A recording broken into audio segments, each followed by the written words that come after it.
This is boring. Get the fuck out! Everybody got that? Fucking hard fact. That is the sexiest thing I have ever seen.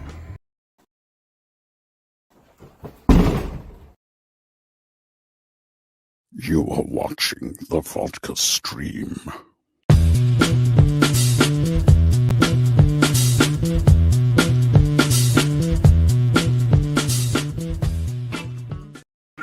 Boop! What is happening, everybody? How we doing out there, huh? Everybody okay? It's Friday. Cheers, guys. Happy Friday to all of you. Another long week, even though it was short. Felt long, kind of. In a way, it felt long. So cheers, guys. Welcome to Friday.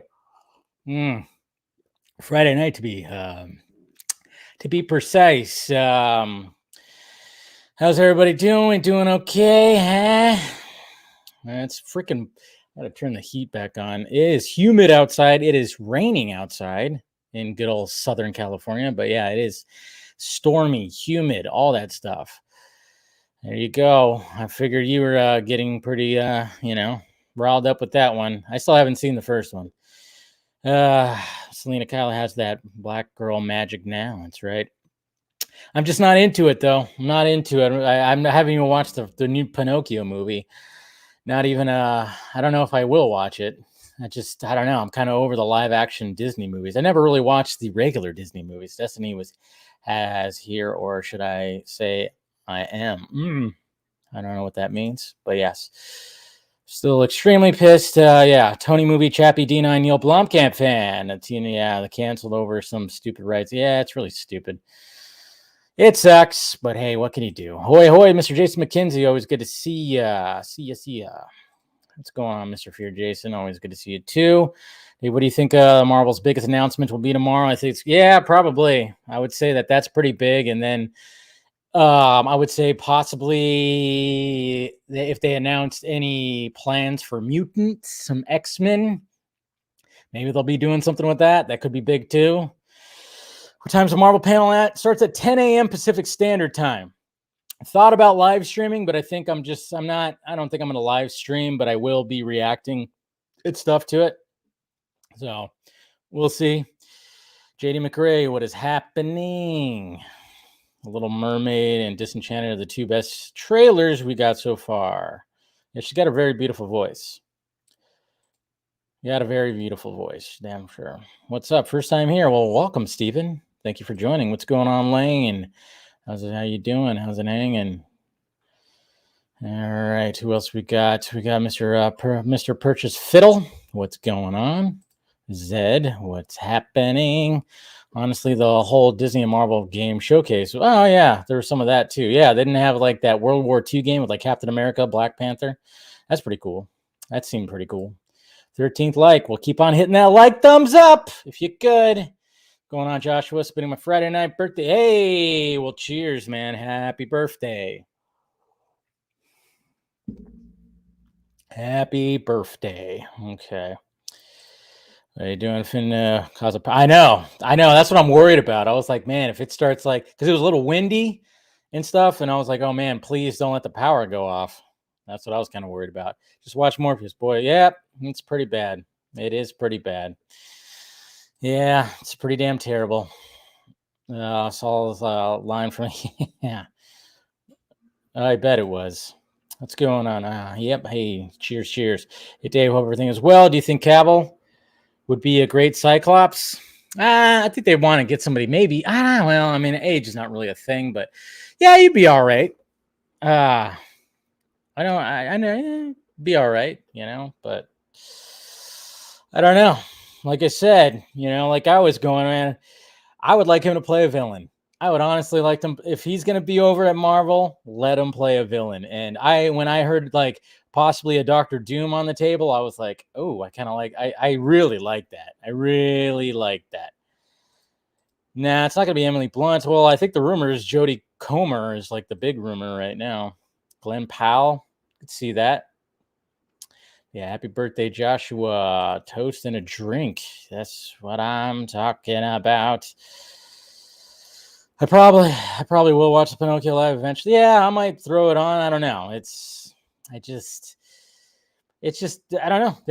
They seem just hollow to me now. And then a lot of people were saying that it got bad reviews, and like this is Tom Hanks and Robert Zemeckis coming together, and a lot of people are just kind of going, whatever. Nobody's really caring. It's like, what the hell? That's what I'm hoping for too. Some Deadpool 3 news. Hopefully we'll get that. Get like a title card or something. What's going on, Miss Rhea? Always good to see you. Smash that like button, as she says. Smash it, smash it, smash it. All right. I don't have it up on my thing here. Hold on. Just realized I don't have it up on my laptop right here. Seek, what is up, buddy? Doctor Doom is my favorite comic book villain. I mean, if Cavill's gonna go Marvel, be a villain, please. Let's get more Cavill villain here. I almost said Cavill. Let's get some more Cavill villain. That's what I want to see. You know, I mean, technically he was in Mission Impossible Fallout. Spoiler alert. I think everybody, if you haven't watched it by now, that's on you. But yeah, so that's right. It's correct. So cheers.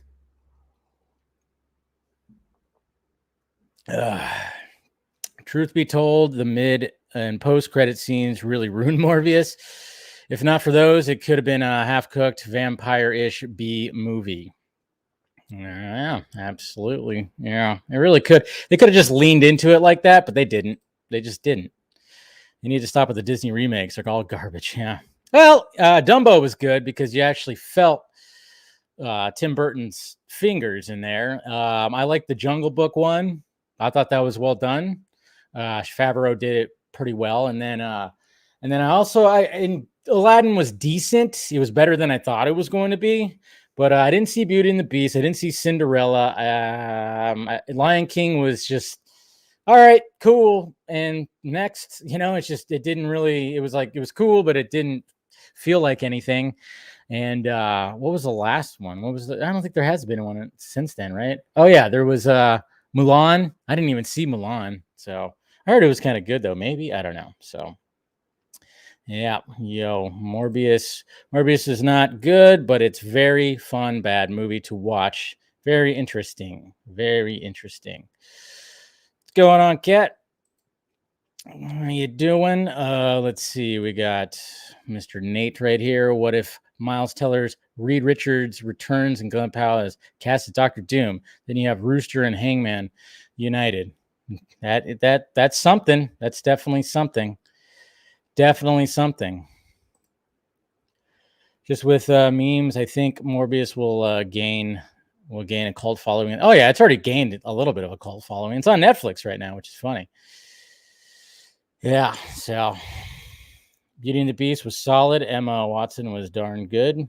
Yeah, I don't know. Just I never really liked the original one, so yeah. Do you think they'll make Daredevil the Batman of the MCU? Probably not. It'll be lighter than it was, sadly. Going to pass on Disney's Pinocchio and wait for Del Toro's. That's right. Remember, we got another version of Pinocchio showing up. So yeah. Beer, what Scott says. Hopefully they don't fuck them up. I agree. Yeah. All right. So, yeah, there's plenty to talk about. Like I said, I thought about live streaming, but I was like, it's 2-hour long panel of Star Wars and Marvel tomorrow at 10 a.m. And I was like, I was just like, not really feeling it as much as I did when it came to Comic-Con. Comic-Con that day was fun. Not really feeling like doing a live stream during all that, but I will do whatever reactions there are, and then I'll also do a recap video, of course, tomorrow talking about it. So it'll be good.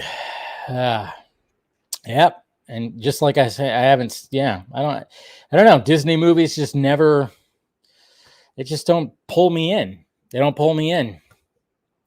I mean, I didn't really watch the original Disney movies. They were never my thing. I didn't really like watching those. We had them, but I just never really watched them. Just was never into the Disney movies. Never really in there. Here's some Fantasy Stars. Well, guess what, Sinfinity? I got Josh Allen, motherfucker, on one of my leagues.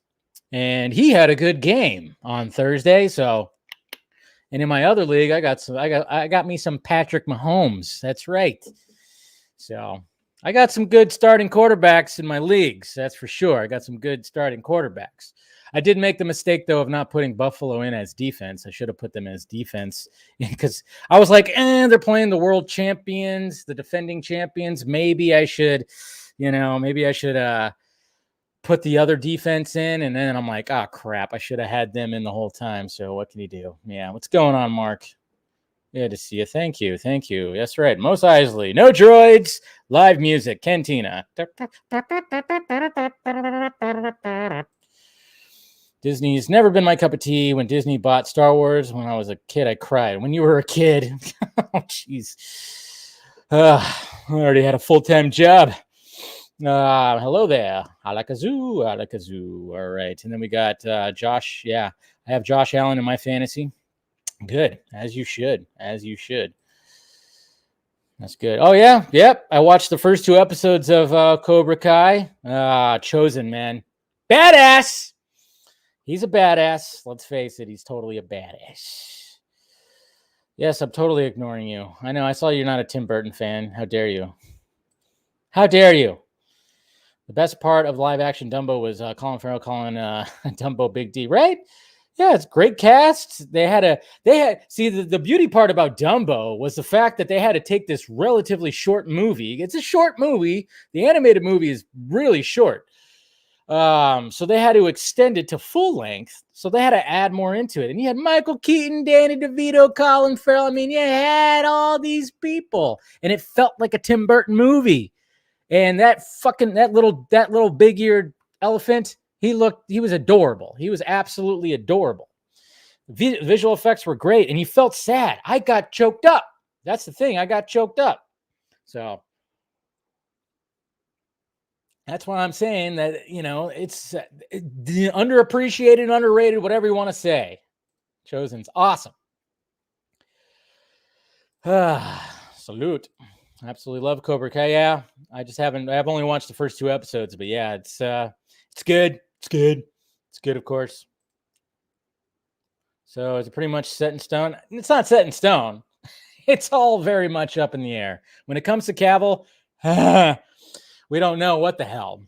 So we're all just kind of anxiously waiting. If he gets announced tomorrow, that'll be interesting. I don't know. So, yeah. Do I sense another live stream? No. I do too many live streams already. No. Don't need to do that. Oh. Look at that. We got different language there. Why do you think Trey Lance is gonna? I don't know. They need somebody, right? The Niners are desperate. They're desperate. All right, let me go ahead and do I have this open? All right, let me go ahead and start sending out the link so I can get some people in here so I'm not just talking to myself. All right, here we go. All right. So now I got that in my head. I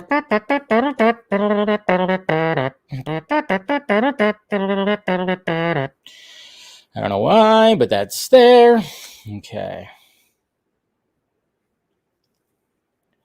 Let's see. Put it out there. All right. Send in the links. Yeah, but I will say, I think they're going to announce Fantastic Four cast, director officially, and it's all going to be good. That'll be good. And I think they got to talk about X-Men a little bit, right? They have to talk a little X-Men. They have to. Right? They have to. There's got to be something, some kind of talk about X-Men.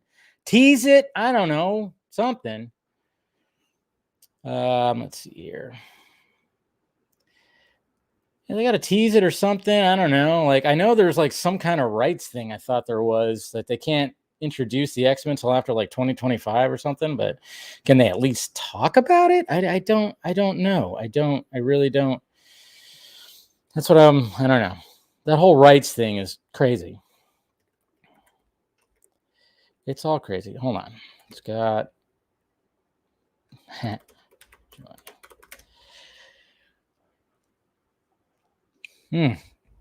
X-Men is easily Marvel's biggest property to introduce. I know. That's the thing. And this is the stage to do it. It really is the stage to do it.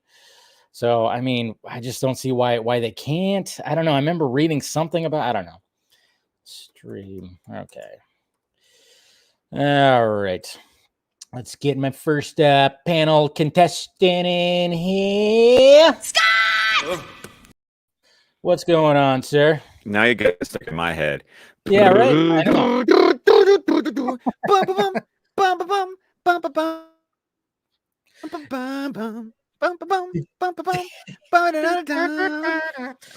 you ever play the Nintendo game? Of course I did. Yeah. What? There's that whole level where you just think what kind of nerd do you think I am? I know. It was a dumb question. I get it. It was a dumb question. But yeah, I remember playing that game and just being Luke and going through that. And yeah. Yeah. It was always fun. Especially when you got the lightsaber. Oh, that was good times.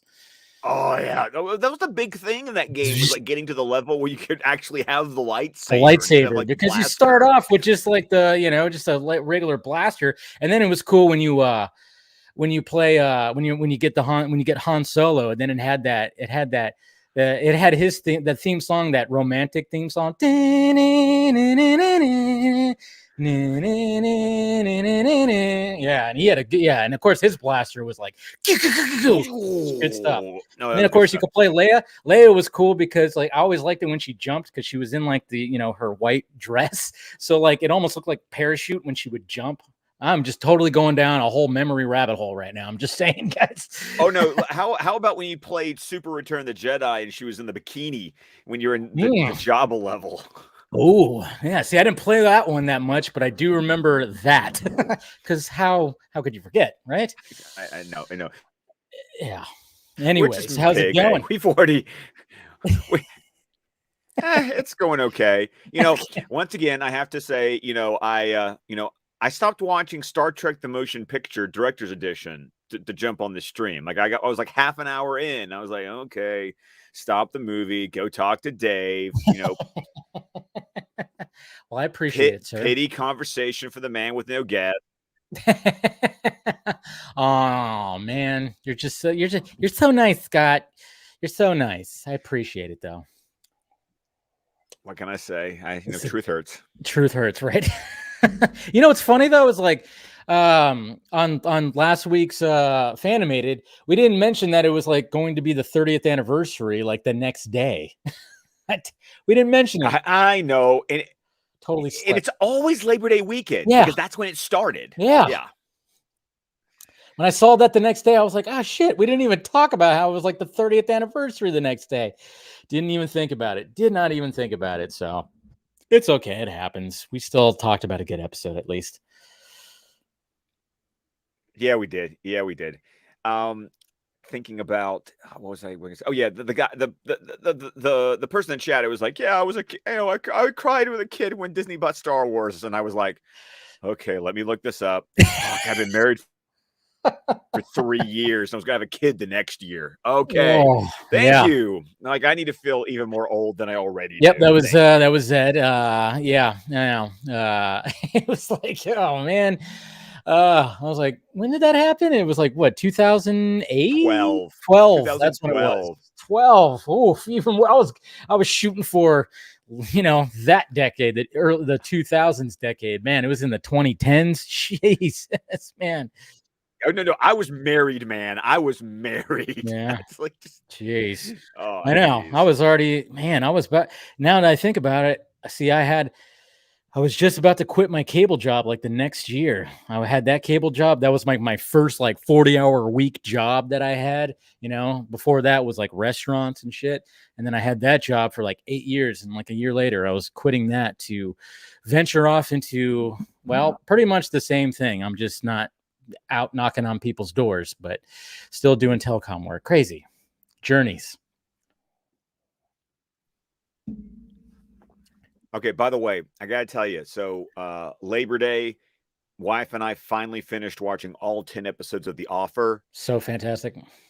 So damn good. I mean, Okay. and once again, like I even posted about it, like a particular line of dialogue from episode 9, and I'm sitting here going, fuck, we were having these conversations in 1971. That's crazy. There was literally a line where the suit says, cut 30 minutes. That's not an option. And I'm like, what? Really? Wow. Yes! Wow. That's pretty The cool. thing about this series is for people, we spent a lot of time over the last 5 years either A, learning, or B, trying to educate people on like how movies get made, what it's like between like the corporate parent company and the movie studio, and the conversations, the dialogue that is written in this miniseries about the making of The Godfather is like a textbook for everything we've been talking about for the last 5 years. It is crazy. See, okay. So I plan on watching that. And then, like you said, it makes you want to watch The Godfather right after. So then I'm going to do like, I'm going to place it like that, where I watch that. And then I'm going to rewatch The Godfather trilogy. I mean, I guess I should probably do the whole thing. Why not revisit the whole thing? But yeah. Well, have you watched the recut version No, of 3? I didn't watch the recut version. I remember that came out recently, right? I think a year ago. Yeah. Like, it was either like a year or a year and a half ago. Hi, Mom. Hi, Mama. She made it. But yeah, it came out pretty recently. I always love it how I respond to her like she's my mother at this point. She's all of our mothers right now. Come on. She's Mama Film Junkie, of course. So, but yeah, and I'll probably just, when I do a rewatch of all that, I'll just watch that cut because, I mean, obviously it's better, right? It's got to be better. It's not perfect because it actually makes some changes that I was not a fan of. But overall, you got to understand, I've only seen when I watched Coda last year, it was only the second time in my life I've watched any version of Part 3. Part 3 is just not a movie I go back and revisit. However, I did find out, because I know this shocks you that I bought something, but I bought so shocked. But I did, I know, right? But I did buy the 4K collector's box set of the Godfather trilogy for the 50th anniversary. And I did not know that, there was the theatrical cut of Part 3. There's I guess called a director's cut or an extended cut of Part 3. And then there's, the new Coda, which Francis Ford Coppola considers to be like his definitive version. Mm-hmm. I mean, Coppola's just like, I still need to watch all the versions of Apocalypse Now at this point, because he's got 3 versions of that movie. 3 versions of that movie. Jeez, I'm wondering how many versions I've seen of that movie. Probably. Oh, well, because you got theatrical. Yeah, I think I've seen that one. Then there's Redux, which basically it was like he threw everything back in, I've been told. And then the final cut, which came out like 2 years ago, is basically like this sweet in between of the theatrical and the Redux, where it's more than theatrical, but it's not all the stuff that got thrown in for Redux. Okay. I have to revisit that one too. That's one. That one's been a while myself. But what's funny is like, you ever seen Hot Shots Part 2? I just thought about this right now. Yeah. You know that part where like, he's on the boat and he's narrating as he's because it's a total Apocalypse Now thing. And then absolutely. Then you hear Martin Sheen, he's on another boat, you hear his narration, and then they just both stand up and look at each other and go, I loved you in Wall Street. It's just stupid. Oh man, I just love that. It's just so they don't make spoof movies like that anymore, man. They don't. Well, spoof movies like that is like, when that joke happened, I hadn't seen Apocalypse Now, so I didn't get the joke. No, did not even understand it then. Didn't even understand like what's Wall Street. Hadn't seen, when I first watched Hot Shots Part 2, I hadn't seen Apocalypse Now or Wall Street. And then it's like, oh, and then yeah. And then there you go. Now I've seen both of them and totally just laugh at that joke because it's ridiculous and it's funny. Well, I mean, also two amazing classic pieces of cinema. I mean, Yes. there's so many. We're such old farts, and it's okay because we talk about movies that we're like, there's probably a good generation or two that don't even know what the fuck we're Probably talking not. about. And it's like, but they're good. I mean, Wall Street is such a good movie.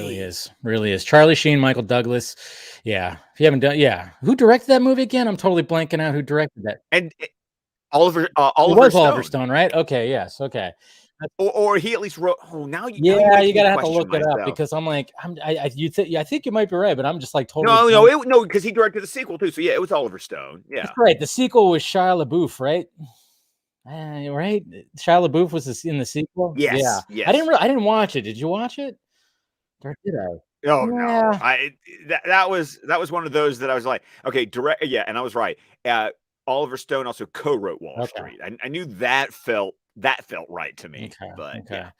Yeah, but I mean, I think I did start watching the new Wall. I remember like the scene where Michael Douglas gets out of prison and they do the whole thing where he gets his like money clip and then he gets his big huge cell phone that he had the brick phone, the brick phone and stuff, or maybe that was just a trailer or a clip or something like that. But it was in the trailer. It was in the trailer. So I don't it think was in the trailer I because I never saw the movie, but I know exactly what you're talking about. Yeah. It was just one of those movies where like the movie Wall Street was so iconic and everything, but then when it came to the sequel, everybody's like, well, we don't really care. We're fine, whatever, it's fine. But Oliver Stone, still good director. Like love his movies. He's a director that I'm kind of hit or miss I can on. see that. Sometimes he goes a little, down the rabbit hole, on some movies that I'm like, okay, you're trying to make a point here, but you're going about it in such a hyperbolic way that I'm like, I'm not on that boat with you right now, Ollie. Yeah, I mean he I like Natural Born Killers. That might be one of my favorites of his right there, just because it's so out there crazy in the way it's. I mean, it's an insane movie, but it's just one of those movies where it's just like I'm so entertained by it, and just I don't know. There's just something about that movie that I really love. I mean, I know he has other classics. I know somebody put in there like Platoon and JFK. JFK was a little too long and boring for me, to be honest. Wasn't really like the biggest fan of that, but yeah. But other than that, it's been pretty good stuff. But the one that I still need to see that I need to see The Doors. That's what I need to see. Ooh, especially, what? Yeah, you do. I need to see that one, especially because of the stuff that was Val. in the Val documentary. Yeah, that's the fact that what I loved about that is like in the documentary, and that's what. And anybody who hasn't seen the Val doc, do yourself a favor, watch it. It's so good. And I loved like that when he's talking about how he actually. He went to like I think it was the Troubadour or the Whiskey over here on Sunset Boulevard and actually performed live in front of people as Jim Morrison, just to prepare for the role, just to really get into the character. And that's why he's so amazing in that movie. Well, Val Kilmer, I'm going to tell you, watching that documentary gave me a great deal of respect for Val Kilmer as an actor that I'm going to be honest, growing up, I didn't have. Like, I enjoyed him in some movies, but I don't think I actually like appreciated him as an artist of the craft, because I hadn't seen either the right movies but just to listen to him like talk, like watching him do that Mark Twain one-man show deal, I was like, insane.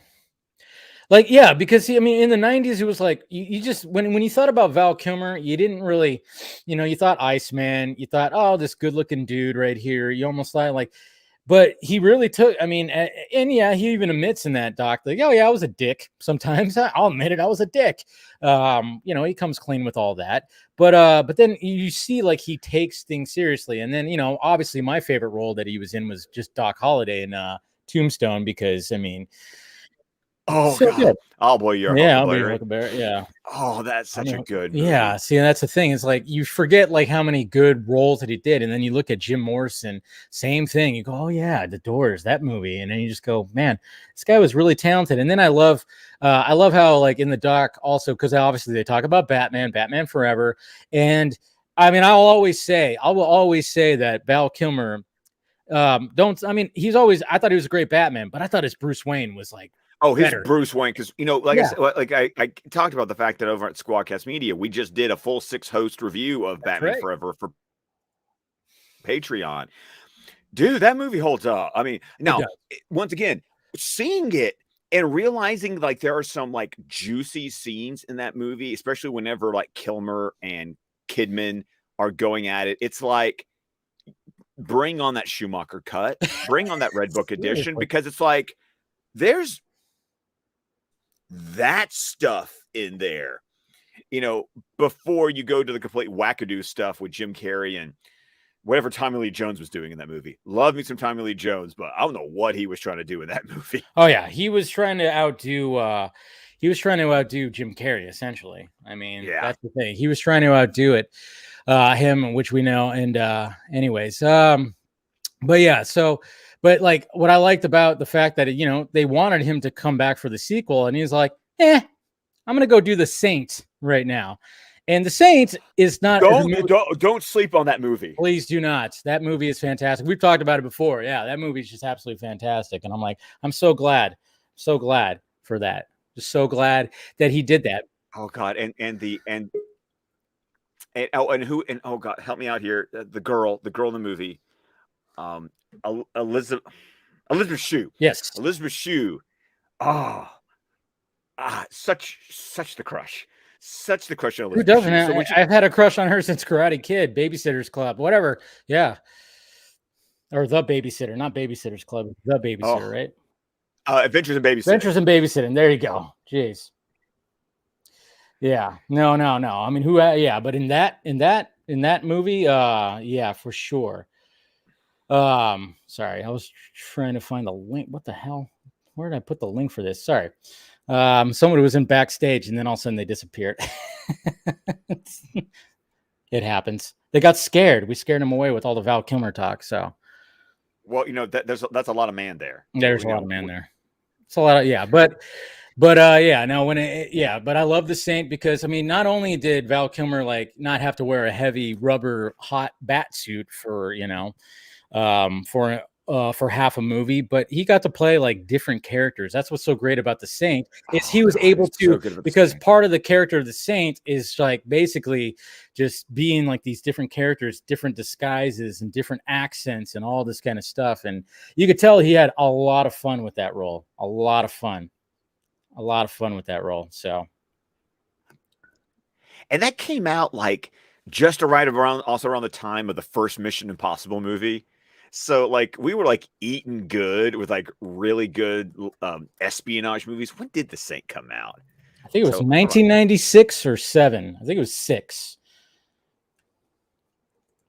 If it was 6, it was the same year as Mission Impossible. 97. So it was 97. After. Okay. So it was the year after the first Mission Impossible movie. Okay. So that's what it was. Okay. Which, by the way, watching that CinemaCon footage that just got released of Tom Cruise on the freaking biplane, like the man's insane. The man is absolutely insane. The man's insane. But I mean, if you're gonna promote a movie, you promote it just like that. But I just love how he's just casually just having a conversation, hanging out of a plane like that. Like what? Like who? And he sounds weird talking until you realize it's because the wind is. Yes. There's a lot of wind up against his face the entire time he's talking. It's crazy, but here we go. Yeah, second Warner Brothers. I hit the wrong one. Throw a knife at Steven. There it is. That being my new unofficial. Hey, Steven, your volume's low. As per usual. All right, StreamYard. I'm gonna see if I'll let StreamYard handle it because this happens. Yeah, but you're really low today. How's that? Low. Oh yeah, very low. I gotta like reinstall my audio drivers or something. Is that what it is? How about now? It's getting better. It's better. Yeah, it's better. Oh, that's Right that's there. good. That's good. I Yeah. think. Yeah. I think we're good. Good. Awesome. I actually do that on purpose, and that way we can spend a good 5 minutes focusing exclusively on me. Yeah. Of course, Steven. Of course. That's before the 30-minute rant that we all just kind of sit Well, I got to get you primed. back and go blah blah blah. Fucking fuck. No, I have to start slow, and I've got to get you like, you take a 5-minute chunk, and then I let it off, and then I do a 10-minute chunk, and then eventually I'm talking for an hour, and no one's stopping me. How are we going to stop you? It's like you don't breathe when you talk. I mean, seriously, man. By the way, loving the rooftop episodes of BVS by the minute. Those have been some of your best episodes. Thank you. We've been like really having fun making them, especially because it was our recording schedule over the summer was tough. And so being able, some of those were already recorded, and we were recording some of the newer ones, and more of them are on the way still. It's just great because it's one of those moments where for anyone that listens, we love how every single minute is like so self-contained, in a way that like is made to be commented on as a minute unto itself, and the way it's divided up and everything, so that by the time you get to the rooftop sequence, you've got 114 minutes, like individual minutes that now like roll up into like Lex just explained. Here's what these guys have been talking about on this podcast for 115 episodes. And so it's been real fun to like the stuff we've been kind of teasing and developing. Like, let's talk about the thing now. Well, I also wanted to tell you in person. Well, this person is, we get on the internet, but I did last weekend. I finally watched my 4K discs of Zack Snyder's Justice League. I was doing a thing that I'll talk about, I'll reveal later, but it was incredible. Like, you were the first one to really come and tell me, dude, watch the 4K discs. The quality improvement over the HBO Max version is crazy. And you were right. All of my VFX complaints that I kind of nitpicked about back when it came out in HBO Max, they disappear on those 4K discs. It's like, I was looking like, it's like, I know the shots that I've complained about. And it was weird to go, yeah, I'm looking for it, and it's not there. Like I've talked about it on the HBO Max version. So thank you for, priming me for that. Just hate it took me this long to finally watch those discs, because as I was watching it, and some of my cinematography and VFX issues that I, would nitpick about, I'm now struggling with that. I've always said BVS was my favorite of the Zack Snyder trilogy, but with the way the 4K disc kind of eliminated some of my nitpicks, I'm really now going, wow, it's more of a coin flip now between BVS and Zack Snyder's Justice League right now for which one's my favorite for completely different reasons. I know it, especially like in this group, it seems weird to say, but the people who are the biggest fan of Zack Snyder's Justice League, I don't think fully appreciate just how much it's going to grow on them over the years from what it already is. There's a lot of hype and a lot of non-movie stuff that I think people were really excited about when it came out. And like BVS, I mean, a bunch of the biggest BVS fans were like iffy on it their first few viewings, or like even me, I was a big fan. The more I go through it minute by minute, like with like, I don't know if you could have a finer tooth comb to go through it. Every new thing I learn about that movie makes it better. And I haven't spent nearly as much time on Zack Snyder's Justice League, but the little time that I have spent with that fine tooth of a comb, there is something everywhere you want to look for it that is satisfying about it. And it's, whenever we finish BVS by the minute, we've already started some of Justice League, but cheers. The idea of moving on into that is like obviously daunting, like really daunting, but because where are you at in BVS right now? The rooftop scene. There's still the rooftop. Yeah, that's right. You're talking about the roof. Sorry, I had to send a text, but yeah, you're still. So it's like, so to just jump from that to the other. I mean, man, yeah. I don't know exactly what we'll. I mean, we haven't talked that far ahead, other than the fact that like Justice League by the Minute exists, and we did most of the sections to start with before we started going through it minute by minute, But like it's crazy how like 116 episodes, one for each minute, most of which are 20 to 30 minutes, some of which are an hour if we're talking about Lex Luthor. So it's like I should add up the number of hours that we've talked about this movie. But it's tell me when you get north of 300, and then we'll talk. Yeah, just say exactly. Well, because we're actually about to start Man of Steel scene by scene. Ooh, yeah, well, ripping you off. And that makes so much more like it's funny because minute by minute is so fulfilling, but it's one of those things where like you're constantly waiting. Like there's things that you have to avoid talking about, which helps in a way because you're like, well, no, let's hyper focus on this. But also you're like, let's talk about that next scene. But yeah, I mean, not just like the number of episodes is kind of mind boggling to me, but the fact that it's all on, like, we haven't done 115 movies. We've done one movie 115 times. And we're a little over, like, what is that? Almost 2/3 of the way through it. So. I know that's the crazy part when I go, wow, that is 2 hours of a movie. There's still an hour left to go. Like Lex said, when you came here, you had an hour. Now it's less. I love it. I love it when you caught that line. I was just like, that's so good. Now it's less. Oof. I love how he has like that old school like timer that you have in like the kitchen for something. Yeah. Right? Well, yeah. Too. I mean, if you like, listen to the episodes. I don't want to spoil everything here. Go listen to our show.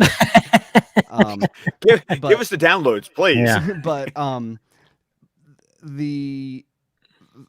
there's so many things you notice when you're going through it at that level, like with the timer.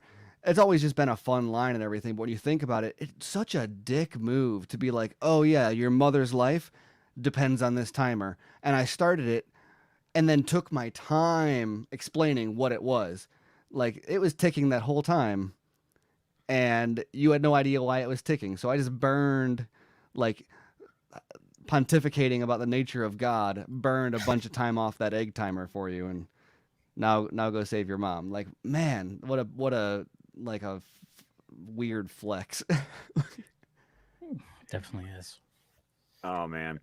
So it was kind of funny this week is that, my life is so crazy right now. Like the week goes by, once again, Dave, I thank you so much for Film Junkee Shorts. It really helps me like Yeah, no problem. it really helps me like catch up on the news when I need to. Except for the Dan Lin episode, I wasn't responding in the chat, but I literally like started it playing and then just set it on my nightstand table as I like crashed in bed at like 7:30 at night going, I'll just listen to Dave like he's a podcast. There you go. now. Nothing wrong with that. But I heard you like saying hi to everyone in the chat. And I was like, hi, chat. I'm here. Somewhat here. Yeah. No, but yeah, the Dan Lin thing, man. Oof. Interesting, right? I know. It almost seemed like he was going to be the guy. Just listening to him sound like the enthusiasm and everything like that. But I mean, what's weird about when it comes to some of this stuff is the fact that it's like, yeah, there's and I even said it last weekend too. It was like, obviously when some of these people like want to campaign for a job, they'll just be like, all right, let's just start getting to the trades and put it out there and, to help campaign for it. I'm kind of wondering if this was probably one of those situations. Oh, definitely. Yeah. Is there an echo? Well, Steven? No. Steven? I don't have it. Am I echoing? I think I'm hearing. Do you have your buds in or no? I do not. Are you See that? Yeah, I could hear myself a little bit. Does that fix it? I just heard you. Yeah, too. I was like, yeah. Geez, Steven, technical difficulties. Just kidding. It's usually me that has my podcast. I'm fucking up everybody's audio. Yeah, I can switch to my headphones. I wasn't gonna say anything. Some of us try to work this out. I have this little bitty mic here that, ever since Tim sent it to me so I could stop talking into it. I still can't believe I started podcasting on one of these. That's right. Just holding that little microphone. You just had that microphone. That's it, huh? Oh, I was talking to my phone on Skype. Oh, dude, you don't even know. Like, I remember when I was. And Tim was doing other. when I was doing videos, like when I would just do videos, voiceover videos, and just show something, I was using my little freaking HD movie camera and just using that as a microphone, holding it up to my face and just recording. And recording, that was like my microphone before I actually bought an actual good microphone. So struggles are there, man. That looked like you were eating. That looked like you were eating a hot dog. I have to be honest. You know, you're like, oh. Right, I know, and it was funny too because I would have to hit full on record on my on this little camera. So then when I put it into like the editor, obviously I was just using the audio, but it was kind of funny because it's just you just see up my nose and my mouth, like as I'm talking through this whole thing because that was my microphone. Yeah, that's right. Back in our day, our struggles, and now we're here, and we're still struggling, obviously. No, we're still struggling because I screwed up last night. I was trying to do like a screen capture video where I was like narrating with it because this sucker gives me really good audio when I'm like trying to record a video, and then I didn't like I did like a window and not like my desktop, so I was doing all this like PowerPoint like shifting, and that wasn't the part that was being recorded, and I went on for 21 minutes, and so I had to totally like find a way to strip the audio out of that video. Went into iMovie, had to like download the slides of the PowerPoint and manually elongate like how long the slides stayed on to match the pre-recorded audio. And I'm sitting here going, this would be faster if I just wasn't so lazy and I just wanted to re-record the audio, but I'd rather sit here and stretch PowerPoint slides out than re-record 20 minutes of audio right now because I'm that tired. That tired, yeah. What were your struggles, Steven, at first? Oh, that kind of struggle. It's all right. We got somebody prettier showing up. Oh, he is prettier. That is true. Hey guys, That was funny because I saw Casey's face backstage go like what? What the hell's going on? I'm not touching anything. I swear. I'm not touching. What the hell? He didn't like us calling him Purdy. He had to run away. You pulled a Steven. Yeah. How's it going? Hey, how's it going, buddy? It's going okay, man. Yeah, how you doing? I'm doing good. I was actually planning to watch the third Lord of the Rings movie, but then I remembered, I have to come here. So, yeah. Have to come after here? this. Come on. You don't have to come here. Hey, I'm not saying it like that, but yeah. I was trying to watch Star Trek and I had to come here. So. Yeah, see, oh geez, now you guys make me feel bad getting interrupting movie time now. Well, that's cool. I know I need to revisit too. And I think we talked about it last week because since we have Game of Thrones, that's a prequel, we have Lord of the Rings prequel. It's like, maybe I'll just do a rewatch, just because obviously I haven't seen any Game of Thrones. I've seen the Lord of the Rings movies once, and that's it. So maybe I just go through in order. Maybe I'll do that. Hobbit, then I don't know. Well, I would definitely recommend it. If I say one, watch the extended editions. I mean, I feel like that should go without saying. I know it just elongates, a genre that you're not a big fan of, but I am a huge fan of the extended editions of the original Lord of the Rings movies. I still haven't seen the extended editions of the Hobbit movies, but I also need to do a revisit of the Hobbit movies because I saw each of them once in theaters and I haven't gone back and rewatched them again. So that's what I need to do. Because I've heard that those movies kind of grow on. Like we were kind of talking about how we revisit things. I've been hearing those movies grow on you the more you watch them. So I need to do that with the Hobbit trilogy. There you go. What I didn't like about the Hobbit trilogy was didn't they have that running at 60 frames, 50? What is it, 60 frames? And it was just when I saw clips, I went, "Oh, it looks like a freaking video game," and I just don't know about that. I mean, I'm and I thought a lot of people actually complained about that when it came to the movie. Like the visual effects looked way too smooth, and it just didn't look filmy, Right. Definitely I actually watched those Rings. before watching. Watched those before watching, the original movies, and at that time I was like, it wasn't bad. I didn't know about the reshoots until Steven, sent that article and stuff like that. But at that time, it wasn't, I didn't feel like it was stitched together or stuff like that. I just felt like they're okay. The cast was good, and especially the Smog movie, I really liked a lot. Oh, I agree. The There he Smog is. movie was the best He's one. back. I Hey. thought Casey kicked you out. I was like, jeez. Were you literally just starting to say what were your problems? Yeah. Right when I got Yes. kicked. Yes, exactly. That's all I heard, and then it kicked, and I was like, "Wow, well, that's man, I'm a professional audio and video production person." Put that on the resume. Yeah. Yeah, but yeah. I mean, I think that's the way I'll probably maybe go by it. I don't know. It's just like I said. There's still, just things. I'm like, I just started watching Cobra Kai. I watched those first 2 episodes, and it was like, all right, I had to at least get some of that. Watch She-Hulk today, obviously the newest episode, and that's still, again, that's just it's a show that I go, I like the plot, but some things I'm like, oh, just I don't know. It's just that's what it is for me. I love and hate the She-Hulk. I just do. That's just what it is right now for me. I just love and hate it. I liked the last episode. I think I was frustrated that I liked it actually, but probably liked it the best out of all of them so far. But I think what bothers me the most that I really liked actually every single episode except for like one or two scenes that it's like, why did you have to do that or do that way? Where it'll be like, oh, this is actually really good, and then they'll be like, and here is something we transposed from Twitter, like where it's just like some like rant or just like a really on its face joke where it's like, I don't know, it doesn't ruin it. It's just like such a, you can tell that it's written by people who are very online, and that's like, I hate that in any kind of writing.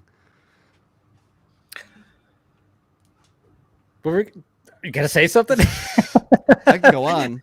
I know. I was like, No, yeah, let Casey you can talk. go on. I thought Casey was about to say something because I was like, oh. Casey. I was actually thinking about changing the topic because I don't watch the show. But if you actually are watching House of the Dragon, you can just watch it without watching Game of Thrones, because Yes, you really can. Yeah, it's because it's a prequel. basically 127 something years before. So even by the end of this series, I don't think they will reach the actual show. So it's completely set apart. Although And I think this show is very it's very meaty. Like in every episode you get full stuff. For Game of Thrones you had to wait a lot because they had to set up a lot of stuff, so initially it was very slow. For this show it's like every episode is amazing. Here's the thing about House. I watched all of Game of Thrones and was pretty into it. The thing that House of the Dragon does, though, that not necessarily that it's bad, but might be the exception to what you're saying. Like for the most part, story-wise, you're not going to watch it and be confused about like what's going on because it doesn't depend on the other Game of Thrones. But it kind of assumes you already know all the houses. There's that kind of like level of lore, like it doesn't rebuild the world, and so it's like, oh, Westeros and all of these, each of these houses and families has different personalities and architectures and aesthetics, and we're just gonna kind of go full speed into this. Whereas like Game of Thrones, if you remember, was very deliberate about setting up, and then they'd do the Starks and the Lannisters, and then they'd bring in another one, and it was slow. And this is just like, here's everyone that you've already heard of, and the characters are pretty consistent with their family traditions, full speed. And so as someone who like watched the show and liked the story and was into it, but like never really got into like memorizing, it's like watching a Harry Potter prequel that assumes everybody knows what Slytherin and fucking Hufflepuff and Gryffindor and Door, yes, yeah, okay. like Ravenclaw. yeah, That's my Ravenclaw. house. And it's like, and if they're just to throw that around casually, and you're like, I guess you don't have to know that to appreciate the story, but the story kind of assumes that you know it, even though it takes place earlier. And there are a bunch of new houses which you don't even know about, and they just don't care that much to explain that. But they still drop little stuff from time to time to set that up as well. So I'm very invested in the main character, obviously Rhaenyra and Paddy Constantine's King Viserys. That dynamic is so amazing. I'm just gonna say because it's in the chat that Madison with 2 N's and 1 Y, but it's not where you think, has been stuck in my head. It's just like I think it's like she's getting like teleported behind me like every 30 minutes like throughout the day. It's like what? Why do I hearing that all the time? Anyway, from She-Hulk. Continue. Oh, God. I mean, the good thing about She-Hulk is Wong. I love Wong. Wongers that he was called this time. That was I hate that's one Yeah. of that's a good example of like actually that's not really what I was talking about, but where like man I hate the idea of like Wongers and like all of that, but it's because the characters, not because like the writing is bad. Where it's like stop calling him fucking Wongers, and then but they just like force you to be like yeah I guess that's what he is like by the end. But that's the thing. It's like, but he's such a likable character, you know, and it's just. Yeah. But I mean, but then of course it's like. Just keeps on spoiling The Sopranos for him. Like it's just Yeah, wild. I mean, I was like funny because a lot of people were talking about this Madison character, and it's kind of funny because I've been following that actress for like years because I just found Because why? her. Well, I mean, No. come on. There's a part, but no, she's funny. She's an improv actress. Like she is part of an improv group out in LA and stuff like that. And I don't know how I even came across her, but I just was like, oh yeah, and she's funny. And I was like following. I think I had one. This was like probably about 4 years ago, and she would like post improv clips, and I was like, oh yeah, she's funny. They're funny, and I was following. Like yeah, and now all of a sudden she's on She-Hulk, and I was like, all right. There she is, Patty Guggenheim. Her name is, I think that's what her name is. Yeah. Yeah, but I mean that character was great. Like it was just it was well written and well performed. Like it's not easy to nail that kind of like level of drunk or party girl kind of personality without being like obnoxious parody. It nailed it so perfectly where it's like, oh, I know that person. Totally. I know everybody knows that drunken girl type version, and then just add that aspect. But Scott, you still haven't watched She-Hulk yet, right? Yeah. No, and I am not feeling any kind of compulsion to watch it, to be honest with you. Yeah, I mean, I get it. I get it. I get it. I mean, honestly, I have watched 3 Marvel Disney Plus shows total. Like that's it. I watched WandaVision. I watched Hawkeye, and then I watched Moon Knight. Those are the 3 that I've watched. No Loki, huh? Loki was good. No I Loki. Loki a lot. See, I like Tom Hiddleston, but there wasn't. I think what happened with me with Loki is either when it was released. A lot of this has to do with like when these shows come out. Like it was easy for me to watch WandaVision because it was the first one. It was easy for me to watch Hawkeye because it was over Christmas. Like it really is about when they drop. And if I have the time and the inclination to watch them. And frankly, right now, She-Hulk, not something that I'm terribly thrilled about. You know, like I'm kind of in that crowd that's like, let me know when Charlie Cox shows up as Daredevil. I'll watch that episode. Yeah. Kind of and it's kind of deal. Weird, like with Marvel shows too, where like really the only ones that are, I would say, maybe not worth watching because obviously fans or whatever get anything out of them. But like She-Hulk is like not great, but it's one of the only ones that's like lets you be okay with that. Like the other ones, the areas where it really fell apart for me was so like dependent on the like WandaVision. I loved like the sitcom stuff, and then when they started to get into like the plot stuff, like this is why this matters, I was like, oh, okay, now I'm not. Like I would. You don't have to have. I only cared about the sitcom stuff. Yeah, absolutely. You don't even have to have it doesn't even need to be serialized or anything. Just give me that show. That aspect of the show was fine. Sure, take it somewhere, but what they ended up doing with it, I was just like not interested in, and that but also not executed well. And Ralph then like Garner. Hawkeye, like it was very similar. Like the last, I was like, wow, this is actually pretty. I didn't even watch Falcon the Winter Soldier, because I think from the beginning it was billed that way. Hawkeye was similar. I loved like the Hawkeye, or not the Hawkeye, Loki. I loved the Loki and the sort of shenanigans stuff. And then, but I thought it looked terrible, and it was so contrived and broke canon in ways that like I don't normally care so much about canon, except for the fact that it kind of did it as if it was fixing things, but it was just causing more problems. And it's like, just embrace the problems. It's multiverse. Like, you don't need to, like, I don't know, like creating more problems than it was fixing. And then it ended and it was like, oh, so that was just like the comic that comes in a cereal box before the movie comes out is like the equivalent of like, this is what you need to know kind of stuff. Yeah. And Miss Marvel. Is Steven frozen, by the way? Yeah, he is. What? Can you hear We me? are. Yeah, we can hear still you, but, My but you're graphics- but Man, I look stoned too. My graphics card is crashing. oh no, yeah, we can still hear you perfectly, but yeah, you froze up a little bit. Up video. Nope, he's still frozen. It's that kind of night. Yeah, no. Oh, Weird.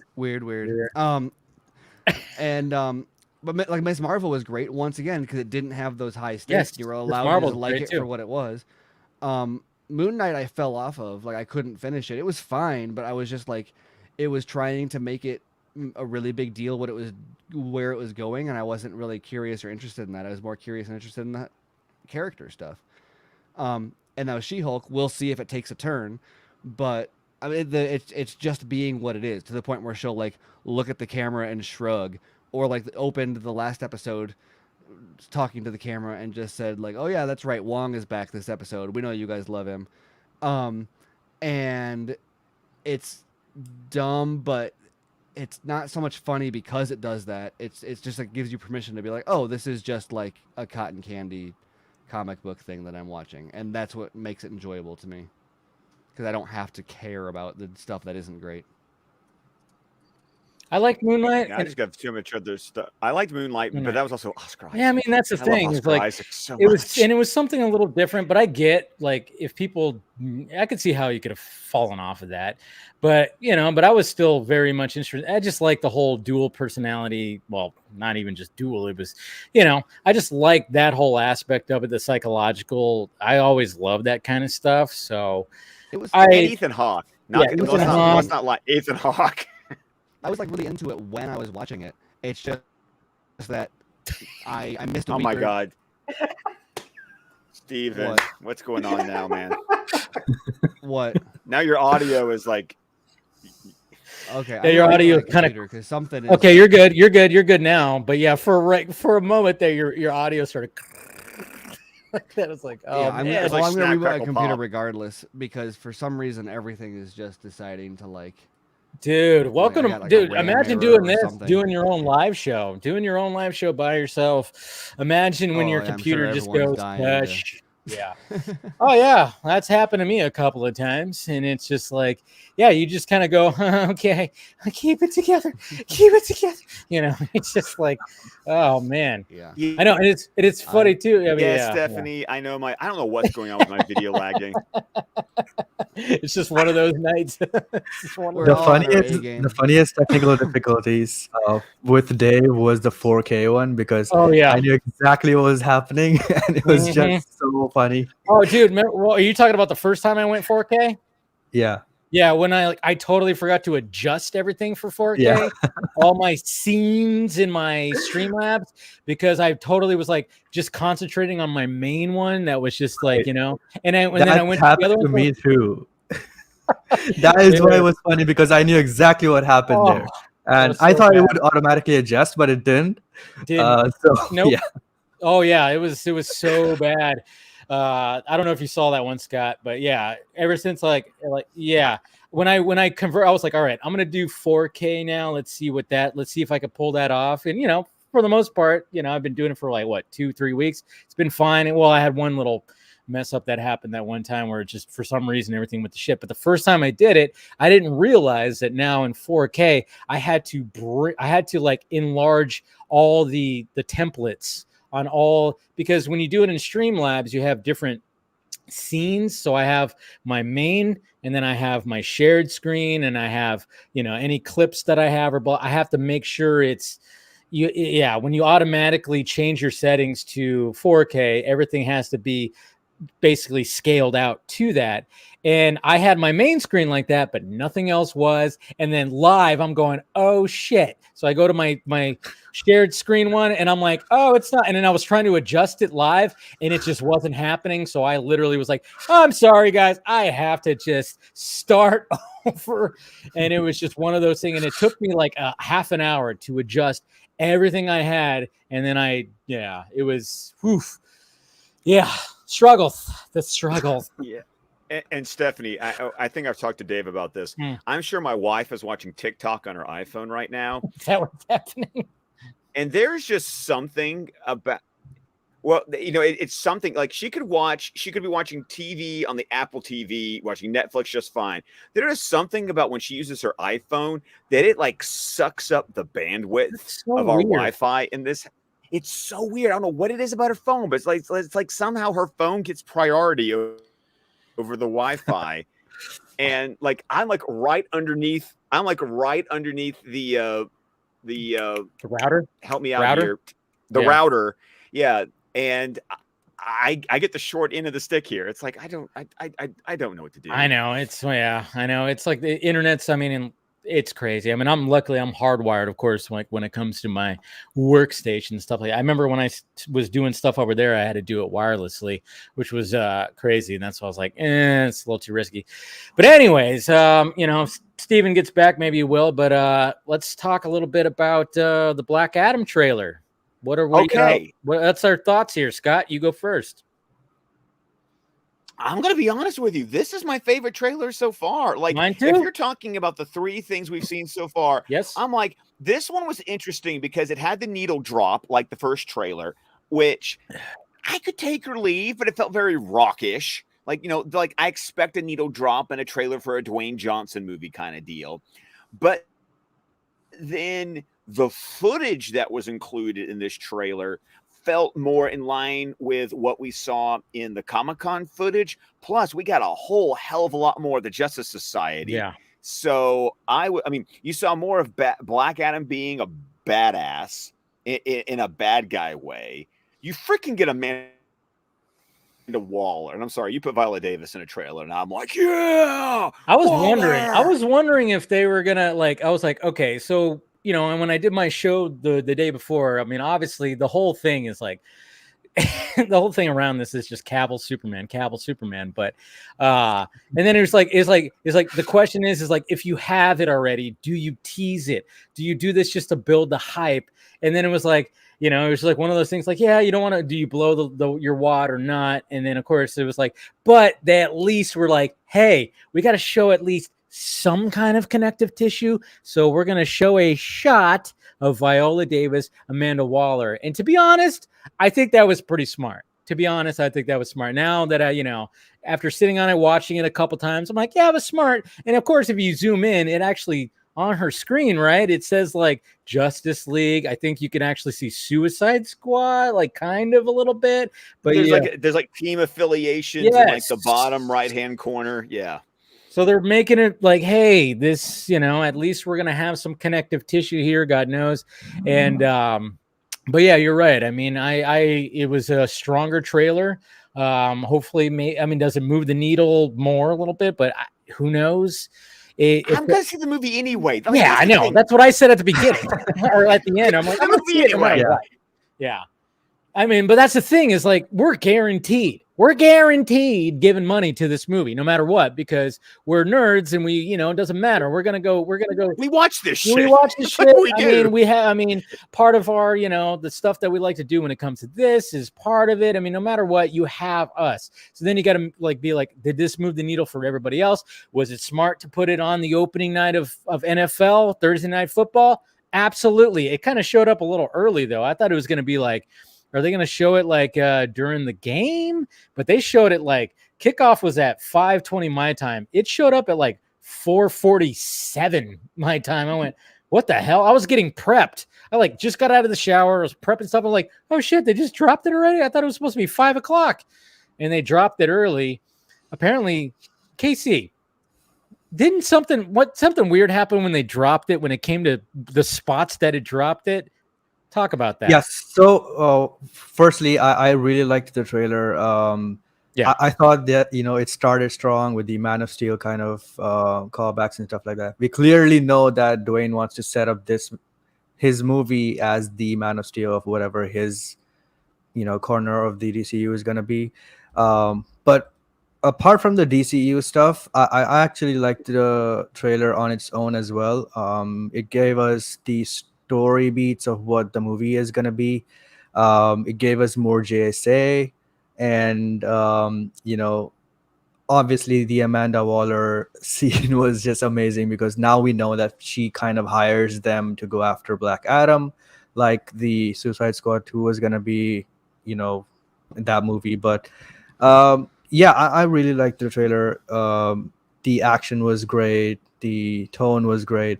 I actually liked like keep noticing like with each trailer they keep reducing that yellow stuff. They're And listening. it's They're pretty- listening.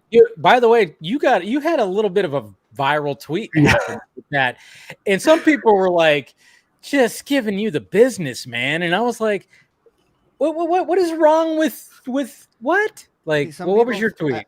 I without knowing any, Okay. was it the color one? Because without Yeah, knowing anything the about color palette one, specifically yeah. who is giving a problem with it, I'm going to guess that people don't like anybody suggesting that they're listening to fans.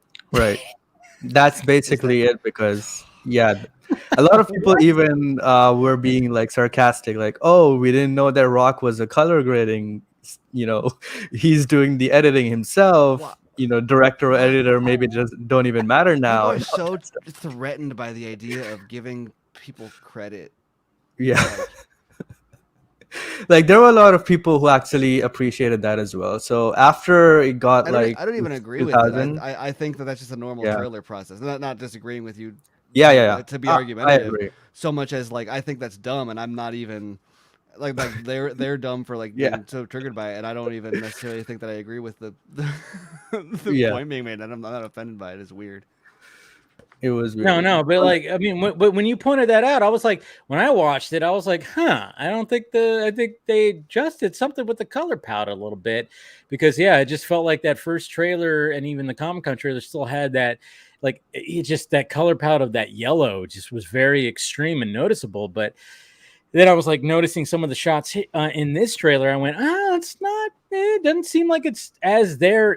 It's not as strong. Still there, but it's not as strong. And then when you did the side by side, I was like, oh, there you go. But I just couldn't believe like why are people getting so upset about Dwayne Johnson maybe listening to his fans when he tweeted out that he likes to listen to the audience. Well, 'cause It's it's like clearly Every time it's he's a- reminding us that.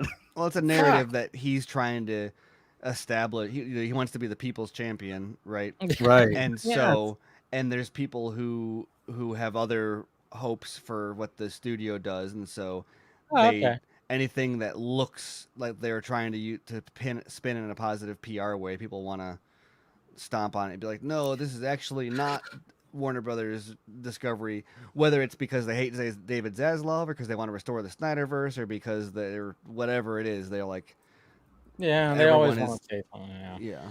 But I I didn't already know that. hate, I didn't getting watch. I involved in didn't those. watch it on live TV because I have like NFL Plus or whatever. So like I was streaming the. I saw. This is what, and again, it's kind of funny because talk about like try to promote movies. I saw the Knives Out 2 teaser so many times on Thursday because streaming on NFL Plus, I got it. I was like, all right, NFL Plus, that's a thing now. Okay, I could pay $30 for the season. Sweet. So I was like, I'm going to do that as opposed to just, reactivating my YouTube TV, which is like $75 a month. So I was like, all right, let me just do that. And man, I saw, what is it called? What is it? Glass Onion. Glass Onion. I saw that like almost every break. They fucking streamed that. I'm like, that probably would have. I'm like, man, Netflix like really was like, hey, if they, for the streaming, we're playing that fucking teaser like every break. You're gonna. I still get haven't that even seen that trailer once. It looks I good. haven't seen it either. It looks good. That cast, I forget how good the fucking cast is. Oh my god. Yeah. Yeah. Yeah, And I you get to cannot see, really tell that. Dave Could Bautista and it's Glass female. Onion. Sorry. Yeah. Spoiler alert. I'm gonna be curious if Glass Onion wins me over like Knives Out didn't. Oh, it didn't win you over, huh? No, and this is my Ooh. problem when you do a whodunit. Ah. If I can figure it out like within like 30 to 40 minutes of the movie, no. Actually, I forgot who did it. Someone did a tweet. It was like when you're reading a book and you guess the ending, if you guess the big reveal, do you feel vindicated or disappointed? That's also with movies though. Well, If you it think depends about on it depends on when it is. It's like Invisible Man. I had the entire scene figured out, like beat for beat, where like it was satisfying to like she walks into the house right. and I'm like, oh, this is gonna happen, this is gonna happen, this is gonna happen, and then those things happen, and it was like thrilling because it was like bringing closure to these things that had been planted by the movie. But meanwhile, like I think if it's like in the first half, if you guess who it is, and also I like Ryan Johnson, so I hate like contributing to the anti Ryan Johnson conversation. Oh God! But like Last Jedi shit. Brick was great, and Last Jedi had good parts, but also like Looper. I like all that stuff, but he tries Looper to his best, I think. Yeah. Like even like Looper's another good example of one where like there are so many things about Looper that are done perfectly that the things that aren't done perfectly are that much more like the time travel logic and stuff, and it just doesn't work. And the problem is that the movie makes that essential to the plot. And Last Jedi was like very similar for me, where like I don't have a lot of the typical Last Jedi complaints, but the parts of it that are frustrating is all stuff that's like you didn't need, like you made it unnecessarily complicated in order to make it seem more complicated or exciting or mysterious or whatever, and just being more straightforward or less evasive would have been fine.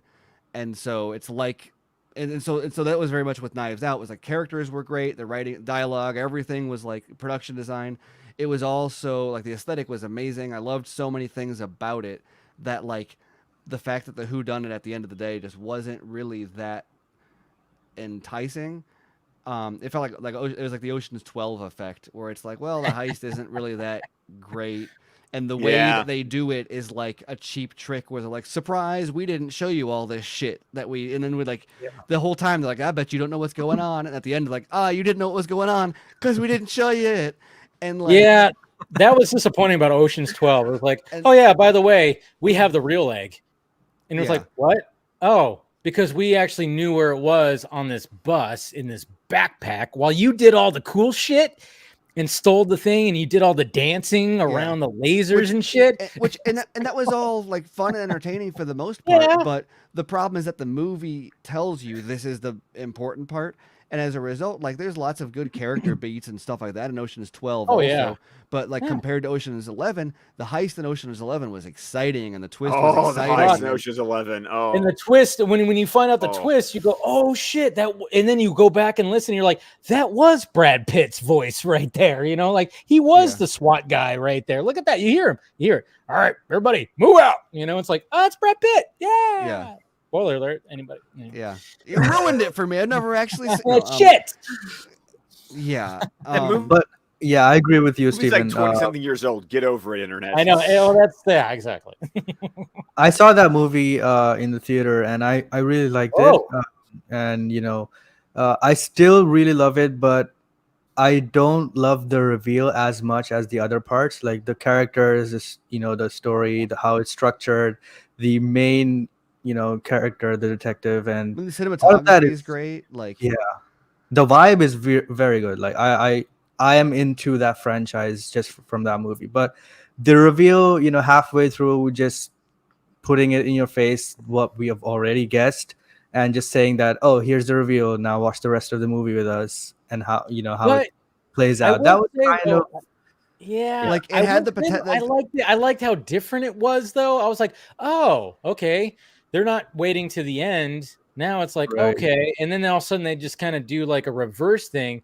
And I remember even saying that, I think in my review, I was like, I did appreciate that they didn't like do like the normal structure that we're used to, and they kind of went like, hey, this is what it is, now let's go back. And I went, all right. To me, I thought different. Maybe it just didn't gel with some people. Sure, I get that. Yeah, And that's typical Ryan Johnson. You know, he likes to. He likes Blue to milk, anybody? Anyways, go ahead. No. I mean, but I would recommend go back and watch Brick. Joseph Gordon-Levitt, great movie. I really enjoy Brick. Still haven't seen it. I know it's on my list. Well, but it's also one of those things that appeals to me because it's like take a Philip Marlowe private detective movie and set it in a high school. Yeah. Well, and it's a great example of how Johnson. Well, Joseph Gordon-Levitt is kind of your gumshoe character. Yeah, I think it's a great example of Johnson's like grasp of genre when it comes to like filmmaking approach. There's a like stylistically speaking, he nails everything about it. That's what makes it so good. Is that the setting is incongruent with the everything else about the way it's produced. And so he has a great command of that kind of, and that's all the stuff that sings about like Looper and Knives Out, and it's hard to even be like critical of Knives Out because of the fact that I watched it and I loved everything about it. It's just that it ended and I was like, all of the good stuff was not like the important part, and like it could have been like a Clue, a spiritual successor to Clue, and it was just like it had that like noise is off kind of vibe. It had that, it had the Clue vibe. Like it had all that stuff going for it, but then the whodunit part was just not like wah wah, and it didn't ruin it because all the other stuff was so good. Yeah, but it just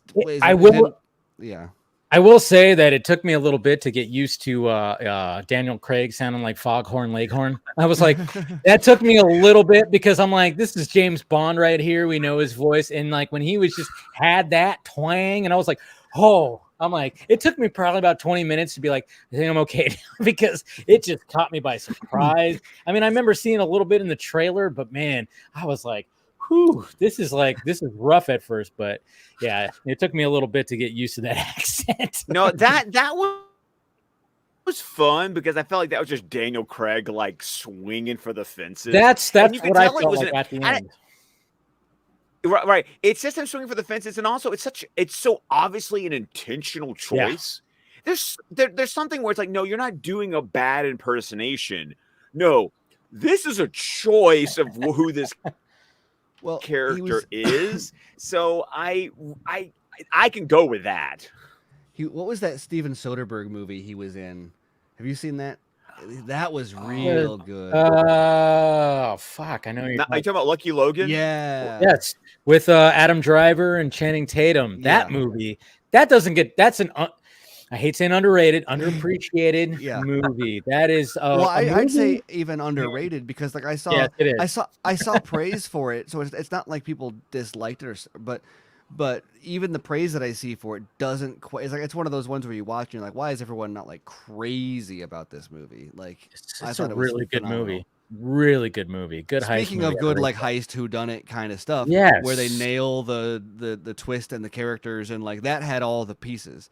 Like that, like if, and I think that's what's hard about it is Ryan Johnson's like going toe to toe with that one with like stuff like that, and then it wins out with like a 10 out of 10 versus an 8 out of 10 or whatever. It's like an 8 out of 10 is good, but like when you're trying to get in the ring with that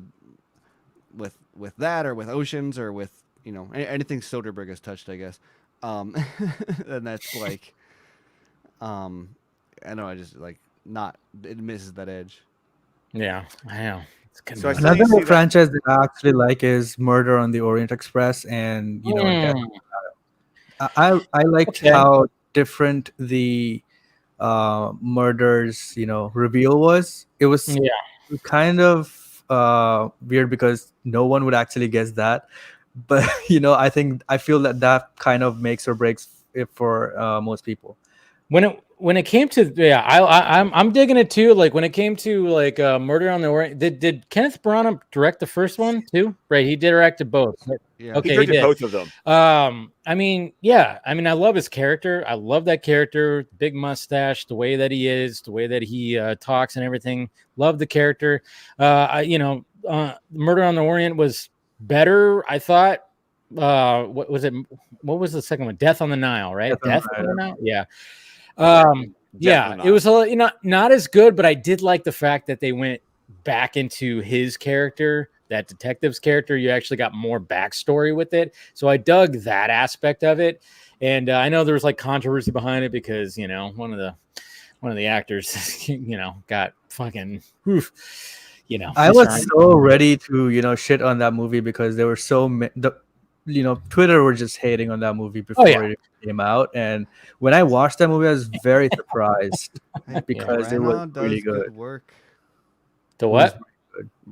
Kenneth Branagh does good work. He does. He really does. Yeah. That first Thor movie, man, is still the best. Watch Belfast. Yeah, I still have to watch that. Yeah.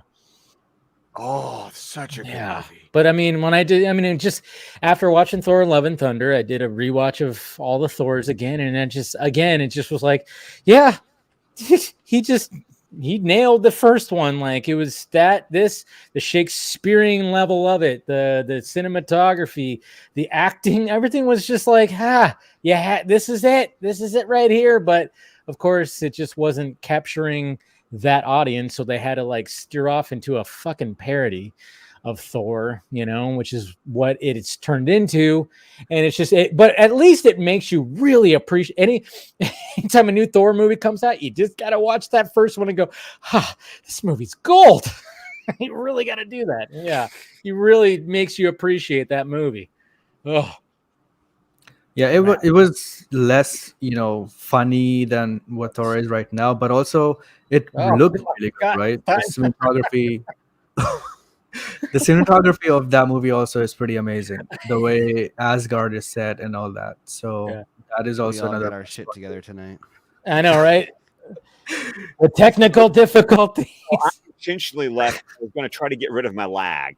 Okay. You lagged when you said intentionally is the funny part. No, you're good. Well, I don't know. We'll see if I know. Just give us a. I still have the lag. It's gonna happen. Yeah, you still got a little bit of the lag. Just tell Heather like, hey, stop streaming. Watch some TV. Mm-hmm. That works. That really works.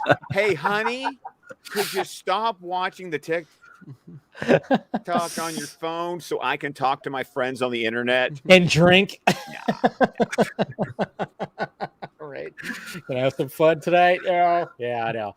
It's all good, man. It happens. But no, going back, we went off on a tangent, which is that's what we do on Batman Fanimated a lot. Every time. Once, at least once, every episode.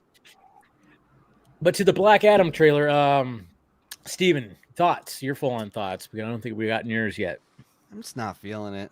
Not feeling it, right? It looks fine. I mean, it looks like it reminds me of and I like Eternals, so this is not really a dig, but like it reminds me of Eternals in the sense that like watching the marketing for it, I was like, it doesn't look bad. It just looks like generic knockoffs of all the stuff we've seen before. Like I know the characters, but there's no like characters the general audience knows. The trailer itself borrows iconography and moments from like a dozen different comic book movies, which, paying homage is fine, but when that's the trailer, it's full of references, if not intentional, then like formulaically to a bunch of stuff we've already seen, and the characters all look like knockoffs of, not nothing like knockoffs of characters we've seen, but they look like in the same way that like in Eternals. Did anybody else get that X-Men vibes when you saw them? Yes, thank you. Yeah. You have a mansion, you have like a front yard, a courtyard that just opens up and a ship comes out. It just isn't the basketball court. It's not the basketball court like it was in X-Men. Yeah, but it feels like X-Men First Class kind of in vibes, but like, which, in X-Men First Class was good, but we've already seen it. And also I'm still not there. I have not seen a single thing that convinces me that Black Adam is going to be bad, and then like he's clearly teams up with them in the third act, and so the marketing like leaning like him trying to lean so much into that, like, oh no, this is a bad dude, like it's not. You know, I'm gonna see it, and it looks like it's fine. It doesn't look bad. It just like it doesn't look like. But it looks Fine. pretty It's gonna generic. be fine. Like the hierarchy isn't doing shit. Like like No hierarchy's changing yeah, for sure. Like, but I mean, it's like several steps down from Man of Steel, but it's fine. It looks better than the average Marvel movie. Like but there was a point where, like, remember, like, there was a point where I think when I can think it came out that maybe it was Gavin O'Connor's Suicide Squad, where he was gonna have it where the sequel was gonna be they were gonna go after Black Adam, and it's just like, oh, that's something about pretty... that they love, because they took a ton of stuff from that. Take Gunn's Suicide Squad and replace Starro with Black Adam, and that's kind of what you had for that too. So and bringing so I don't know exactly if like why they're doing all of that, but it's very interesting how they keep going back to whatever they were trying to set up in Gavin O'Connor's. Well, but it reminded me of if anybody read the first, I think it was the first story of Rebirth, DC Rebirth, when it came to Suicide Squad. The first story was them going after Zod, and yes, and it was good. I really enjoyed that story, and I was like, so when I heard that was like possibly a plot for Suicide, I was like, I dug it, because I was like, oh yeah, if you Rebirth, like they went after Zod. And I thought it was actually like, oh, that would be pretty cool, because why the fuck would you send the Suicide Squad to Zod? Why would you do that for Black Adam? Maybe they thought about that, and now maybe there's going to be something that talks about it in Black Adam with Amanda Waller, and like what we saw is like, yeah, send the Justice Society of America. Don't send the Suicide Squad, because what the hell is Harley Quinn going to do with a baseball bat?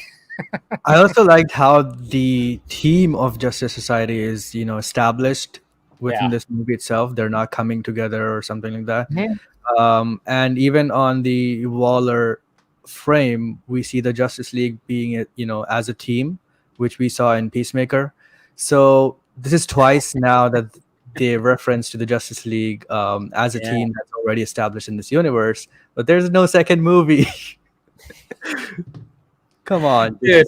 It's such a weird thing. It really is such a weird thing, because it's like, it's I don't know. It's such a weird thing, because the fact that, we're the biggest thing that surrounds this thing is Henry Cavill Superman. Henry Cavill Superman. Is he in it? Is he in it? And then, of course, lately there's been a lot of people going, it's looking like it's going to be the case.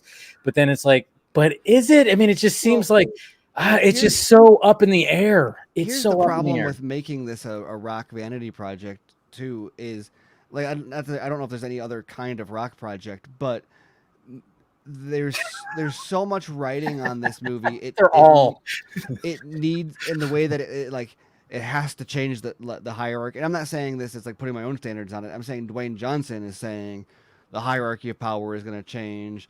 It's all the Superman versus Black Adam stuff. And like, there's one of the biggest talking points is Superman in it, and like, best case scenario, Henry Cavill has like a cameo with or without a face at the end of it, right? And the fact that, like, the thing that we're most excited about or curious about is, will the Superman that we know is at the end of it have Henry Cavill's face on it or not? Yeah. Real, like, the fact that that's all overshadowing all of this, and therefore will dominate the conversation afterwards, just shows you how kind of this is like the wrong movie at the wrong time in my book, for like, and that's, is there a right time for the DCEU? I mean, so much is in turmoil and weird, but like, it's like, why? I just don't know what. I don't know. I just don't know how this is like supposed to land. It seems totally serviceable, but they are acting like it's going to be like the foundation of something bigger, right. And I'm not sold on that. See, don't go into it thinking that. Like, all I needed to do. But he's telling us that. Yeah, that's my problem. But that's what he's doing, and he needs to stop. Yeah, that's what I'm saying. It's I mean, like, the movie itself looks fine. It doesn't look, to me, it doesn't look great. It doesn't look bad. It looks fine, probably maybe pretty good. but it's surrounded with this like, oh, biggest thing in the world, and I'm like, no, it's clearly 1,000,000% not that, and it's just awkward for them to be like putting so much behind this, and it's like feels like Eternals, like. But are they really putting? Okay, here's my question: are they really putting so much behind it? Because I like I can walk around, and it's not like I'm being inundated with Black Adam advertisements and Black Adam merchandise or anything like that. I would dare to say that Joe Blow has no idea this movie's coming out unless they caught a trailer in front of some Warner Brothers movie Elvis or something like that. When I say putting stuff behind it, I don't mean like they're pulling out all the marketing stops or anything. I just mean like the PR game of like having Rock go around and position it that way. And I know that maybe he's going rogue on a lot of this stuff. Or I don't know, maybe I'm sure he's got an agreement with them to be allowed to kind of do his own marketing. It's just like I hate judging. Like it puts me in a really frustrating position where I hate judging movies based on marketing, based on hype, based on all of these things, but that's what Dwayne Johnson is telling me to do. Like he's like, and maybe he's not under promising. Maybe he's just promising. Maybe he actually did get. Then that would make sense. But right now, it just feels like he's over promising. I mean, he's doing it. I mean, and we haven't even gotten into like the thick of the Black Adam like marketing. I mean, he just showed up this week at a private screening, which is it's funny. I mean, I did a little short thing, but because it was just like, I'm like, wow, there's not a lot of people there. And then I'm like, did people not think that was Dwayne Johnson sitting right there, a big dude that's just like, wearing, I was like, but he had the mask on, so maybe that's what fooled them. But it was just like worn some glasses. I know, right? Or something. But he had a hat on too. But when you wear short sleeves and you have distinctive tattoos, but anyways, but I mean, he's trying, he's doing, I give him credit because, he's going like this. He's licking his finger and going, all right, what's happening? Obviously he sees all the Henry Cavill buzz. I don't know if that, who knows? Yeah, which he started and leans in and fans the flames and pours gasoline on the flames and like I know it's like he's like stop it, and then all of a sudden the big mistake with that is like unless there's a surprise third act where he fights Superman, the movie has failed if we walk away from it talking about whether or not Henry Cavill had a face at the end, like. At this point, that's all we are going to be talking about at the end, unless there is something in there that is like because that's what they're getting everybody excited for, and it's entirely possible that it's a misdirection and it's going to be like, oh wow, I didn't know that was going to be so interesting, but look at this, like this latest trailer, it's like a blink and you miss it, but the actual like villain of the movie finally shows up in this trailer. Yeah, and it looks great. Right.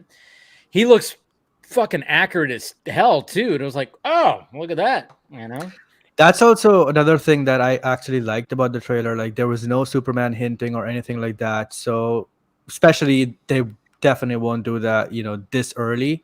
They need, if they are going to tease that, I think they would do that, in the trailer, in the final trailer that would drop like 1 or 2 weeks before. Man, but I just hope they don't do that. They really need, like, imagine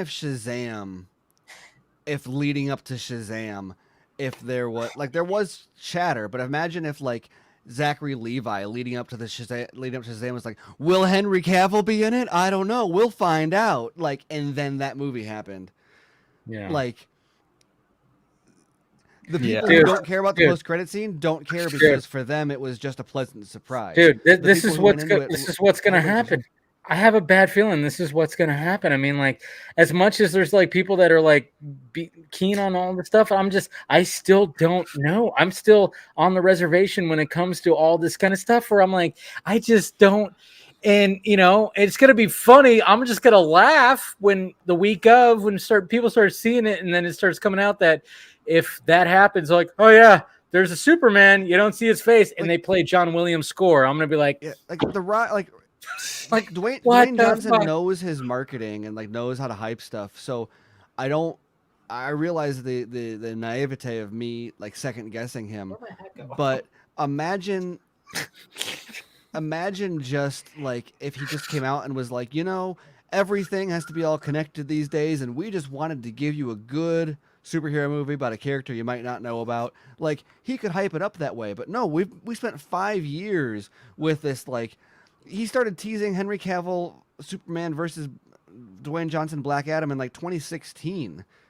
Like, the amount of lead up to this is, I don't know. I think that's totally mishandled. And if he had just leaned into the like, no, this is the like, there will be some exciting things showing up, but this is a standalone movie because I'm The Rock and I want to do my own thing. Like, that would have, I think, been a lot more exciting for people. But now he's like, oh, Black Adam is the newest, most interesting piece of the DCEU, and people are like, what? Who's Black Adam? What's the DCEU? What is that connected to Batman v Superman? Like, how does this fit in? Like, what? There's no. It's like what? You're like putting a piece on the chessboard that like people don't care about anymore, and like, haha. Like, nobody. I don't know what this is. Like, the movie looks fine, but all the stuff that they're surrounding it with, and telling us is what makes it matter, is the frustrating part. Take all of that away, the hierarchy of power and all that shit, and I'd be like, ooh, this looks cool. Like. But I think people Right, wouldn't have. and Steven, I think, watched Steven, the that's your movie. point, though, is that we need to. It's like, can we stop with all that shit? Can we just go into the movie and watch the movie? Yeah. That's pretty much. I mean, let's face it. I mean, like, again, you got Pierce Brosnan as Dr. Fate. I mean, I'm kind of wondering, like, when it comes to the marketing, are they going to do like the individual, like little, like 30-second, trailers that have the different characters? We haven't seen much of Cyclone. Have you noticed that? There has not been. You know why? Oh, You know why? The he's VFX artists are like going like this, like shit. They're trying he's to the complete her Slipknot. VFX. Yeah. Ooh. Oh no! Don't say Javelin, that. The Slipknot. The Oh, who she else? thinks she like the gets rat off. catcher, not rat catcher. The weasel. Well, yeah. Yeah, I don't know. That's what's weird though. Is like with this And I trailer, remember- there was more Atom Smasher. There was, but I was like, lack of Cyclone. What's going on here? Like, let's show some of her. But they're like, no. It was basically the way that it's funny too when you watch this trailer. You can go, okay, you almost can see. You almost saw like all 3 acts because it's like, all right, Well, first act, it's like him, the clear it's gonna be backstory, him Black waking Adam is up, bad, and then he's gonna team up. and then it's like, oh yeah, we got to stop him and blah blah blah, and then all of a sudden it's like, but then Dr. Fate goes, hey, we gotta team up because there's like this devil-looking motherfucker that something like that. So it's like, all right, then the third act they like do that whole thing, but yeah, you're right, Steven. It's just like nobody. I mean, it's just Black Adam. It's like. Like who is gonna actually know who this is? And this is why it's like as much as I love Dwayne Johnson, I think it's great, but it's just like I think your ego is writing checks your body can't cash. Maybe right here, I don't know. Yeah, well, that's what I hate is that I normally hate, and I do hate judging stuff based on its place in a shared universe and based on marketing and based on all these things. But like normally I can tune that out more because that's just kind of exists in an ancillary way. But with this putting Rock front and center as a voice to say like I get marketing appeals to the general audience, but then when you get The Rock out here saying like be excited for this because will Superman show up or not is unless you've got a secret third act with Henry Cavill in it, like don't say that shit. Like don't put that in my head. Don't like tell me that that's what matters. And I don't know. I'm leaning more and more out of marketing of a lot of stuff these days, and that's part of why. But like I said, with him, he keps on putting it back out there, and it's like. And then it's just like, it's gonna get worse this month. I know. What I really want to happen at the end of this movie is let Black Adam team up with the JSA to fight Sabak, defeat him, and then Black Adam basically tell the JSA and everyone else, Now get the fuck out of my country. Yeah. Yep. And because the idea about Black Adam in the comics is that he's basically the dictator of Kandak. So it's like what if I had to have a personal wish list? It's like villain, anti-hero to don't let the door hit your ass on the way out because I'm in charge now. No, that makes sense. And hopefully he does do that. Like, yeah, team up, take down, take him down and take down Sabak and like just, hey, we're all good. Everything's all good. And then and then something happens where it's like, hey man, so you want to be part of the group? And he just throws an elbow. Fuck you, blah, blah, blah, this, that, and this. But the sad fact of the matter is like, why it just seems like there's just going to be no connection to Shazam at all. Like it just seems like there's nothing there. Like I don't know what's going on. I mean, the fact that even David F. Sandberg and during Comic-Con's like, this is the closest I've ever been to The Rock. I'm like, what? I mean, it's almost like David F. Sandberg wanted to put that out there because he's like, fuck it. I don't think care. about it.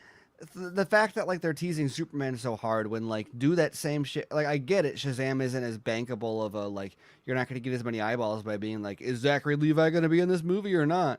But like that is way more plausible and like interesting and practical for the movie. Whereas like I know Henry Cavill's not going to like if he shows up and there's like a surprise like there's like an extended scene or they fight or whatever in this movie, then like that's a big deal and that's awesome that they kept that under wraps. But why? Like you said, you're cutting Shazam out when like having them have an encounter and a brief fight in this in some capacity is logical and makes like I don't know. It's just a missed.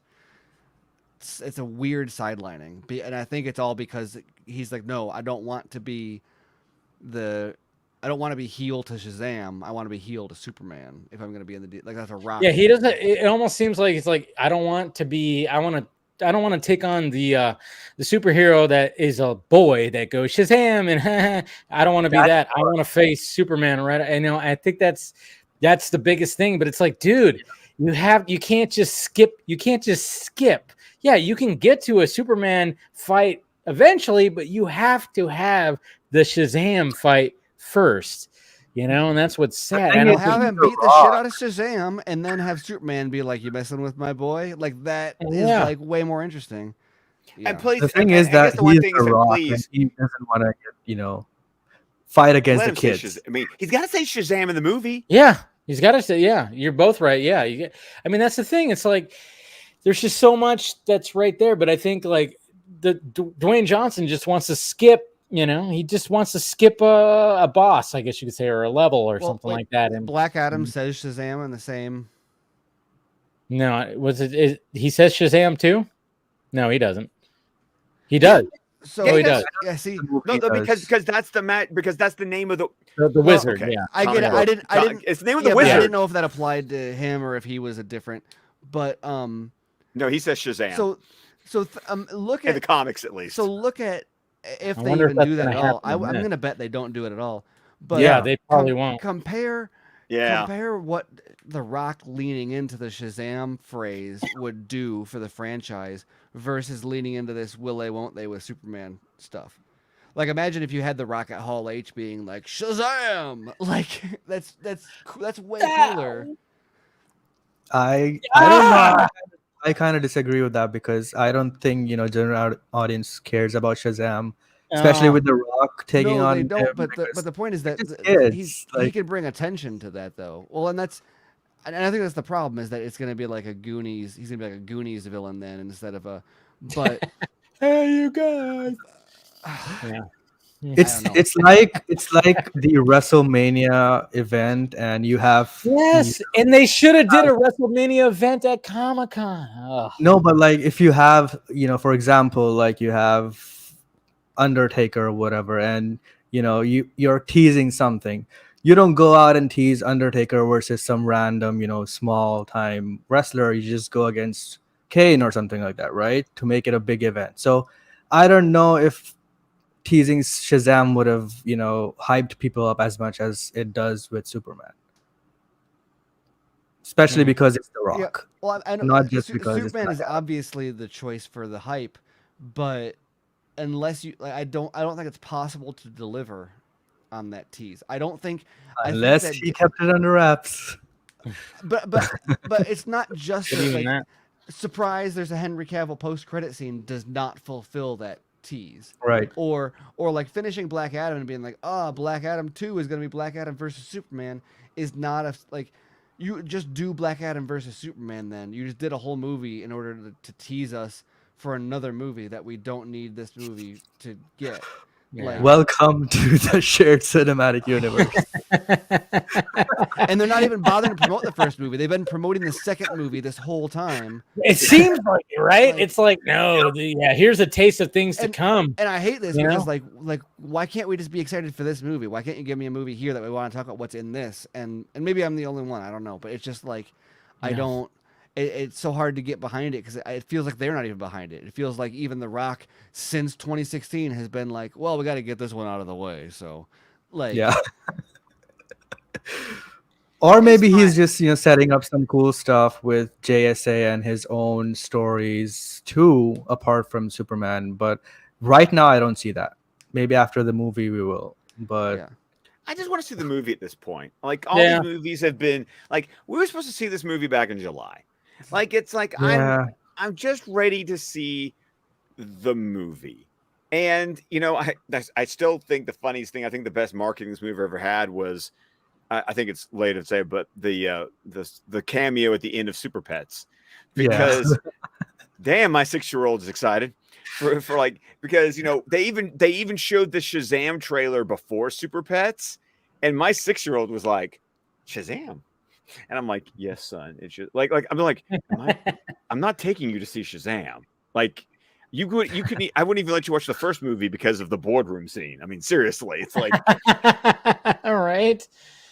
Yeah. it was. And side note, Dave, I completely, agree with you. I've seen Elvis, and that had a lot of Shazam references, and that was yes, a it did. opportunity not to, link those two. It was such a big missed opportunity. And Such after a seeing big the movie, I was yeah. like, why didn't you do that? I mean, like, again, I like my whole gripe was the fact that it's like how, I mean, Elvis is an Oscar bait movie, like crazy. I mean, it still probably will get the nominations, but usually when they release a movie like this, it's going to be October to December. That's when you put your Oscar bait movies. If you would have put that right, I mean, this is when the original, obviously Shazam got pushed to next year, but I'm just saying, like, when it was like during like December, it was like just fit it right there in November and just kind of like link them all up. But then again, it's like even if you couldn't do that, make some references, do some marketing with it, like with this, because obviously Elvis ended up being a hit. Elvis is a hit, and Elvis is, his preferred superhero was Captain Marvel, Shazam. And look at his costume, his jumpsuit. It has the little cape with the hood. Yeah. He totally was It like was so prominent in the movie. yes, and it's like, hey, I mean, you could really try to do some kind of marketing with that. Maybe they will, probably not. I don't know, but yeah, they could have really did. And then of course you have Black Adam that can also tie into it too. Could have had some cross marketing happening, but what do I know? Ugh. Just run a YouTube channel, Dave. I'm just running a YouTube channel. I just talk in a microphone. With this Shazam and Black Adam thing, I feel like Shazam is the Netflix branch of Marvel, and Black Adam is the movies branch. And Shazam is making references to Black Adam because they teased it in the first movie, but Black Adam is like ignoring that, just chasing Superman. So it's just funny to watch. Well, and I it's don't know. so.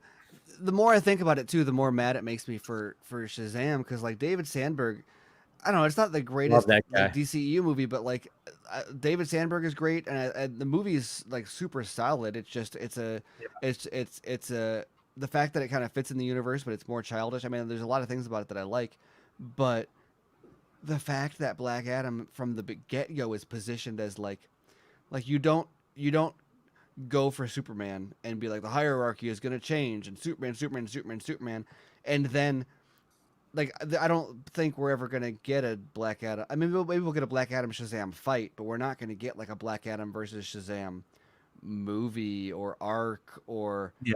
I don't even know if he's gonna be a Shazam villain. Like it just doesn't. It's just it's weird. It's very Maybe if they grow up a little bit and Shazam 3 happens and stuff like that, after that maybe they can have a scene or something. But I don't really see, especially in Rock's vision of where he wants to go, I don't see Shazam being in that plan. Are Because you why looking at would- your audio? yeah. It's still, I mean, it is low, but it's good enough. Like it's not where you're like, it's not where your audio is like, or anything. So yeah. But my lagging is stopped, by the way. You're lagging Oh as stuff. yeah. Yeah, I actually Heather I went to went sleep? I went into like a pinwheel of death, and I noticed my little Wi-Fi thing. I think Heather finally got off the phone. I think I think I'm the captain now. Yeah. You're like, oh, but yeah. What was I gonna say? Shit. I forgot. But I don't know. I do want to talk about. I would like to talk about some of the D23 things we've gotten. Yeah. That's what I was gonna say. Let's get into the D23 stuff now. I've been like totally out of the news, so I have no idea about anything. Well, I saw the Ezra Bridger casting, but that's all I know. From Star Wars, yeah. A lot of people were hoping for the dude that played Aladdin. And then he tweeted out, he's like, "Hey, I can finally nope, didn't happen." But a lot of people are like, "Oh, poor guy." It's like He sent in his tape too, so yeah. man. But I mean, like the guy that they got, when you put him up to the animation, looks like Ezra. I was like, "Holy shit, they did a good job!" Because he looked like the animation. Wow, they did a good job. So it's like, sorry, I still need to see Rebels. Rebels is still on my Ooh, it is. You watched all of Clone Wars, right? No, I have not watched all of Clone Wars. Okay. Well, you need the Rebels and Clone Wars is like. Once you watch both of those, you'll be like, "Oh, like that is my Star Wars." Like everything that you like about Star Wars and everything that you want from Star Wars is the corner of the universe that is doing all that stuff right now, or has been doing that stuff recently, at least. Well, I'm looking forward to that. I'm trying to think what else. I'm gonna side with Dave here. Dave, hi. No, I'm down here. I'm down here. There we go. All right. We've actually just talked about before how I'm not into the live action remakes. Neither am I. I am being unfair, but I'm not even watching the Little Mermaid trailer because I know I'm not going to watch the movie because I just don't have any interest. I definitely haven't even bothered with this Pinocchio thing because, dude, when I was 5, Pinocchio was like my jam. Yeah. And I'm not even going to bother with this live action remake. So, I feel so bad for this Halle. I have to see Halle Bailey. Halle Bailey. I know it's way too same close thing. to Halle Berry. Yeah. I did it. I was just like, okay, I'm going to admit it. I just called myself. I was like, yeah, I read this wrong the first time. Well, the number of times that I have to correct myself on assuming that Halle Berry is in Little Mermaid. I've read so many headlines like 10 times, be like, why is Halle Berry? Oh, that's right. Like too many times. So I probably need to watch the trailer at least once just to give it the courtesy of watching the trailer. But Little Mermaid isn't even one of my favorites. Unlike you, Dave, I love Beauty and the Beast. So and like the original animated version. Yeah. But I saw Little Mermaid in theaters back in 1989. So Dude, that's the thing. It's like when I watched the trailer and I was like, all right, looks I mean, they got the underwater stuff. I mean, James Wan was the blueprint, I would guess, because it's just everything. The hair and all this stuff, and I'm like, she's swimming, and I was like, okay. I'm like, yeah. I mean, I dug the visuals. I mean, a little dark, but I mean, it's underwater. It's supposed to be like that. She has a beautiful voice, but then I'm like, yeah, but I have no desire. I don't even like the animated version of this, and even I like the animated version. I'm going to tell you this though, it's kind of like my biggest issue. One of my biggest issues with the Lion King remake was stripping out Be Prepared as like a really awesome song. Like, Yeah. that's I mean, Jeremy Irons performing Be Prepared is like one of the highlights of that movie, because Be Prepared is like a top 3 Disney villain song. And it got reduced to nothing in the CGI I'm gonna call it live action, the CGI remake of Lion King. All I'm gonna say is, you better not fuck with Poor Unfortunate Souls, because I love that song. And like, I guess I'd say, how could they get away with that? But I guess if they got rid of Be Prepared, anything is on the table, isn't it? Like, I'm just saying, because unfortunately the actors just, they'll have it in there, I think. But like, what's it gonna, like, I try to appreciate what Will Smith did with You Ain't Never Had a Friend Like Me, and it was just a bridge too far for me. It's like, you put your own spin on it. I can say good job, Will Smith, but I'm still gonna listen to the Robin Williams version of that song. keep Robin Williams' song out your motherfucking mouth, Will Smith. You went there. I was there. Yeah, you know what's funny, Steven? I was like, in my brain, I was like, how can I incorporate a slap joke in here? And I couldn't think of it, but you got it. You nailed it. I think. Oh man, what do you do without a voice? And of course, there's always body language. I mean, Melissa McCarthy makes me so disinterested in seeing any of that happen. Oh, that's right. Oh man, I totally forgot that she's. I like her a lot, but like knowing Ursula. Ursula, didn't remember her name. Yeah. Man, I just. It's good. I don't know. It's. You know what's funny? What's interesting about Melissa McCarthy is, like, when she came on, like, Bridesmaids, fantastic. There's, The Heat, fantastic. There's a lot of things that she was fantastic. It was when she started writing with her husband. Yeah. That's when it got really bad. Yeah, I've said this before. It's like, it got, like, what is happening? Like, this is just not good anymore. It's like, but you have some freaking amazing, like, comedic movies. Yeah, she's brilliant and talented, but just I even liked her show that the combination of her recent stuff and been good, and the other Disney live action stuff is just like, oh, that's not a role I'm looking forward to. Okay, what are we feeling about Hocus Pocus 2? I never got on the bandwagon of, like, the first one. Oh, like, I love the first. I saw it in that's theaters. the thing. I love the first. So did I. But it never really pulled me in. I know a lot of people are like, every Halloween, that's on their list of Halloween movies or something like that. Not mine. I just never. I mean, I always had a crush on what's her name, Sarah Jessica Parker. No. The girl. I had a crush on her. Okay, well, yeah, but the girl that's in the. Yeah. She was in. The other thing I remember her was Ladybugs. If anybody remember that Rodney Dangerfield movie, Casey's not going to even know what the fuck I'm talking about. 93. It was 92 that came out, actually. Ladybug. Rodney Dangerfield, great. Had Jonathan Brandis. I mean, it's good. It's a ridiculously stupid movie. Look it up. I'm not even going to explain the plot because nowadays you probably would get canceled. Yeah. What? No, it's like, explain the plot and why it came out in 92 specifically. Like, just keep going. Because I watched it like crazy. I loved the movie. I thought it was hilarious. Is it Vanessa Shaw? Is that who it is? Yeah. Or is it, I'm hold on. She was like the girl in the movie. Yeah. Yes, Allison Watts, Yeah. Max's crush and classmate. Yes. Okay. Yeah. Her. I never knew her name, but I just always thought, oh my god, yeah, geez. But anyways, I just never was one of those where I was like, so when the sequel is now coming, I'm like, all right. I mean, I'll probably watch it. Why not? But I'm not one of those. I'll probably watch it.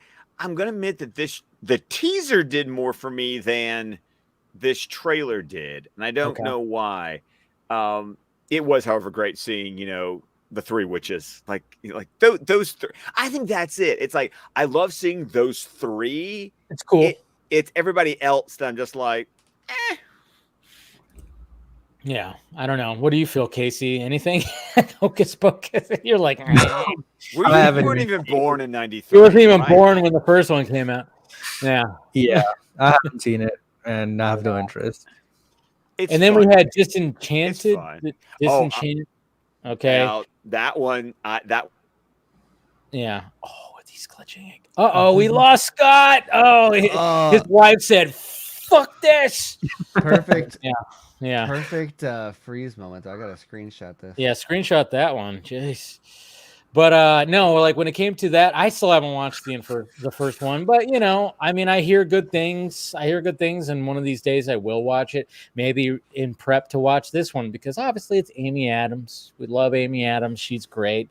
So yeah, I mean, I'm gonna have to watch the first one eventually. But again, when it comes to these Disney type movies, as a kid, I remember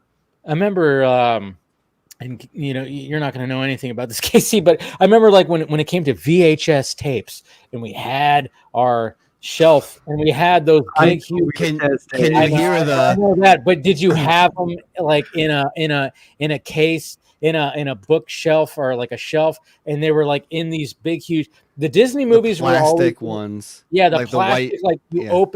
open them up as opposed to sliding them out the sleeve. And we had all of them. My mom got all of the Disney movies, but I just never. I think my brother was a big fan of the Disney movies. And quietly. you pop those in, and it immediately double the volume of everything else. Coming soon to theaters. Yep. Yeah, it did that. You got all that right at the beginning. But I don't know why. I just never did. Like, the Disney animation movies just never pulled me in. They just never did. I'm wondering, like, probably one of the next ones that's going to be done is Sword in the Stone. They haven't done that one yet, right? Oh man, that's depressing to think of. I hope that one feels like it might have more potential in terms of like taking liberties with the story. But the biggest part of That all was of them the is one that I like the most. it's That's been the like thing. it's been like a carbon copy of like even like Pinocchio. I haven't watched the movie, but the trailer I was like, oh no, this is like scary how much they're just putting a live action filter on the original movie. Basically, is what it looked like. CGI surgery. Yeah, I mean they were like you watch something like Chip and Dale, and it just like exposes stuff like Pinocchio. It's just this weird thing. But and I saw a Twitter thread where they posted a bunch of clips from it, and it was just like real awkward. I mean, right down to like Alan Silvestri like borrowing from his Avengers score. Hey, there he for is. The moments of Wi-Fi it. just blip. It's just like not my started jam. my entire computer. I was just like, screw this. Is it a full moon? What's going on with? I know, I man. think It's someone one in of the those. chat said like Mercury's in retrograde or something. Yeah.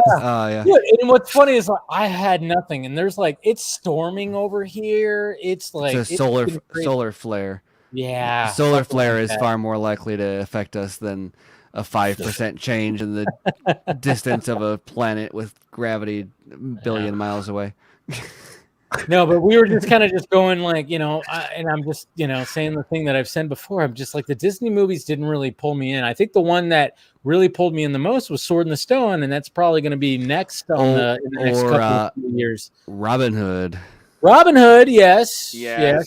Well, yeah, we definitely need it. Well, I mean, the last Robin Hood, let's face it, that was a fucking shit sandwich. You know what one of the best Well, they make him a fox though. Sorry.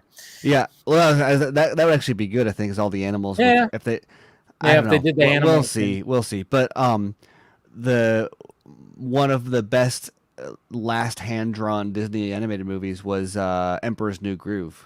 David Spade, John Goodman. Spade. Yeah, it was a good movie. It was a good movie. Funny. The one I loved, which I think was okay. Technically, Winnie the Pooh was the last hand-drawn Disney movie, but I said one of right before that. Call me out. I'm not calling you out. No, I'm not calling you out because the one I love is The Princess and the Frog. Okay, I didn't see that one. Oh, I didn't see that one. But then we also realized the Russos are doing the Hercules movie, right? Yes. That's coming, and I'm like, we got two. Remember, we got two Hercules The movies. Russos are doing a live-action Disney adaptation of the Hercules movie.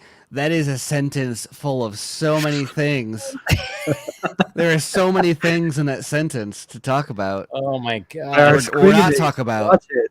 Or not talk about. So many The things best to talk part- about or okay. not talk about in that sentence. I don't have a lot of love for the Hercules movie, except for the muses. As you know, What's his name? Phil Collins, right? yeah, Phil Collins did the Yes. muse. Wait a minute, did Phil Collins? I know Phil did Tarzan. Tarzan. Tarzan. Shit, never mind. No, Sorry. Phil Collins did Tarzan. Tarzan. That's right. Jesus But the muses are like a gospel group, and Yeah. they're the best part of that movie for me. Okay. And you wonder if the Hercules. Russos are going to take that same. Oh man, I don't want to talk about it. I don't want to talk about it. The funniest part to me in the entire movie is at the very beginning, because Charlton Heston is narrating the beginning of that movie, and then the muses come out of like one of those jars and goes, "Honey, we got it from here," and you just hear Charlton Heston go, "You go, girl." Oh man, god damn! I mean, it's funny too because I remember watching the Rock's Hercules movie. I mean, it wasn't bad, but it was just like, I don't know what this is trying to be exactly. I mean, like his face was funny, his hair was weird, and it was like they were trying to do like a serious version, because then they had that other Hercules movie with Colin Lutz, which was so bad. That movie was so bad. But the other than being directed by Brett Ratner, I mostly liked that that Rock Hercules one. It wasn't terrible. No, it was forgettable though. Yeah, the problem was it was forgettable, but like I even rewatched it a while back and was like, it's a solid like 90s style, like if you're talking about like those throwback movies, like that action comedy, but also had a little bit more to it, like of the era of like the Mummy, not nearly as good or like iconic as the Mummy, but it has that vibe of like, oh, the action is like solid action and the comedy is pretty good comedy, and it's like a really good. Yeah, but I like, think of like the Mummy and the Mask of Zorro, and yeah, you know that. I love the Mask of Zorro. I love the Mask of Zorro. You know how to use that thing, don't you? Yes. What the ink goes in the other man. We've got a lot of work. Casey, put that movie on your list. You need to see the Mask of Zorro. That movie is so good. That movie has got some of the best on-screen sword fighting. Put to film. I love and horseback riding. But it's also a good example of like the beginning of that era where they were like starting to do really interesting things with color and editing and movies, because the technology was at the plate, but not in a way that's like awkward CGI use of tools that aren't done yet, but in terms of like the reds, for example, in that movie, like there's so many color schemes in it. They're doing really interesting things. It's I'm trying to sell KC on it, the things that he's gonna. Well, yeah, but it's also Martin Campbell. He does that. He does some other things, but then he goes off and does Casino Royale, and I'm like, yeah.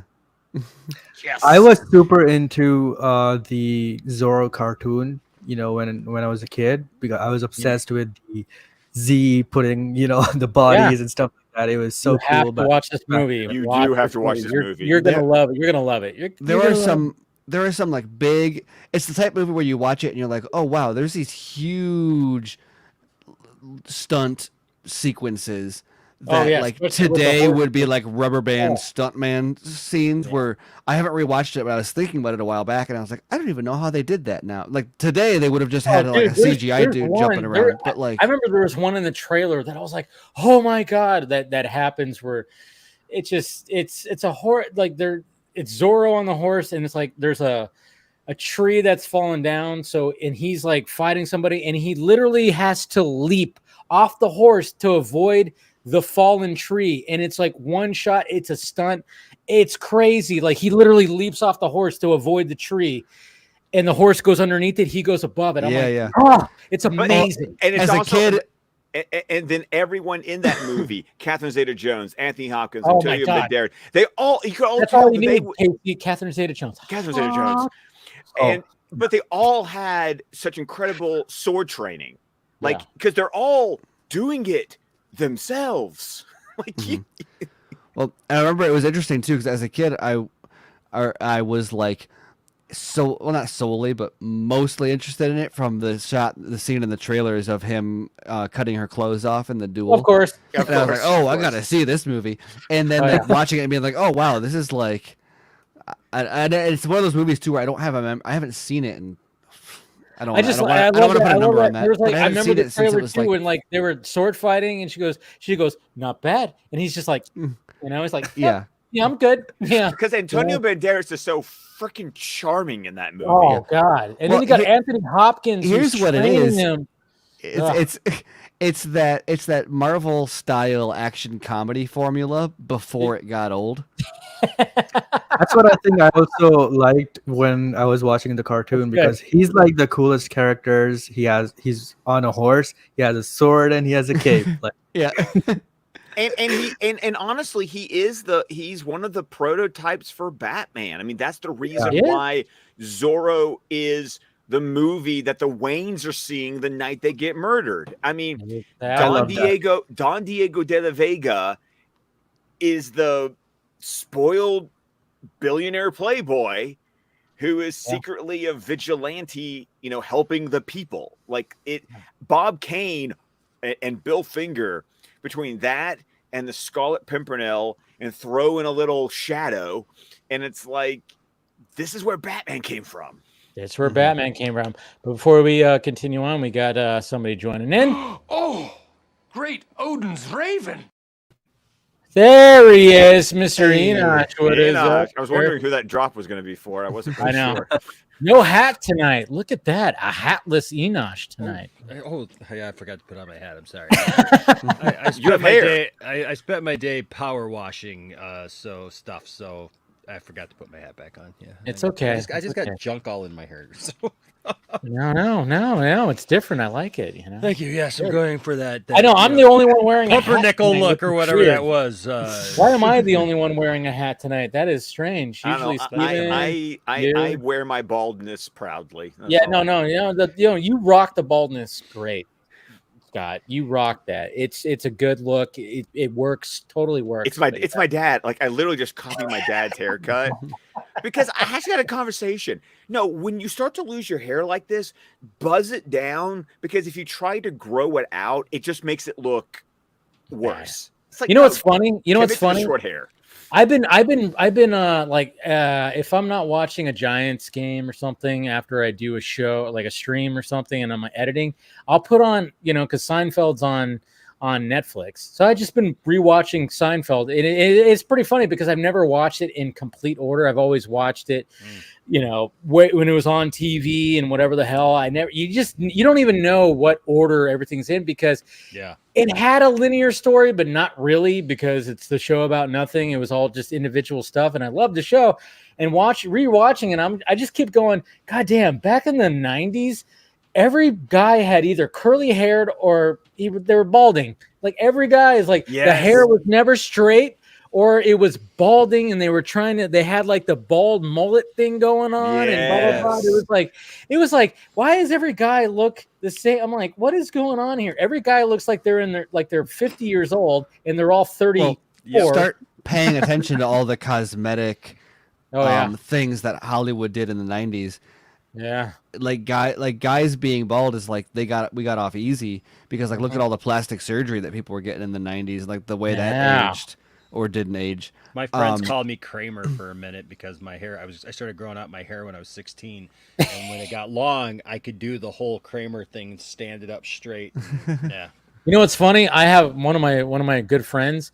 He looks like Kramer. Like, it was funny. The last time we even hung out, we were just drinking and all this stuff, and I was like, dude, and there was somebody else there. I'm like, yeah, he's fucking Kramer, right? He's Kramer. And then people were like, oh my God, yeah. I'm like, dude, I'm telling you, for Halloween, one of these days, just get the Kramer wig, get the clothing. You would win a contest. You have the face, and you have even dropping the N-word. You'll be right up like, oh gosh. Hey, I said Kramer. Really? Character. We just Steven, drop right to that, huh, Steven? Okay. I know. Sorry. You know what? It's funny. It's funny you mentioned that. Whoa. Not the N word. Okay. No. Not today, Dear Satan. God. No, thank you. No, I was flipping through Facebook Marketplace, and somebody was selling a Kramer guitar that had a picture of Kramer on it, and I was like, "That is brilliant. That is absolutely brilliant." I What kind of guitar was it? That's what I just said. It was a Kramer guitar. Oh, I see. Okay.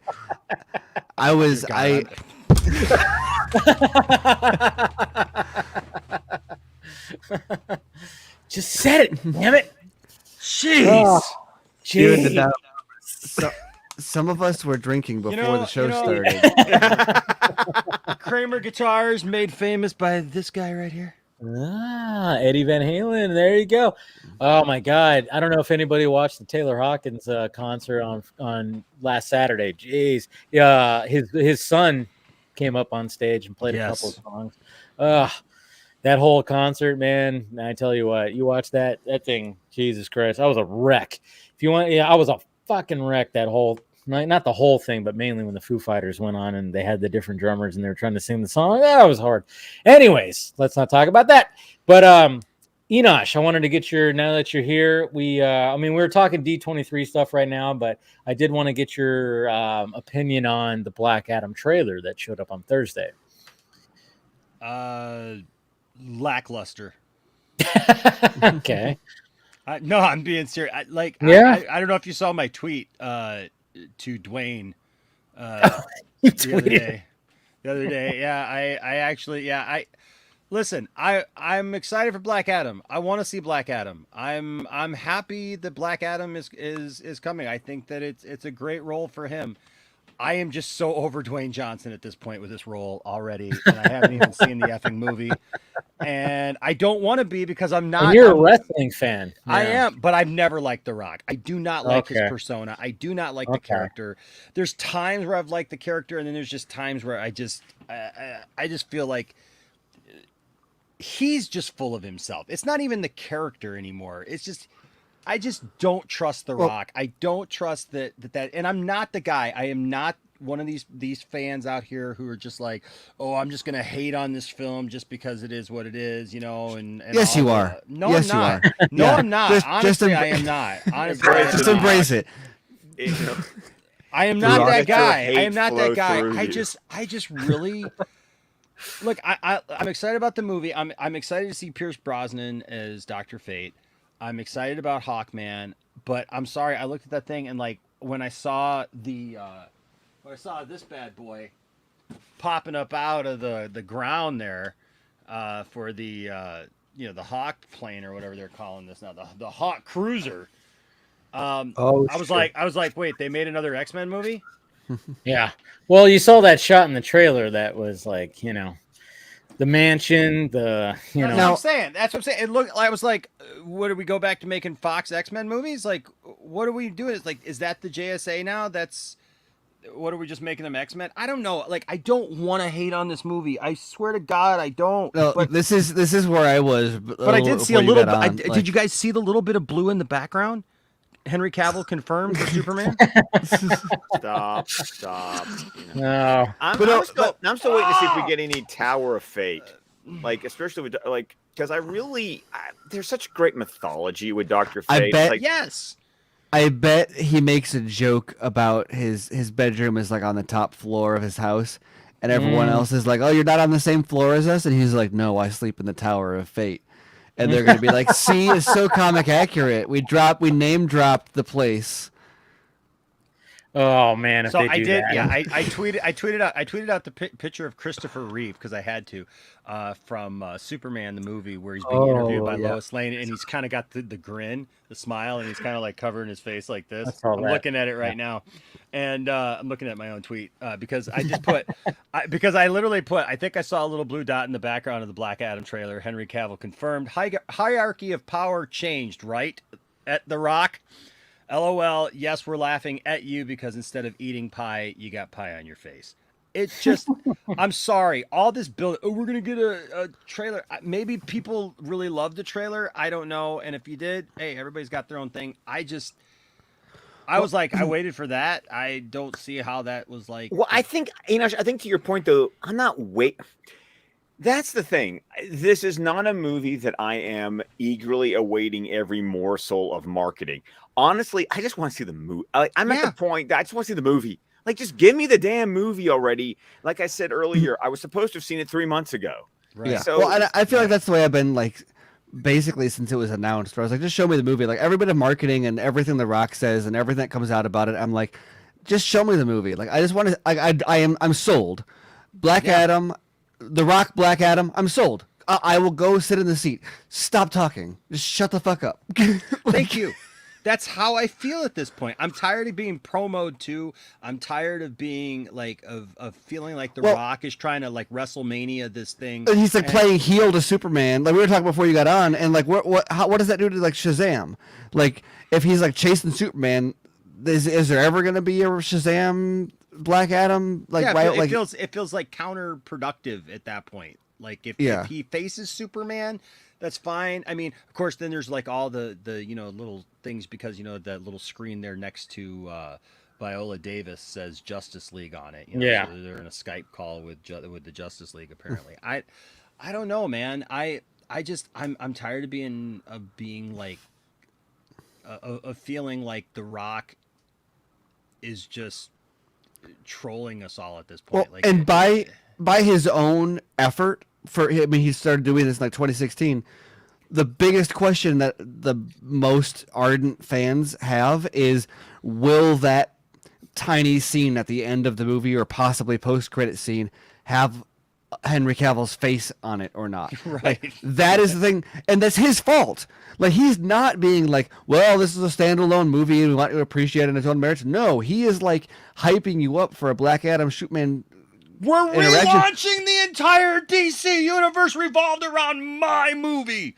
Yeah. Like, and this is not that. Like, no, like, I'm sold on it, and everything he says makes me less interested in seeing it. I'm like, just stop. I'm already sold. Black Adam, The Rock, Black Adam. I will go see it. Yes, those are the 4 words I need to know. Like, I will say, I mean, there is a smidgen of me that's a little concerned about his performance. Because even his dialogue just sounds very monotone and just bland, like not in like a compelling way, but just kind of like in a. It's 80s action hero. Everything is just like flat and that's predictable. a great way to put it. Yeah, it just feels like it's almost like a step backwards, or it's just kind of par for the course for a superhero movie. It doesn't feel like it's this thing that The Rock is making it out to be. Now, look, we could go see the movie, and the movie could be like, could blow me away, and I could be a total hypocrite and say, look, yeah, I bought all the toys and I got all the stuff and now I'm happy I did and whatnot, but I mean, look, I'm not really super thrilled with the movie The Batman either, but you know what, I bought the Batman hat because it looked cool yesterday and it was on sale for $5. So. And I think people are also the logo's cool. The Rock brand is like, I want to say it's a lie, but it's not like. People talk about it as if like Tom Cruise is a bigger box office draw than The Rock is. Let's talk about those Top Gun Maverick numbers, by the way. That was a fun movie. Take all of the ensemble movies out and take all of the franchises that he joined after the fact off of his filmography, and he's got like there's nothing like to brag about as far as his box office goes. I mean, his stuff has done well, but his Tom Cruise is like 1/4 the size of Dwayne Johnson. True. 2, by the way. Sorry. Well, no, it's I think that people are kind of the narrative of The Rock as this big action star. It's false. It just doesn't really, and it's not even a critique or a judgment on him so much as he's not the brand isn't real.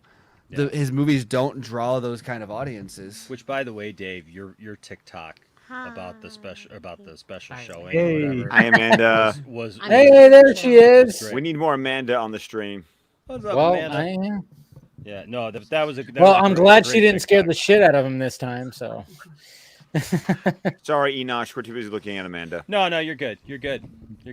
I will say this though, like. you know, all these people who keep like making fun of the whole Zack Hi, Snyder is the everybody. blueprint, you know, thing now. I'm sorry, but like Black Adam floating in water.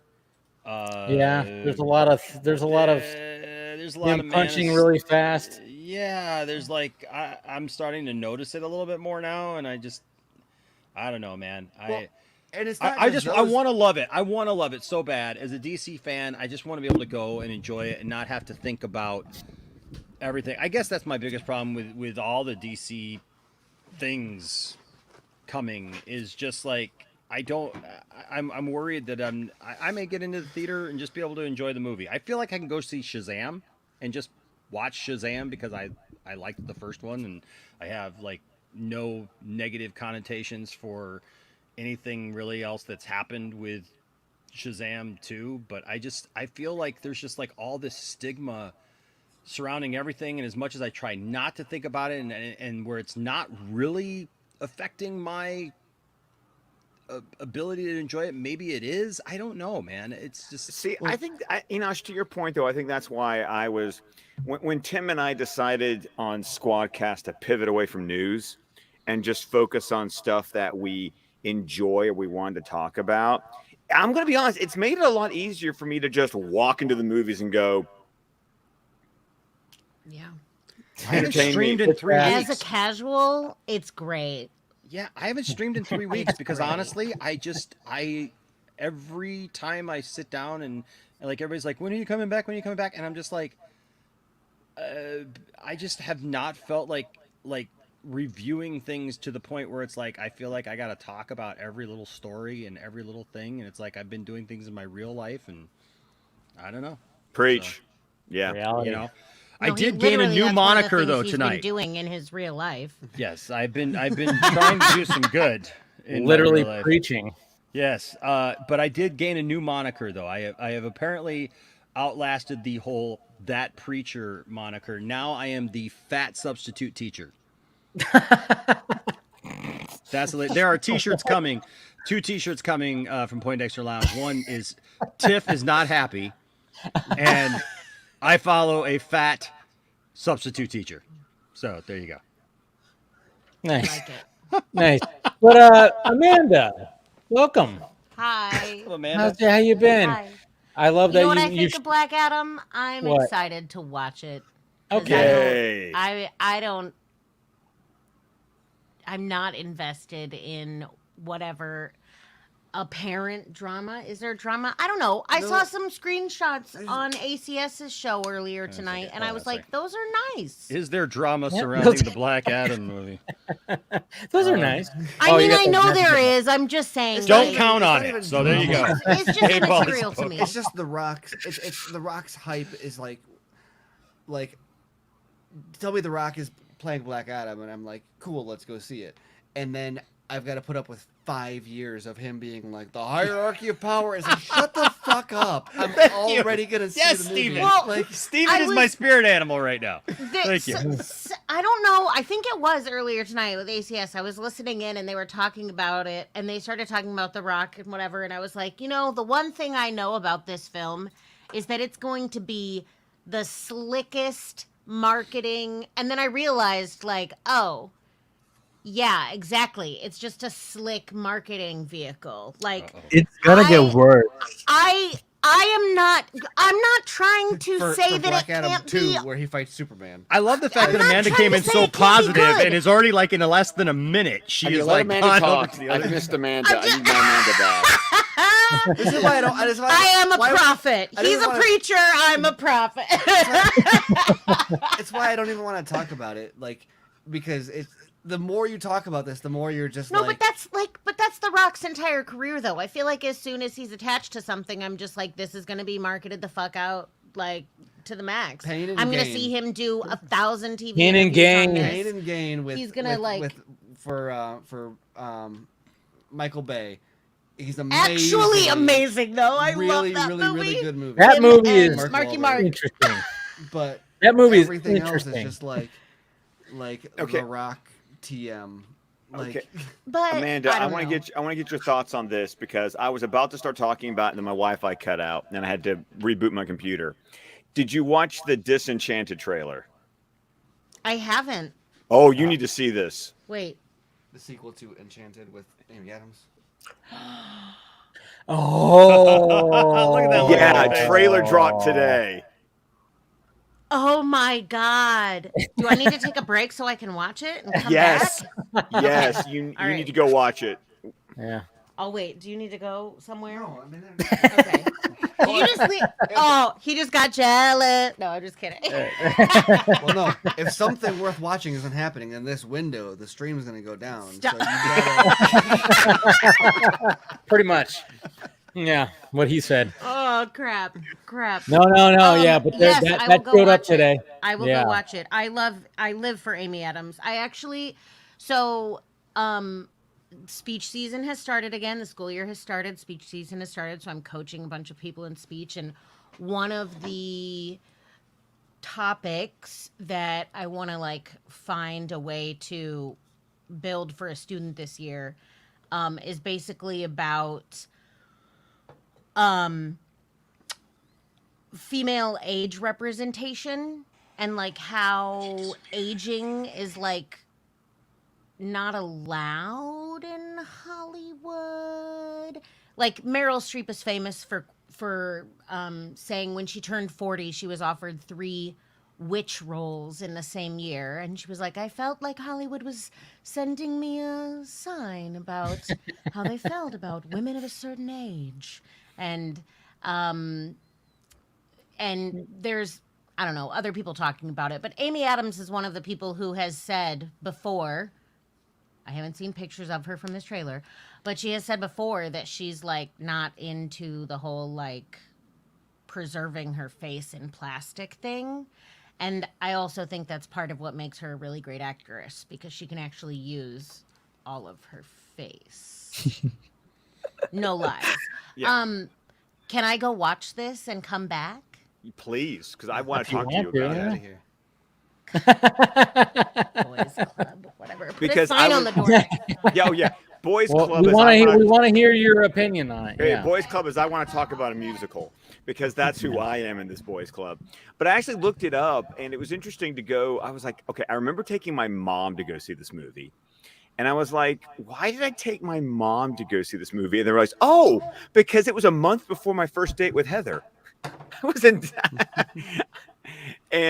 but then I also looked at it and was like, it had a $85 million budget and made $340.5 million box office. Damn. Wait, do you hear that? I do. Yes. On Mike. Your mic is like getting everything right now. I just heard Amanda go, what the fuck? I don't know what that's about. I assume the trailer. Yeah, hopefully it's not one of the kids. No, it's not one of the kids. Yeah. I know the voices. Yeah. All They're right, too but adorable. as she before she comes back and whatnot, like so what now that we've talked about the things that we've already seen today, like Little Mermaid, they talked about Peter Pan and Wendy. Yeah, which I'm kind of curious because it's like, that story has always been kind of cool. I always think Hook is like one of my favorite live action Peter Pan movies because it was something unique and different. Robin Williams, Dustin Hoffman. That movie I watched so many times as a kid because Hook is great, but otherwise Peter Pan is like notorious for just being terribly adapted. Yes. Yeah, the only thing that gives me hope for Peter Pan and Wendy is David Lowery is directing it. And I've already had it confirmed through an interview. That's right. Yes, and it's already confirmed that the head of the Green Knight is going to be mounted on Captain Hook's ship. Okay. So he's going to have a little Easter egg from. Okay, that's cool. I like that. I know. Well, and I then the remember him fact talking about developing the script for that too, and like the reason that so I guess I am excited for that then.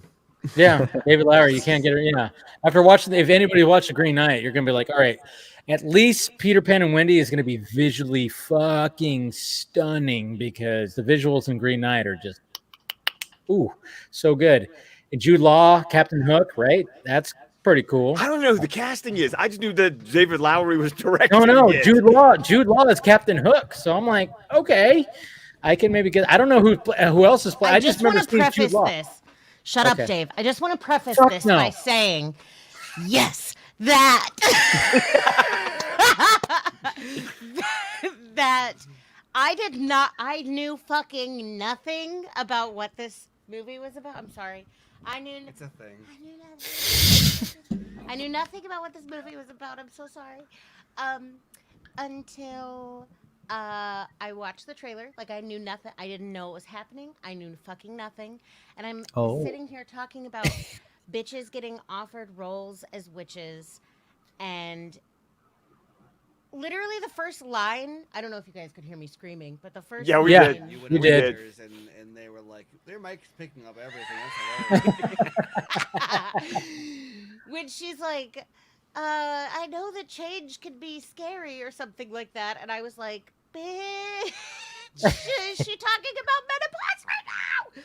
She's not, but maybe she is, though. Oh, it looks so good. Also, they're very clearly setting it up to have a third, and that's very exciting. So, yay. Steven. Yay. I love Disney James. Plus original. James the Marsden is fuck up. also between his, Let people have things that him they coming back in want. Westworld and then doing Yeah. this, where he's Yeah. just like, your servants must dig a turret and build a tower from which you may sing. Like, he is so into it. I'm like, Yes. James, Oh, no. I love your He was commitment. built for this role. He was built for this role. Also, He looks like a prince. He does. literally, He's a fucking prince. Like he's I feel built. like that his is face. his hair. He doesn't actually have to grow hair out or anything. Like, that's just what he looks like. Regular, little costume, accessories. I think it looks very. I think it looks fun. I think the third will be so much better. Can I say Oh, that? Can I say she's that? already predicting the third's gonna be better. No, It gonna will, be an it eight- will. it's gonna Like be an Black 8-episode series just in 2024. No, there will be a spin-off though, because very clearly there's a stepdaughter. There's gonna be like, what are you serious? Are you not seeing it? There's an evil stepmother. Now it's Cinderella. It was Rapunzel. Now it's Cinderella. Hey, Amanda, Has pull he the lost mic his a little Pull bit the mic closer. closer. Pull the mic closer. Take over. You're the Take captain over. now. Take over. Hi, Oh. my name's Steven. My chair is in the way. Anyway, Very yeah, progressive of you. that's great. Yes. That's great. I love People that. tuning in for the first time are like, "That's Stephen Colbert." Okay. That's what he looked. Earlier tonight, I got on ACS's stream and I said, "Hey, son," because Joey was on. I was like, "Hey, son." Hey, Anthony and Phil. And somebody was like, "Wait, ACS, Amanda's your mom?" And I was like, Oh. "Fuck you." And then ACS was like, "No." She was saying Joey's her. Joey was like, "No, Amanda's my mom." And they were like, "Oh, that's cool." And I was like, just to be clear, that's a joke. I'm not actually his mom. Although I do look very good for however the fuck old I have to be Joey's mom. So, it's fine. Right, or even ACS's It's mom. fine. Yeah. 65. ACS is, he's probably older than maybe all of us, I but don't he, know. he Like The he's Rock, still, he doesn't age. he doesn't Speaking of- age. He's got some genes that just, and that laugh, man. I still, oh god, the last time he was on here when we had the when we wife had Travis, beater. The wife the beater. wife beater thing was so great. Oh, did you see that, Did Amanda? you saw that clip, Amanda, about the wife beater?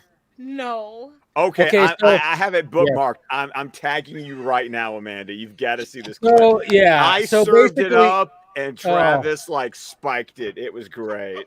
Oh, it was great. It was me, Scott, Travis, and ACS. And Scott goes, "Oh, Travis, I see you're wearing the wife beater." And he says something about a musical. And then Travis goes, "It literally has my wife on it." Like, he had his wife on the wife beater. So then all of a sudden we just all start losing our minds. And then Anthony has that big, huge laugh, and he's just like, he just loses it. So of course that just adds to the whole thing. Just because tagged you, Amanda. Yeah. Check your Twitter. I just tagged you on this. Travis Snell is one of the strangest, nicest, most out-of-pocket men on this app. You just described a Canadian. I'll like geekers will come up in my podcast queue, and I'll hear him talking about his dog's like anal glands needing expressed. I'm not kidding. That's a thing that happened. I'm like, you're coming for my brand. Excuse me, sir. Anyway. The Anal Glands podcast. How dare you? Yes, anal glands. Yes. You're listening to the Anal Glands podcast with Stephen Colbert. That's right. Is this like? It's just him and Dice talking about symbolism for an hour and a half. Nobody can resist sweaty my balls right sweaty next to my balls. anal glands. Yes. That was our opening, our intro song from the album Chocolate Flavored. Starfish? Yeah. Sorry. Here's an oldie but goodie from a guy named Chef. A guy, we go way back. Chocolate sweaty balls. We've lost the plot. We've lost the plot. We were talking D23. So obviously we've got trailers, stuff that There's we got. a new Andor trailer, right? What? There's a new Andor trailer. Was there? Is there It's really? gonna be tomorrow. Tomorrow. Wrong. That's Star Wars. So I saw a new Andor trailer. Was it like a brief one, like a preview to the trailer? It was probably a preview to the trailer, maybe. Oh, okay, I don't know. okay. You know how they do those short ones? Where like, hey, because the Star Wars and Marvel panel is tomorrow for us, not for you. It's like later today, whatever the hell. Yeah, you're already tomorrow. Same time, Dave. I know. It's fun. I always, when I hit up Casey, I'm like, "You good for tonight?" But it's literally like, "You good for like what this morning or whatever?" No. But the panel for Marvel and Star Wars is tomorrow, 10 o'clock my time. So, yeah, 10 a.m. I'm looking forward to that Marvel panel. Yeah, the Marvel panel is going to be insane. Eternals 2. Just give me that movie. Which one? Eternals 2. Oh, that's what you're hoping for? Yeah. Yeah, I believe the people who say we're going to get a fantastic forecast. Yeah. Which was kind of funny how you said that. A fantastic forecast. Anybody? Anybody? Okay. Sorry. You said that and just like fantastic forecast. I'm honestly, I won't even lie. Seeing Casey right now, I'm concerned for him, and I need to check on your mental health. I haven't seen stubble on your face. Many a moon. He finally hit puberty. That's what happened. Yeah. Okay, well, no, I'm not worried anymore. That's really good for you. He's all grown up now, Amanda. Yeah. And by the way, I mean, if you could pull the mic a little closer to, you're a little low right now. There, I know. There you go. Yeah. So I don't know. I know. The people at McDonald's. See, that's the thing. Now your voice it sounds good. We're like, you know how you sound very crystal clear.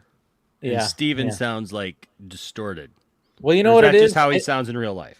No, that's kind of how he sounds in real life. It's a little bit like the Peanuts teacher. Yeah, a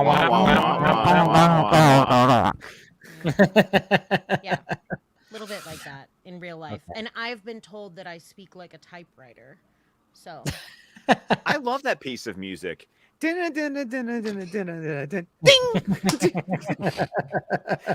a piece of music, KC, that goes back a few years. Yeah, you'll want to sample it. When did it come out, by the way? I gotta see that. I mean, also they use a typewriter, and no, that's a cash register and money. Money. Let's see. Cash register, 1986, the typewriter song. Oh wow! Oh, creative title. Well, I still remember when Penn and Teller, when Penn and Teller, I loved watching PBS, so I used to watch Evening at the Pops for the Boston Pops Orchestra, and they always have guest hosts. As a kid would do. Fuck you. I'm sorry. Was Lawrence Welk not on that night? Even that was a bridge too far for me. Hey, if it's any consolation, Scott, I asked my parents and gladly went to see Burt Bacharach in concert when I was 12. So But it is funny to watch you admit this first. And no, come on, it was PBS, and John Williams would conduct because he was like the head conductor for the Boston Pops Orchestra. But I remember when Penn and Teller hosted one. Yeah, Penn and Teller hosted it one night, and they went, "We'd like to introduce this beautiful piece of music, called the typewriter. But since nobody under the age of 35 knows what a typewriter is, we now present the video game." And they had gotten someone to program a video game that moved with the melody of the song. It was brilliant. That's awesome, actually. Very cool. Very cool. Enosh, screw you. You're Hey, older. I was actually giving you kudos. There was a silence. There's a hush. I'm listening, Amanda. All over the stream. Who remembers Stephen Banks, Home Entertainment Center? Stephen Banks. That sounds familiar. Oh my god. Yeah, Dave, because he's your father. Is he? Damn it, Dad. Him and Jim Carrey fucked and had a baby, and it's you. Stephen Banks. Why am I know the name, but I can't. He sent it to you before. Probably. Yes. I think yes. Probably. This Stephen Banks. God damn it. I am like, I know it's like right there. It's right there. I know you can look it up on YouTube after you're done watching the show. Hit like and subscribe. What? God.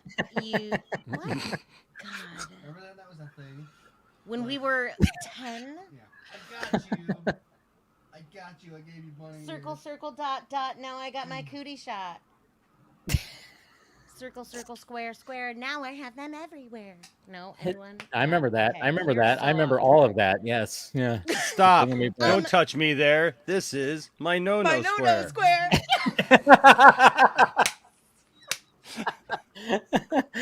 Milk, Casey lemonade, around the corner, fudge is made. Yes.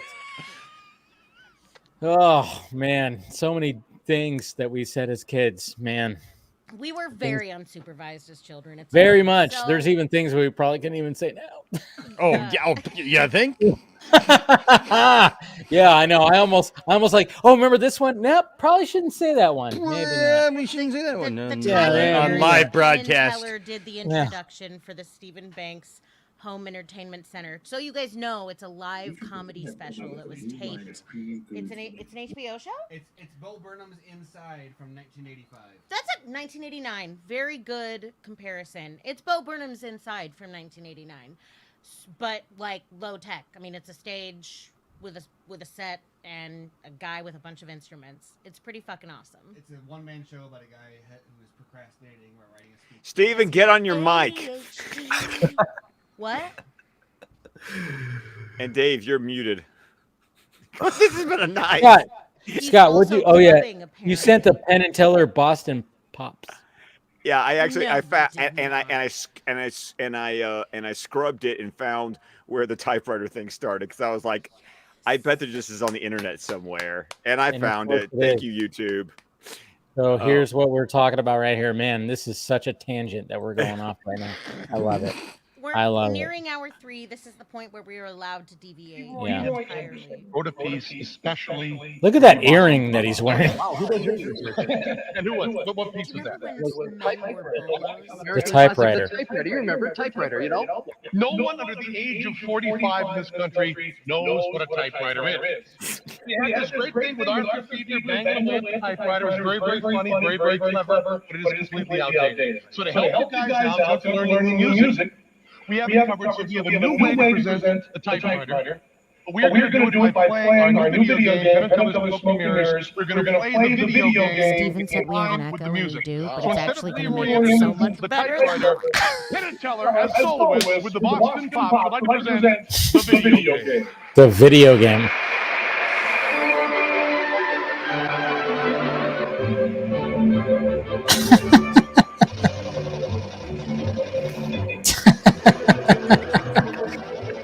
I like it. Wait, what year is this? It's the 90s. Yeah, it is. Yeah, it is, baby.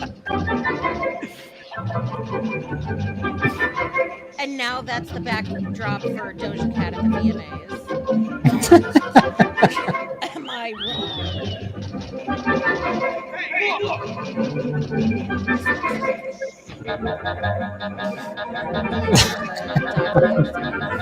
This is what I watched for fun as a kid. I'm sorry. Wow. That lady right there was having a right there laugh. in the green Never sweater saw at the that end. before. You know what, Scott? Yes. I won my school spelling bee, and I took 4th in the regional spelling bee, so I was 2 people away from going to nationals. And I was 11. Yeah. Watch out. What word knocked me out? Batteries. Wow, that was so quick. B-A-T-T-E-R-I-E-S. I'm thinking of my buddy Andy, who like it would throw you off because he would be like bat trees. No. Like bats and trees together. Yes. Bat trees. That was the general. Well, Scott, how do you spell things? You're from the South. I spell them the way they're spelled. How do you spell things? Things is spelled T-H-I-N-G-S. Thank you very much. See, up here in Michigan, we spell it QRZ49er. And in Iowa, Yes, we there's a spell it niner in there. C-O-R-N. Corn. Corn. It's corn. It's a big lump with knobs. It's got the juice. That's. Do you put it in your mouth? Can't imagine a more. I made that amazing joke thing. in a group chat. Have you heard the corn song, Scott? I have not heard the corn song. What? There's a corn song. It's far better than the Dave's on typewriter TikTok. song. You've heard the corn song by now, right, Dave? I probably have. He has to It's that talk kid. about It's this. something, It's the little probably kid. himself. It's the little kid who was interviewed a few weeks ago. He's being interviewed by this guy, and he's like, "Well, what do you like?" And the kid's got like a piece of corn. Oh, like, I saw or something that. like and he's like, "Well, what I really like is cone." He calls it cone because he's got like a little bit of a Cone. speech impediment, and he calls it cone. And he has And like the guy's like, "Well, what do he's you like missing- about he's cone?" Like 6, so he's missing a Yeah. bunch of teeth. Yeah, he's missing front teeth So and stuff, cute, and so, so he's so cute. And so that's what it started off as. This kid just is like talking about cone, but he's like very articulate in the way that he is talking about it. And he's just like, I can't imagine a more beautiful thing than cone. He's like, when I tried it with butter, everything changed. And the guy's like, so should everyone like corn? And he's like, well, no, everyone doesn't have to like corn, but you should try it. And so that's what it started off, and then like some brilliant people took and put it to music, and now it's like an earwig that just like Tiffany will be at work, and she'll just text me throughout the day, and she'll just like it'll just be an emoji of corn. Yeah, because it just gets stuck in your head. It's like, how has this not showed up? A big lump with knobs. It's got the juice. It's feed? got the juice. I have not seen this in my TikTok feed. That's for sure. No. Oh my gosh! Hold on a second. Crazy. I don't know, man. Hold on a second. I'll have to find my version because like everybody was doing versions. I immediately went there and I was like, never fucking mind. It's just ass and titties, ass, titties. No, it's only that for the first week. As soon as it gets your algorithm. That's probably Dave's algorithm still, but yeah, totally my algorithm. Amanda, you'd appreciate this. Heather just showed me this. She apparently follows this woman on TikTok whose handle is the Walmart Amy Adams. What? The Walmart Amy. What? It's this woman who, when you look at her, you go, okay, you did a really good job picking a handle. Holy because shit. she like finds all these like dance routines or like these other people doing like dances on TikTok, and she tries to mimic them to great comedic effect. But yeah, her I think her handle is the Walmart Amy Adams. I love that. Wow. I have been reminded since all the Lord of the Rings stuff is like coming back up all over my algorithm because I watched. That sounds dirty. All over your algorithm, like all over it. Yes, it's like Get that algorithm it's like all over me. spores on a tree. You know those trees where like they cut them down or they shake them and all the fucking spores like everywhere in the. That's that exact my sound algorithm effect. every Yeah. time something good comes out. Anyway, so that happened to my algorithm, and I'm reminded now how much I deeply resemble Elijah Wood. my nickname is Frodo, has been since I was in high school. And my brother has been asked for his autograph before. It's like a real thing. Yes. So this is the original interview with the kids. So Please, listen how yes. articulate. I really like Cobra.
Now you my have to watch God. the what is So, the schmo? yeah. No. Anyway. Part is a part Yo two. ho. Part 2. Oh, the part 2 is not as good. Yeah, I'm sure it's yeah, not. it No, never no, is. no, no, The no, no, sequel no. rarely- Screw part rarely two. is. Sequels are never Schmo that Yo as Ho good. remake. But you got to hear the corn song. I'm gonna have to find the corn song here for you because the corn song is excellent. Hold on a second. Is this it? Amanda is literally Yeah. saying it.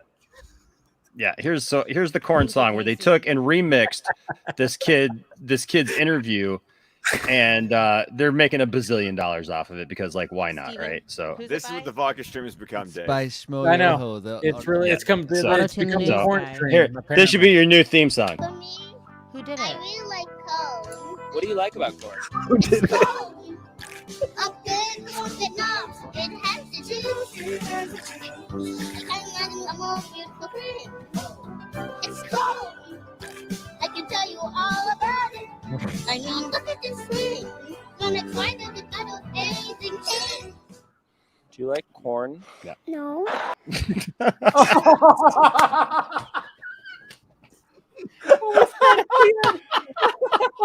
I accidentally turned it off at the right point, but that was great. That was perfect. That's perfect. That references something else we talked about earlier this night. Yeah. But it's just great because Tiffany will just text me, it's corn.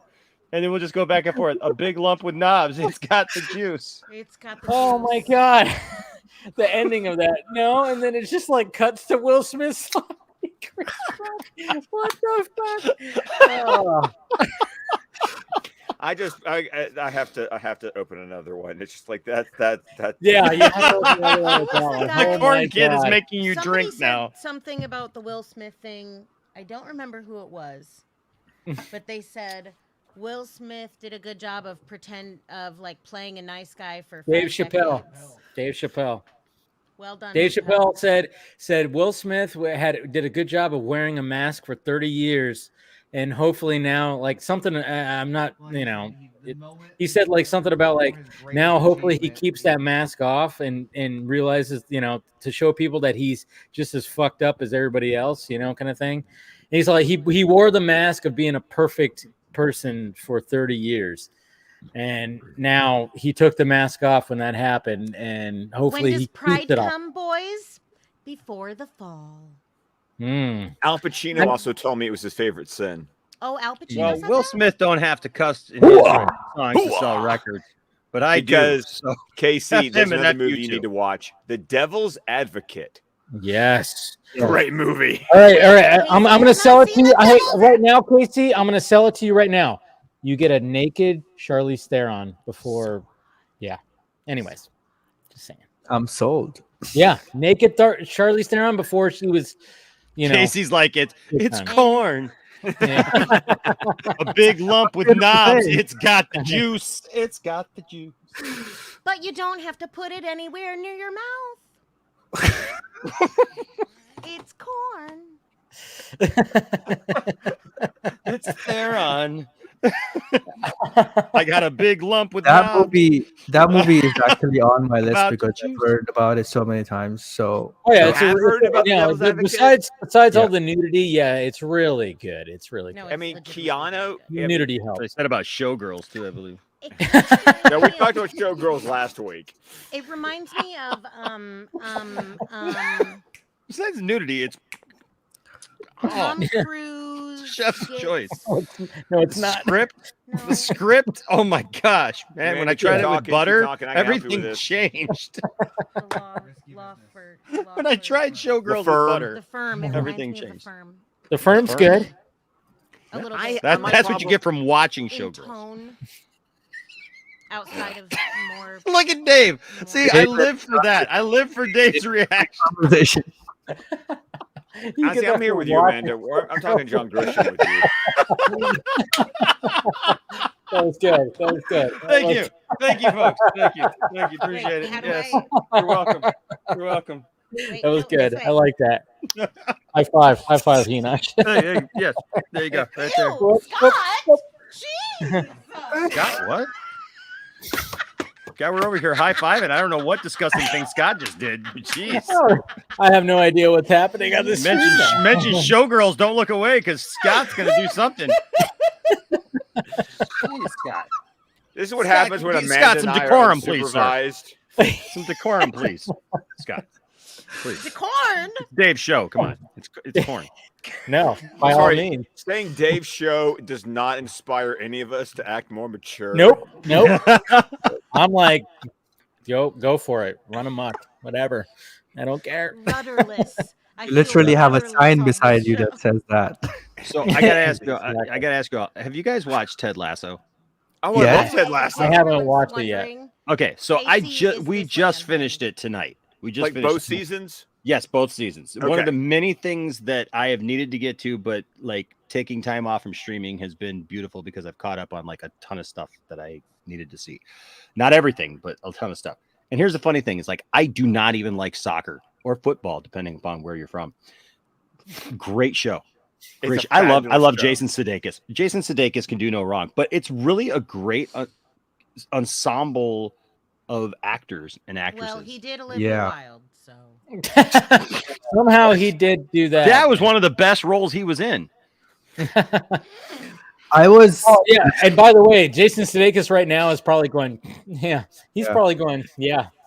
Look I what's kind of happening don't now. think that he would actually think that because of Ted Lasso. You know, I feel like he's a really nice guy, and he's upset that Charlie's.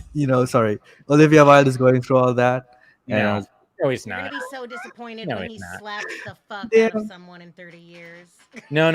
He's not because she tried to throw him under the bus when like she got served the papers on CinemaCon, and it's like he had no idea. He didn't know what the That's hell, and like how does he honestly have not how control of that? works. Yeah. That's n- I mean, it's weird. the people, the company that was serving the papers were like, we know where she's gonna be.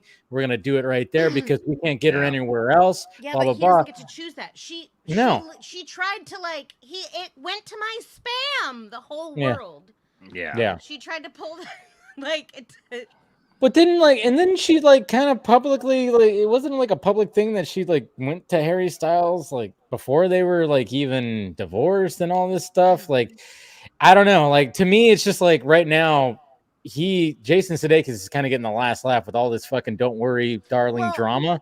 He's kind of just also going. doing the Chris So what's Pine that all about? over Because like all of honestly, it. I'm He's out of yes. the loop on that. not commenting on it. He's above it. He's like, I'm over here making my fucking Ted Lasso show. Which Yeah. everyone Convincing freaking loves. Casey Everyone Loves. that loves I'm a Ted good Lasso. guy. Yes. I was By the way, if they ever make a well. live action Simpsons, he has to play Ned Flanders. Yeah. Does he write the Howdy, show man. as well? No, actually the guy He just who plays nails it. the guy who plays He just nails it. Kind of Roy like Kent like is a writer on the show. Olivia Wilde there. Huh? He was Roy Kent was a writer on the show and then auditioned to play Roy Kent. Right as I was drinking, Enoch. Sorry. I know. That's true. Yeah. about Roy Kent. I Yeah. love the character. I love all the cast, like Inoshi said. I also appreciated that in the second season they went deeper into the mental health stuff and all that. Yes. Season 2, Yes. That was really good. absolutely. And I'm just saying that ender, that the end of season 2, of course, no spoilers for Dave here, but the end of season 2. Oh, Amanda apparently hasn't seen it either. Okay, no, I'm not gonna say it, but like, yeah, you know what? Just, yeah. Okay. Yeah. You know what? You know what? You little prick. Oh yeah. Oh yeah. Season Especially- 2 brings out a lot of emotions out of you. Yes, it for sure. does. Absolutely. Okay. That's for sure, man. Like you know what I love about that show too is like you don't know who the hell is gonna hook up and who's not. Like I think about like 5 times we're like, hey, do you think that these two are getting together? I don't know. Oh, these two are getting together. What? Who's Amanda? What were you? What about is to going ask? on here? That single question gave me a lot of the very different vibe than everything else I've gotten from what I've heard about Ted Lasso. Can someone give me like a what? So the show is basically about An how American one football man coach gets hired to coach a professional English soccer club. and he's this super nice, always positive guy. Midwestern guy. Yeah, and it starts off with kind of like you remember the movie Major League, where there's like a My favorite baseball movie. Yes, My but you know how favorite like in that movie there's like the twist that like they want the team to fail. Yeah. It's not really a spoiler, but like it starts off you kind of get that vibe from it, and then it goes places, and but the places that it goes are so great because just even sitting down to watch it like that alone would have been a great premise. But the thing is that they don't just stay in a place. Like the show is just growing even throughout its own season. It will just grow into places that you're just not expecting. And I love me of the way that they wrote like Weeds or maybe Jane the Virgin, where you're just like, holy shit, there's a whole new storyline that just developed in the last 3 Pretty years much of that every show. episode, yeah. there's a whole new storyline. Yeah, every episode, and you're loving characters that you never thought that you'd love, and then all of a sudden you're hating characters that you never thought you'd Jane hate. the Virgin. That's Jane the Virgin. Yeah, I and can feel that there's also so many moments in the show that we call lasso lessons. I love me Oh, some yes. lasso lessons. Why don't they just call them Lassons? Oh my god. Oh, that's good. That's good. That's good. That's good. I like that. Seriously, I'm the first person here to think this? What? Apparently. Yeah. Someone All cut I me a know is check. that if What we joked about What streaming service is on? It's on Apple, right? Apple Apple. Plus. Apple It's on, TV yeah, Plus. it's on Apple. My buddy had it on Plex. See, Amanda, this is why you haven't seen it yet, because you don't have Apple subscription yet, and you haven't seen Severance also because of that. Oh. Or You Denzel know what? Washington's Macbeth. You're not gonna. You're not gonna convince me. Look, Apple is not paying me, but these two shows are worth it. Yeah, don't worry, I didn't subscribe Oh to my Apple God, either. so My give buddy me had a it on Plex, login. and we just watched it. Oh. I'll pay you I used to have for a 1 Plex month's account with somebody who, I know Plex. Anyways, so we've diverted from the topic of D23 very much so. It happened. Even attempting an agenda. Corn, the movie, coming to D23. Corn with a K. The band Anyways, Corn. There's people who made that like parody that it's corn, you know. Yeah, I'm sure they Kate have. doesn't know what you're talking about. The internet. No, I just wanted to get everybody's like, what's gonna happen tomorrow? What are we thinking when it comes to Marvel, Star Wars? Well, You know? well, What do we Dave, think? my professional opinion is that the sun is going to come up somewhere around the east, somewhere over here in this general area, in this vicinity. What's gonna up happen here. tomorrow? There's going to be There's some gonna be light gustly coming out winds, from the east, gustly yeah. winds coming up from Yeah. the nether regions there, from underneath the table. Okay, and it's Tomorrow's gonna kinda move forecast sunny. Yeah. Anyway, with a chance of me doing more power washing. I'm kind of wondering about this power washing now. What are you doing? I bought a It's power so washer deeply for the church. I satisfying. bought a power because the Wow, church okay. desperately needed to be power washed because my grandma, God love her, she didn't power wash the building in like 30 years. so And you've so been- now, yeah. So like, I'm just like tackling this thing that it's like, yeah. You But I sound bought, like you but love it. Power washing. but it was really funny. We put the nozzle on, man, and it shot across the street. And Are you? I had Are to you? go get it. Is the Power is wash the of the power wa- Christ. is the Sorry. hose The power wash your sins away. Take a drink from the hose. What I was about to say is like it's the full new of holy water. baptismal. Is it full of holy water? I mean, it's like just it's holy water. I mean, Oh my God. Yeah. Just No, totally Protestants blast don't your... do holy water, you Catholic. That's true. God. You know, But we do All wash our water's sins holy away. water. Well, we Yeah. do wash Protestants the sins away with the high pressure nozzle. You can wash any amount of sin away. See, there's a commercial right there. And Infomercial right and there, mine you know. comes now, with a back to soap Joel dispenser for Osteen. extra hard to get sins. Swear to God. Gets in That's every right. crevice known to man. And spirit, for that matter, I guess. Just have a priest show up, or while you just do like the whole thing, and before you do the power wash, just bless it, and there you go. It's You holy should- water. I was gonna say you should actually like power wash everything except a cross. Leave a cross of just the last dirt? 30 years. Of dirt. A dirt. cross of dirt. A cross of Yes. dirt and grime. Nothing says Jesus washed away my sins than a cross of dirt. I was just gonna say that. Jesus I'm not washed the one away with my the sins, but he symbolism left his podcast, behind. Okay. Oh man. Speaking of sacrilegious things, did you see that Thor: Love and No, I mean, Thunder he almost took had a them. Jesus He took cameo? them on Yeah, the I heard about cross that. With Yeah. Yeah. Yeah. The Catholics left him up there, okay? You're not. So I'm just sorry. Sorry. Jesus sorry. is still up there going, "Hey guys, can you get me down from here? Yeah. Come on. Little help." I'm gonna peace out. I'm gonna go over here now. I don't. No! Stop. Little help, guys. Little help. Maybe get down off here. Thanks. Stop it. Appreciate No. Stop it. But I remember. But yes, Taka. Yeah, apparently Taka said like at one point they were gonna have Jesus in Thor: Love and Thunder, and I'm like, Jesus. I literally said, You're like- Jesus Christ.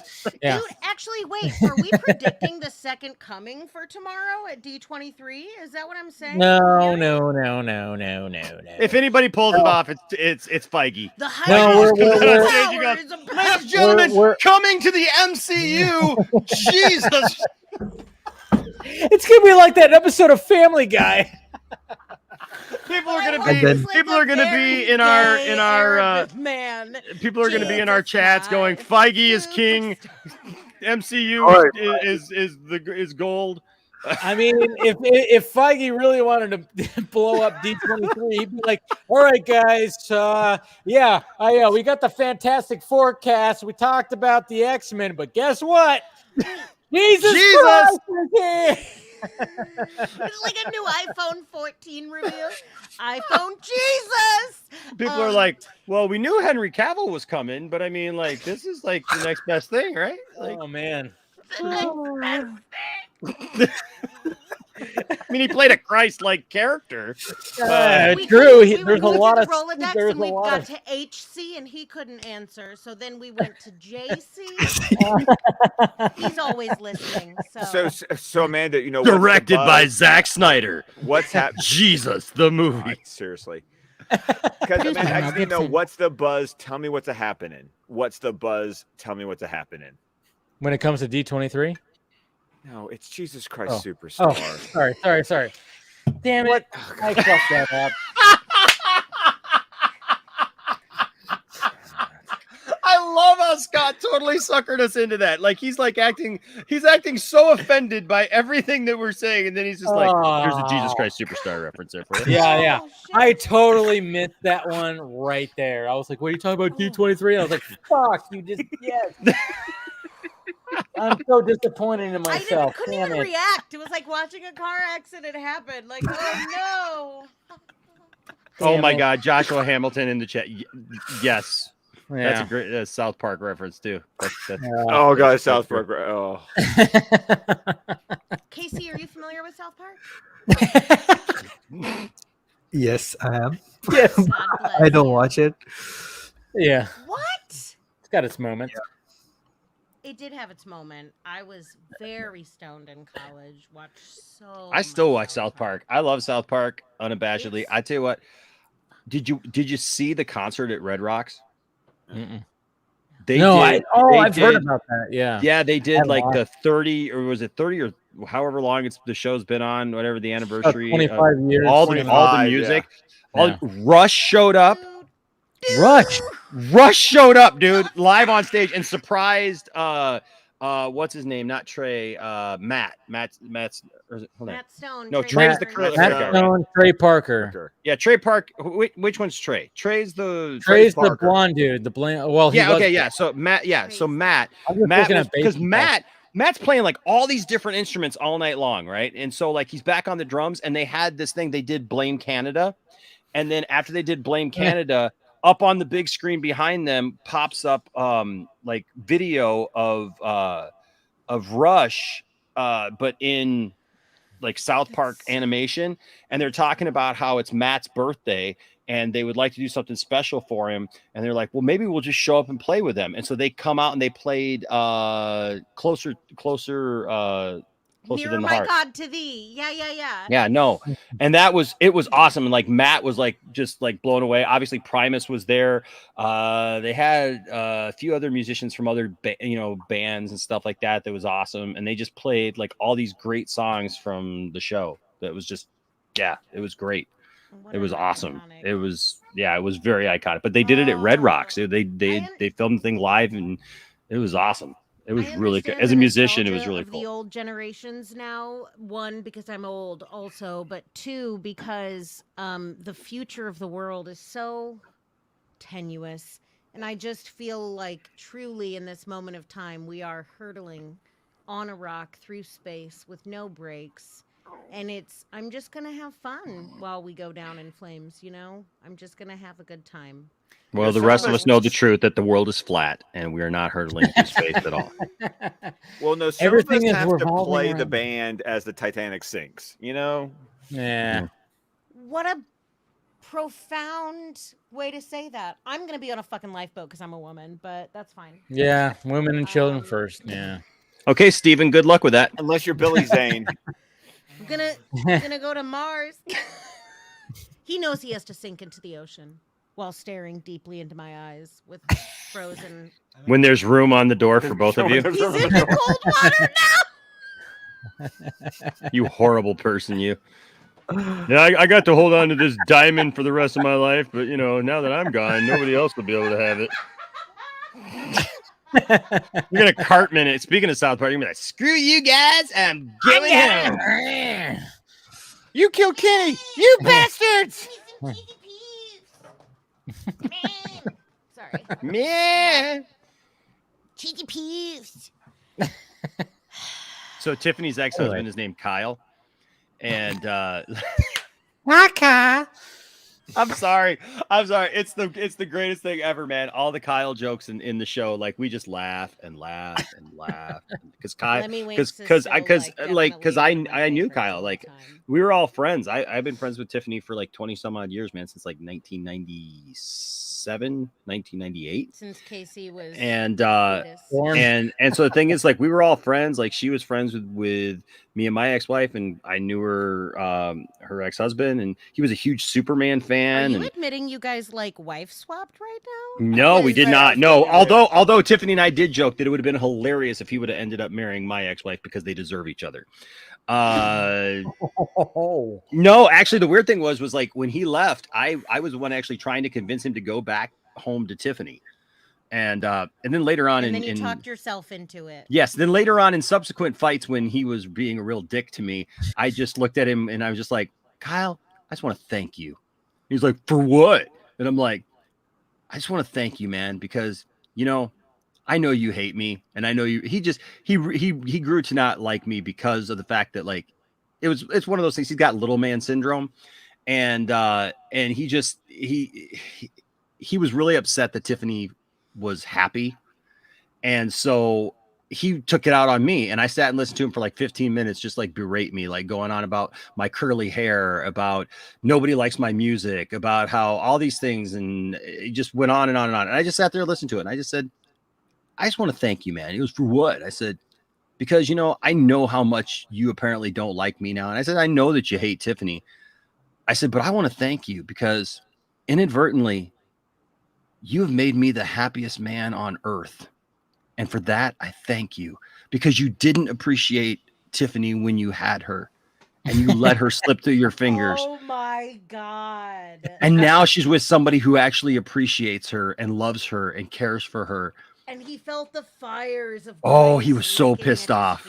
He's like, shut up. I'm like, well, thank you.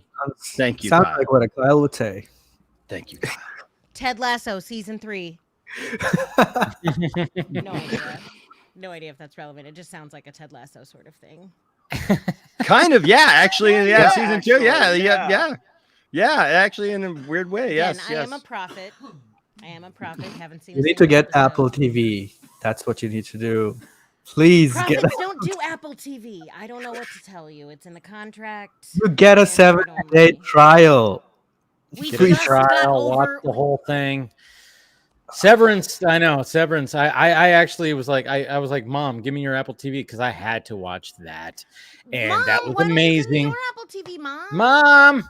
Mama Film Junkie. I don't know if she's there. She's not out there. Yeah, I know, but yeah, I had to. Love. I know. I know. I keep on hearing about it, and I'm like, oh, of course I'd like because I like Jason Sudeikis. I'm just like, yeah, I love that guy. Not really. He was even at the Taylor Hawkins tribute concert, which was great. I'm like, good for him. Yeah, love that guy. Yeah, no, and I'm like, is yeah. not really about what, Casey? Ted Lasso is not really about football.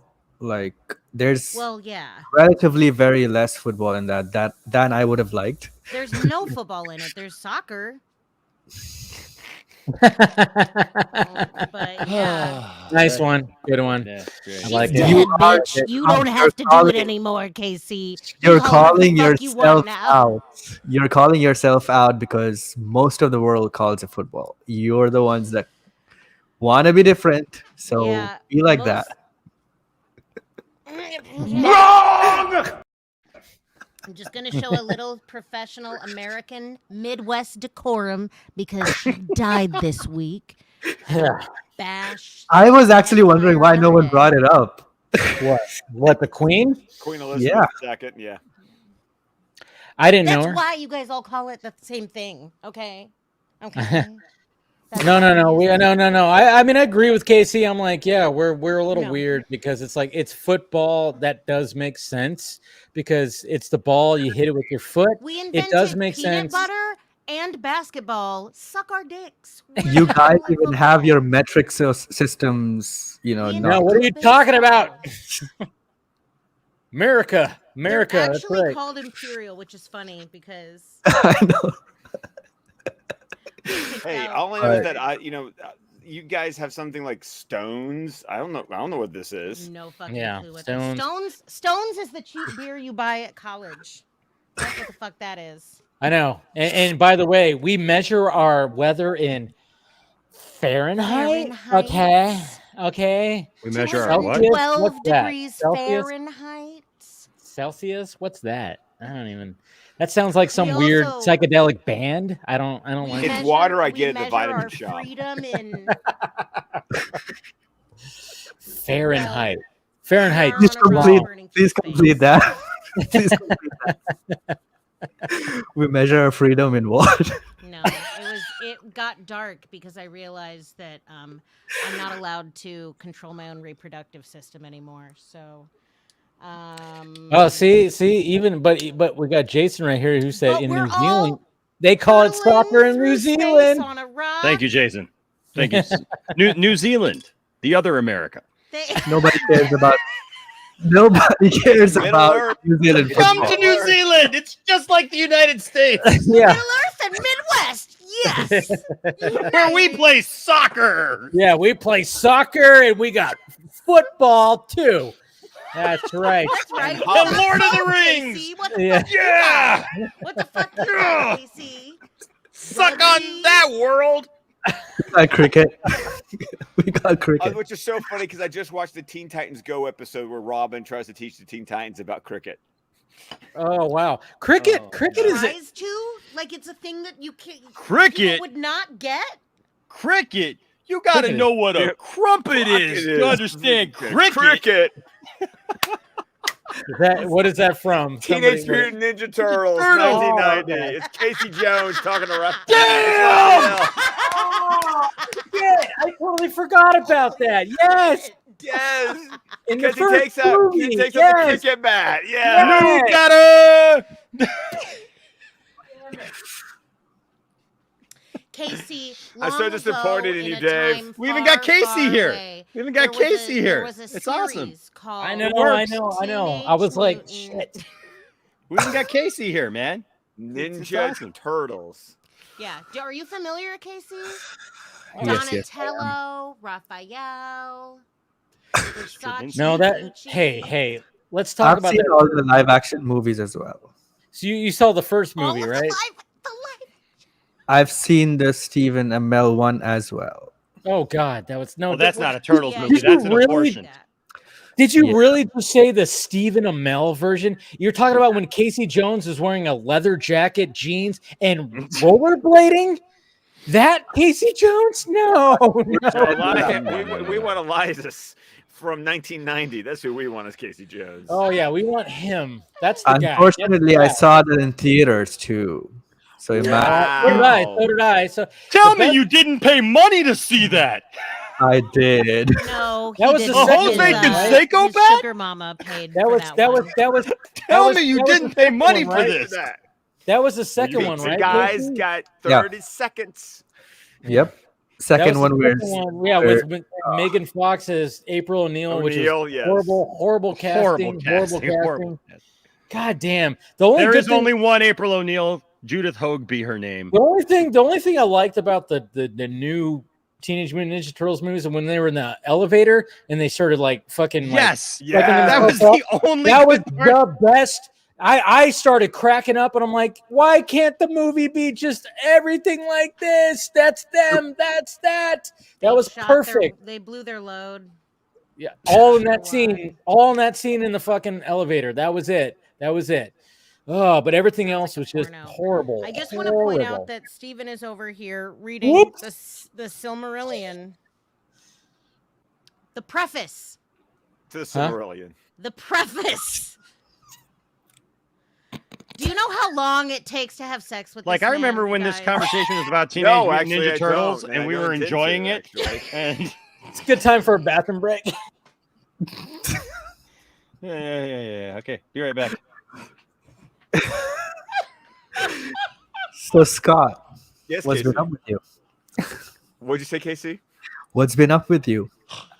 You know, I'm just,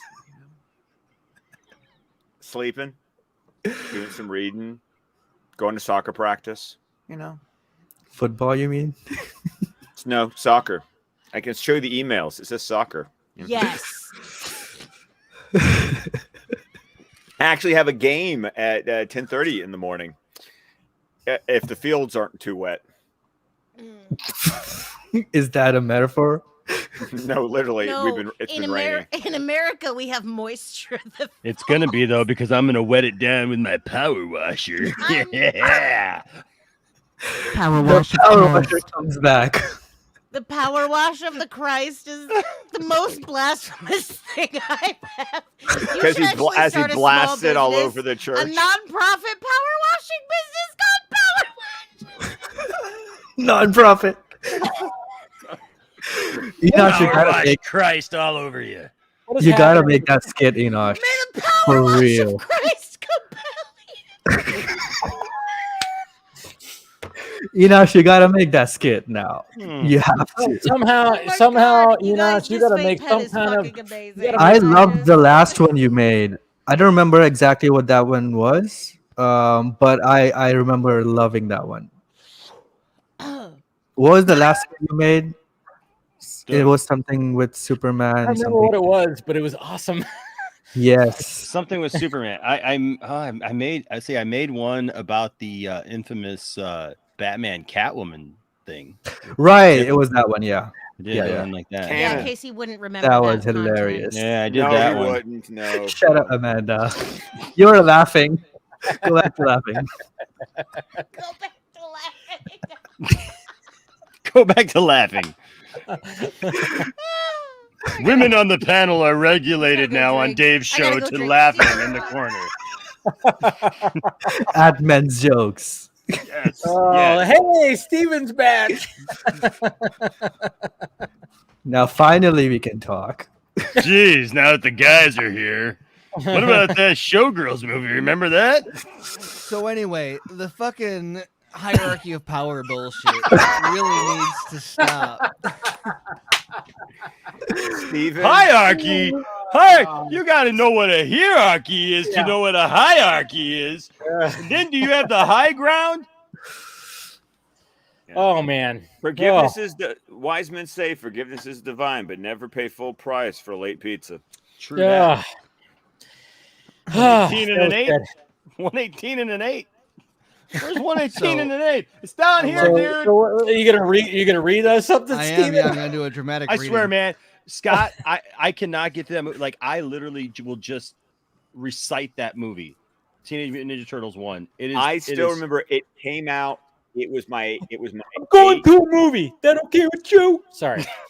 It was my 8th birthday party because the opening day was my 8th birthday, March 30th, 1990.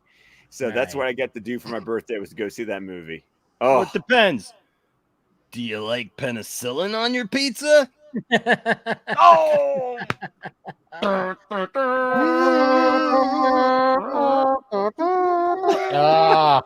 Such a good fucking man.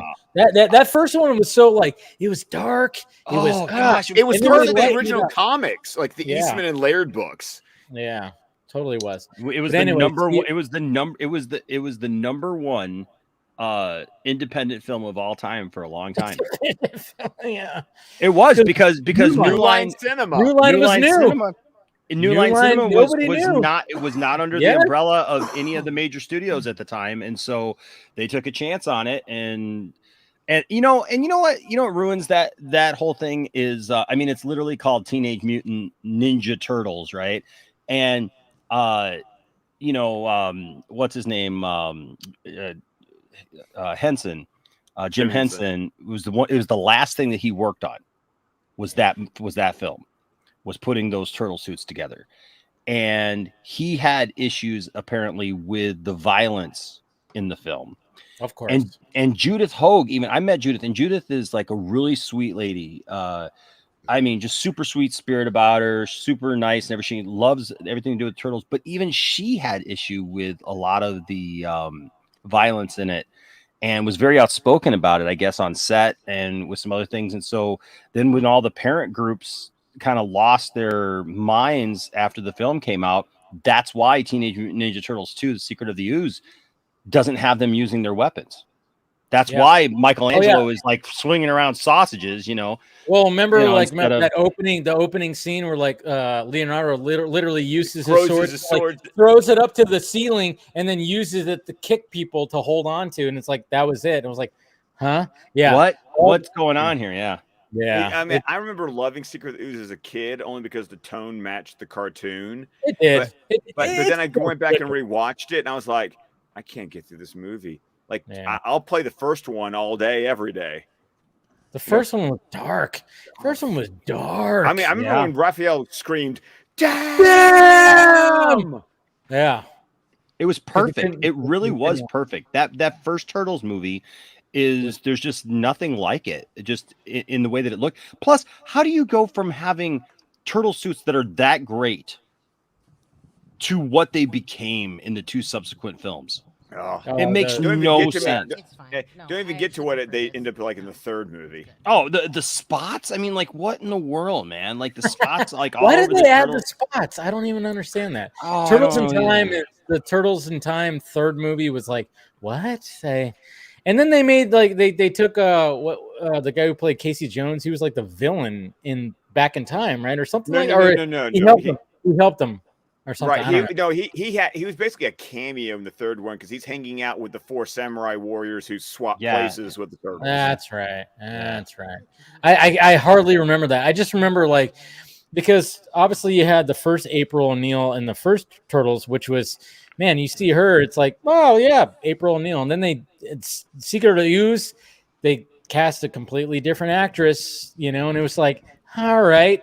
And then she was in the third one, and she was like wearing jeans, a leather jacket, she had short hair, and I was like, what happened to the April in the second? Okay, interesting. And it was like, and then you know, we got this lamp, and then I don't know. Do that again. It was Do that ridiculous. I was to say, yeah. Kind of like, you know, Masters of the Universe, the code key. Oh, I've still to this day never seen Masters of the Universe. You know what, Scott? That's actually worth a watch. You should. You should. Yeah. It's just for the nostalgia purposes alone. Plus, it's got Courtney Cox in it.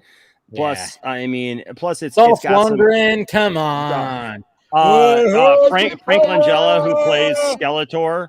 Yes. I mean, you know, Joshua actually Hamilton puts in the a good. chat.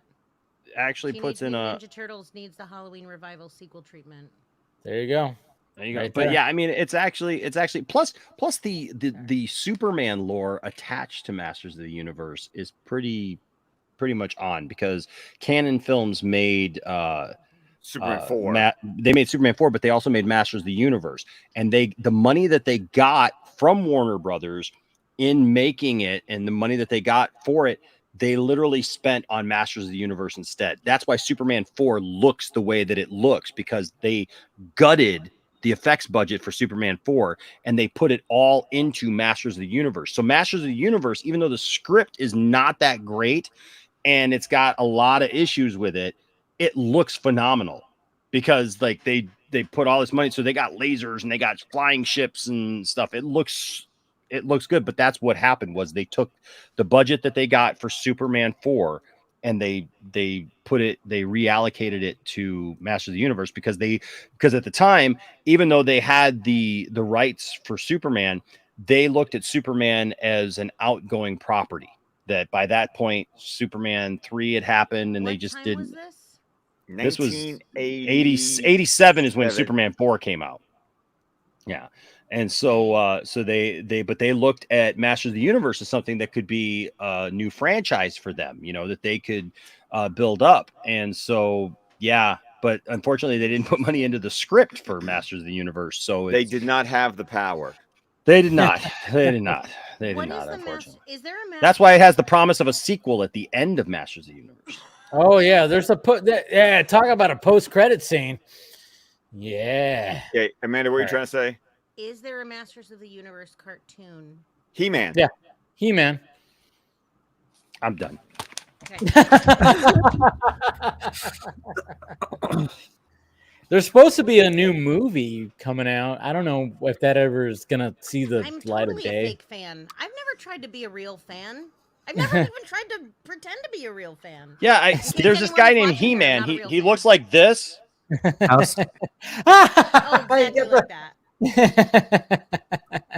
You might recognize him. He was also in a movie that you like called Man of Steel. Dad. That's pretty cool. I like that. That's cute. It is. He drinking a margarita? Yeah. Why not?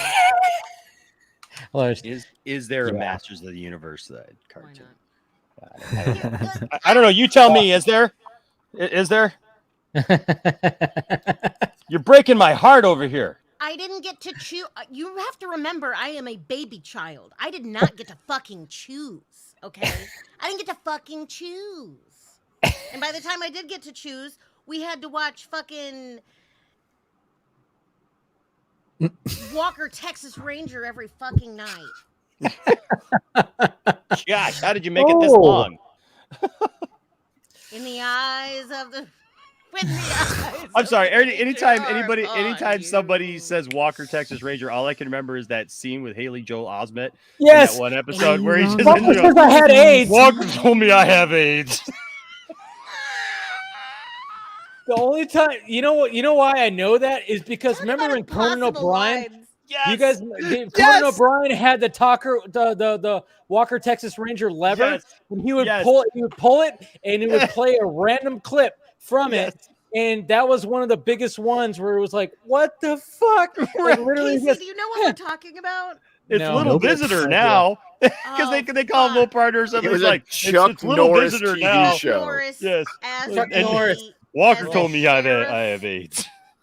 Oh my god, So that bad. was so I'll tell you what, ridiculous. man.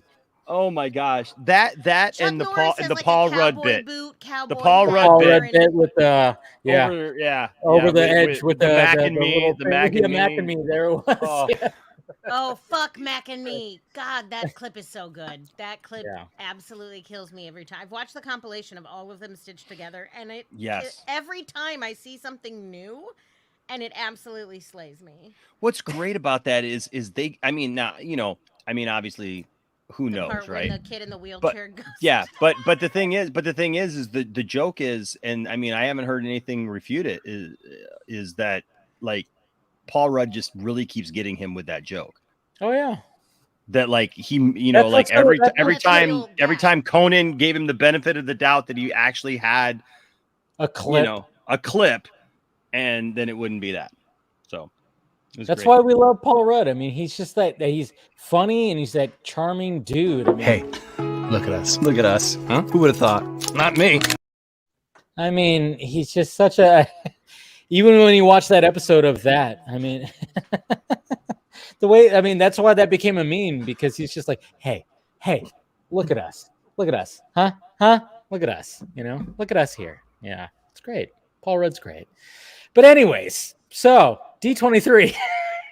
Good God. Is that a thing? That's a thing. He is, I did hear he's coming. Who's coming? Who's Jesus coming? is coming to D23. Cavill. I know, that's the whole thing. That's the whole thing. Okay, so is Trish Paytas going to rebirth the spirit of the Queen? I don't even know what you said. For D23. What? Anyone? Trish Paytas is like, I can't believe. Never mind. Never mind. Did she already give birth? Was there something that we were supposed to know there, Dave? I have no idea. I don't know. I'm like, what? Check notes. But why do I feel like I have let Amanda down somehow? Like no, I know. I feel like I did too. Trish Paytas is a YouTube, like a messy YouTube drama. I know who you're talking about. I know exactly who you're talking about. I think I know who you're talking. Pregnant right now, like literally crowning right She's now. pregnant. She's pregnant. Crowning God, now. Oh no, she's actually gonna have the spirit. She's of the going queen. to be a mother. This is why humanity is like done for. No. Because someone like her is gonna have a child. Oh, that I didn't know this is where Idiocracy hits its crowning point. This is the point in time, Dave, where pretty much where, like the balance tipped. Like you watch Idiocracy now and put this on your list, Casey. Watch that movie and you'll be like, holy shit, this movie was made when? Oh wow, there's a lot of things so that predicted prophetic. Absolutely correct. What the yeah. Mike Judge knew exactly what was happening in the early 2000s.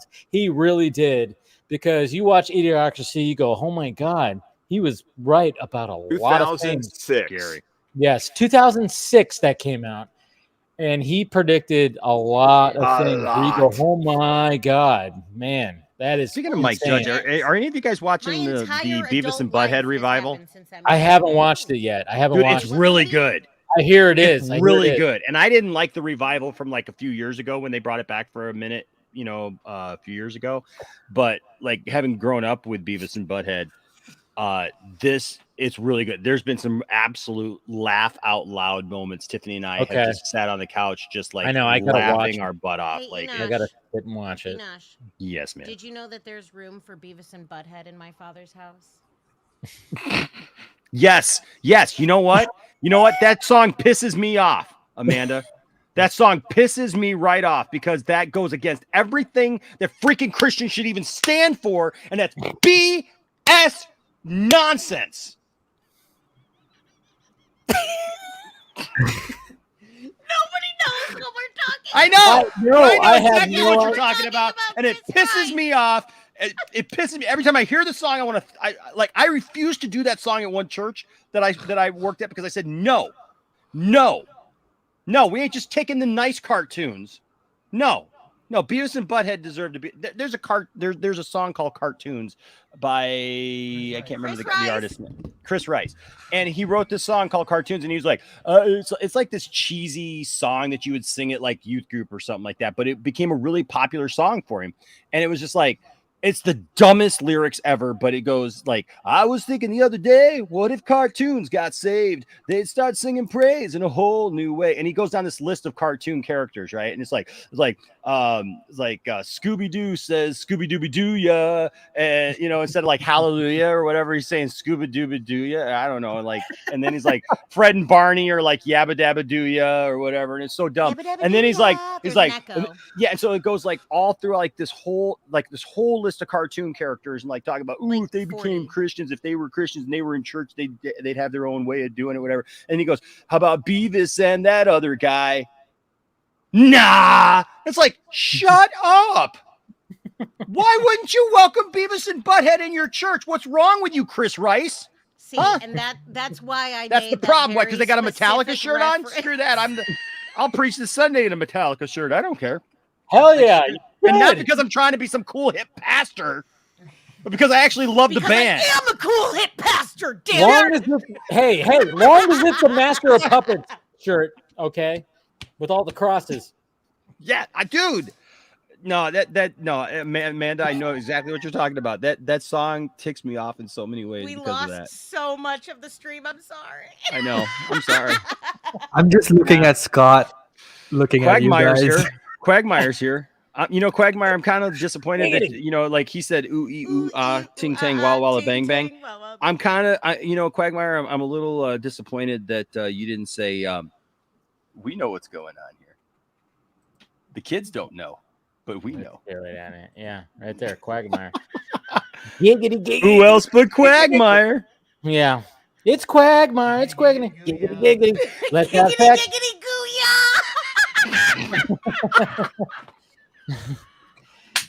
No, it's giggity. No, there's another joke there, Amanda. Yeah. Giggity goo, yeah. Scott, you look like you need another one. I just want to point out, Steven. That's a great one. That's a great one there. Steven's soul. Oh shit.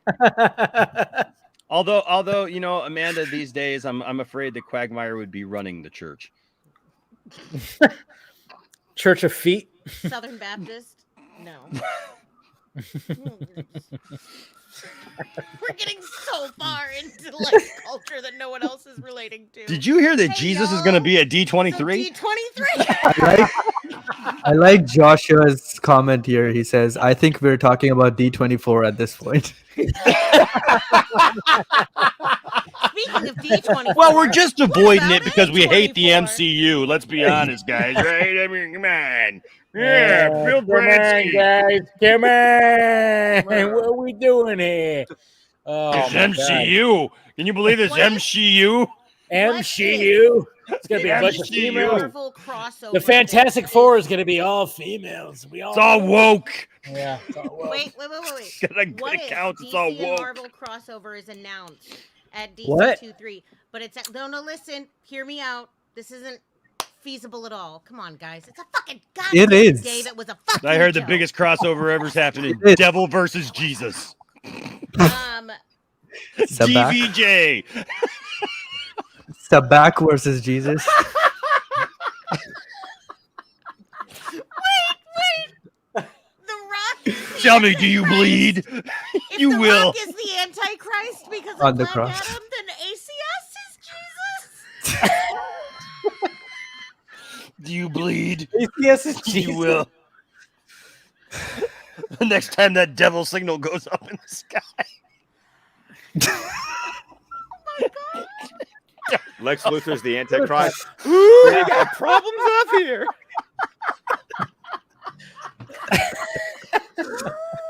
Oh, mama's boy, huh? Where is Mom? Mom! Help! Mom! Meatloaf! Fuck. Mammy, with some cheesy poofs. Devil's like, hey, no, I don't even know where she's at, man. I told all my demons not to even tell me where your mom was. And then he'll be like, "Save Mary." Wait on, your mom's named Mary too? Why did you say that name? Yeah. Why did you say that name?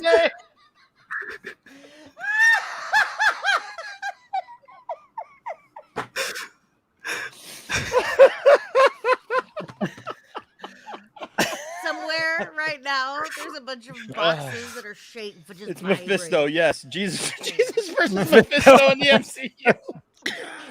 Is that when Mephisto? We apologize to our Chinese viewers who will not be seeing this film. I know. He said that would not be seen. I mean, when it man. actually has the devil in it.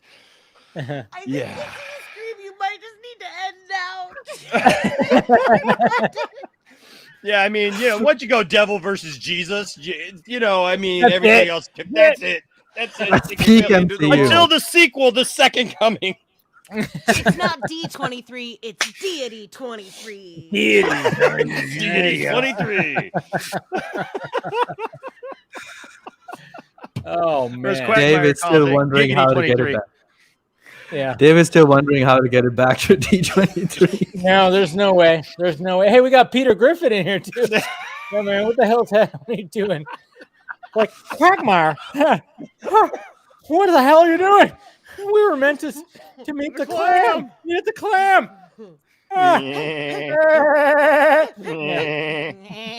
Ooh, yeah.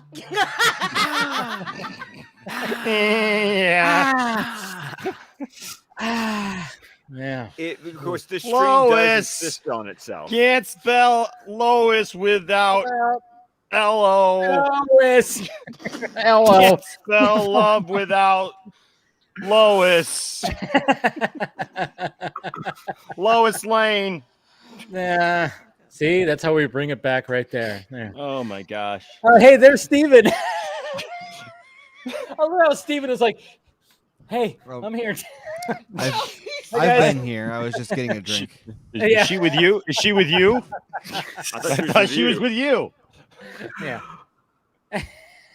I get my own link these days, Scott. Yeah. Wait, hold on. What? Boobs. Boobs. Yeah. You like that side boob there? Well, you Yeah. shouldn't, because that's Yeah. my side boob. Okay, legitimate Okay. question related. Well, I was just wondering where that old monthly paper ball was. Do we like his animated works more, or do we like his live action works? Him actually live When you act- said related, I thought it was related to boobs.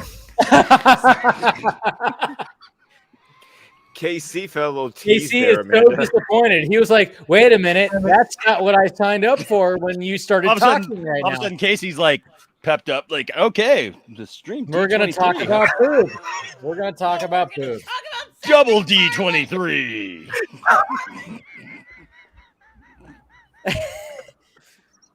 So basically, you said, so you're talking about Seth MacFarlane live action or cartoon. What's better, right? Yeah, that was what I tried to ask. Okay. Before KC was like, what? We're not talking about boobs? She said related at that exact word. D23, the size that.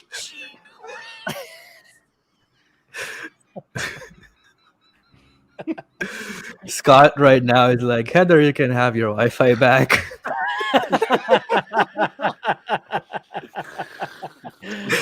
Okay. To the question. Shut up, Meg. Seth MacFarlane, better animation, I think. I mean, I I'm do a- like I'm his live animation. action. Yeah, I do like his live action, but it's weird because the only thing that the thing that gets me when it comes to Seth MacFarlane live action is when he talks, all I hear is Brian the dog because that's his normal his voice. voice.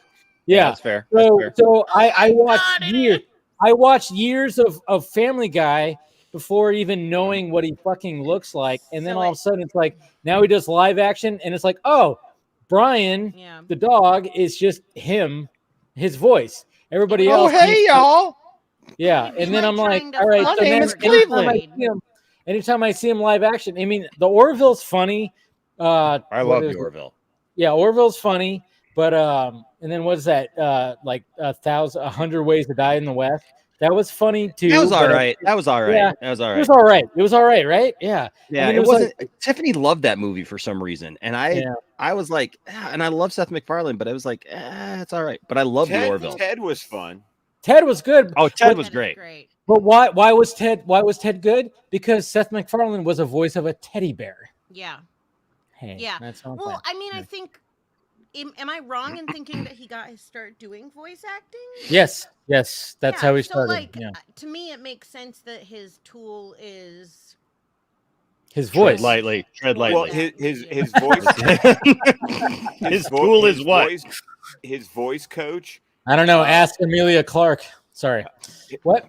His voice coach was also one of Sinatra's coaches. No, he's got a great singing voice. That's I the know. thing. Oh yeah, he does. His Yeah, he voice, does. his singing voice is fucking amazing. So maybe That's the he thing. just needs to sing. No, he does. He does. He's He got went up albums. against Austin Butler, actually. No, I No, mean in a like movie, in a apparently, live okay. action movie. Nasty. So apparently, what he does every Christmas at his house, he throws a big, huge Christmas party. That's like just fucking. It's probably like it probably costs like a couple $1 million. And then to he throw a walks out Christmas party. backwards and sings with his ass cheeks. Pretty much, yes. Like Ace Ventura. Oh yeah. Hola mio. No. But like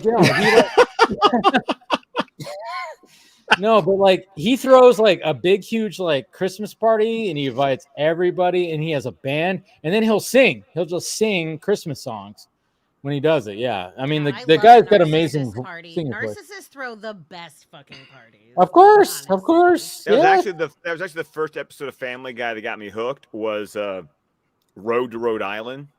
That was with Stewie and Brian. right? Yeah. Because I had literally just a few months ago seen Road to Morocco with Bob Hope and Bing Crosby, and that's what Road to Rhode Island is a parody of Road to Morocco. And in both the voices are Seth MacFarlane singing. That's the thing. He's got a fantastic voice.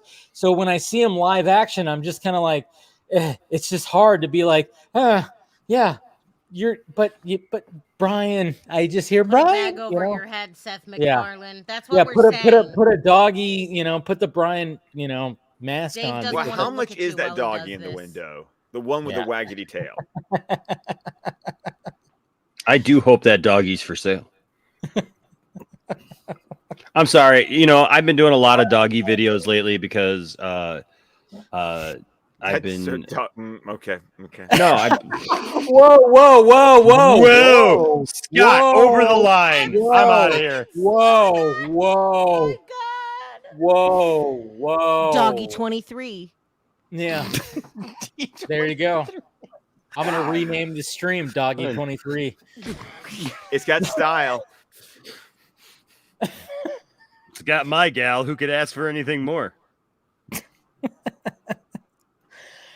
That's a different D23, but hey, I digress. That's the after show. What the fuck? We even have who's doing this? My name is Cleveland Brown, and I am proud to be right back in my hometown with my new family. There's old friends and new friends, and even a bear. Why do we got like the whole fucking cast of like Family Guy in the fucking watch? It's actually Seth MacFarlane just here to hear us talk about how great he is. Seth MacFarlane, I would love put a that. fucking paper bag over your head, you fuck. I love Seth just in case because I do love Seth. I mean, I love him too, or I wouldn't fucking say that shit to his face. But I tell you what, the Orville man is. Throw my pearls before. The Orville, I'll be honest with you. Like, I know it started off as being like the funny show or whatever, but I gotta be honest. I turned both these last two seasons, season 2 and season 3. I turned to Tiffany and I said both times after the season finale, I said, "What's funny to me is a Star Trek parody series with loose comedy."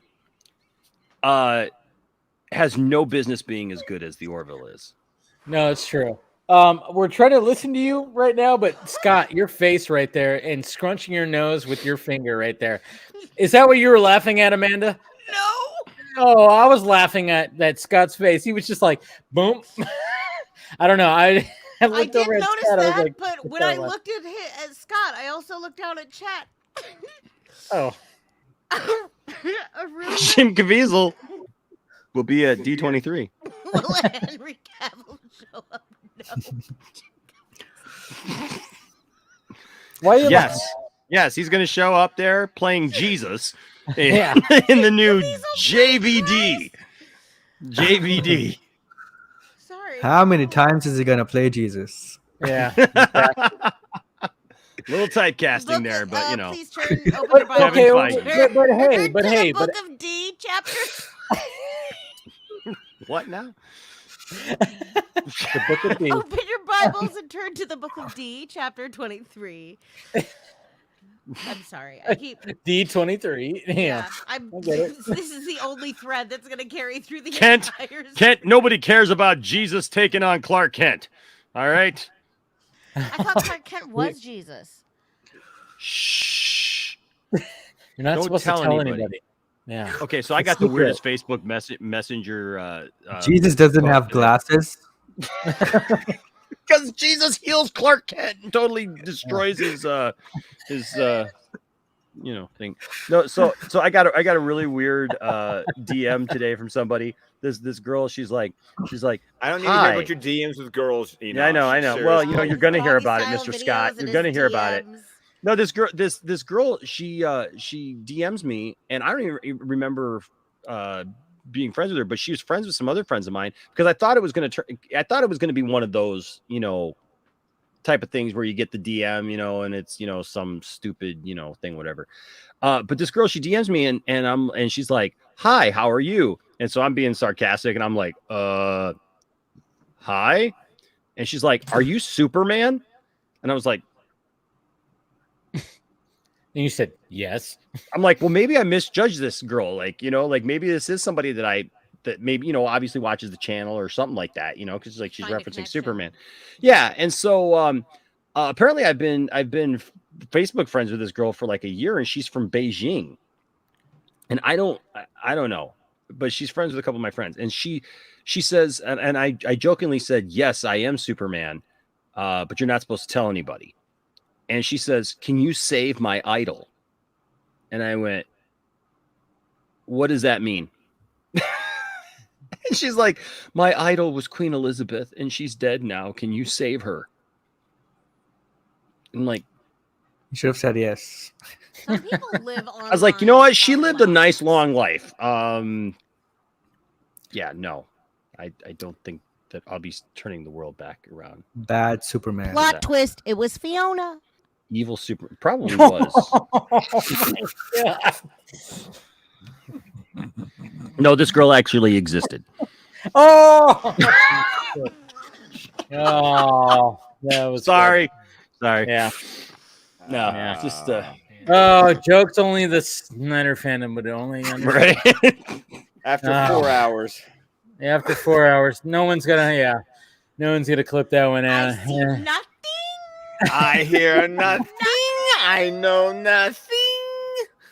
Oh, that was funny. That was good. That was good. I like that. So D23, this D23 D23 thing everybody's talking about. I know. Apparently, things are happening.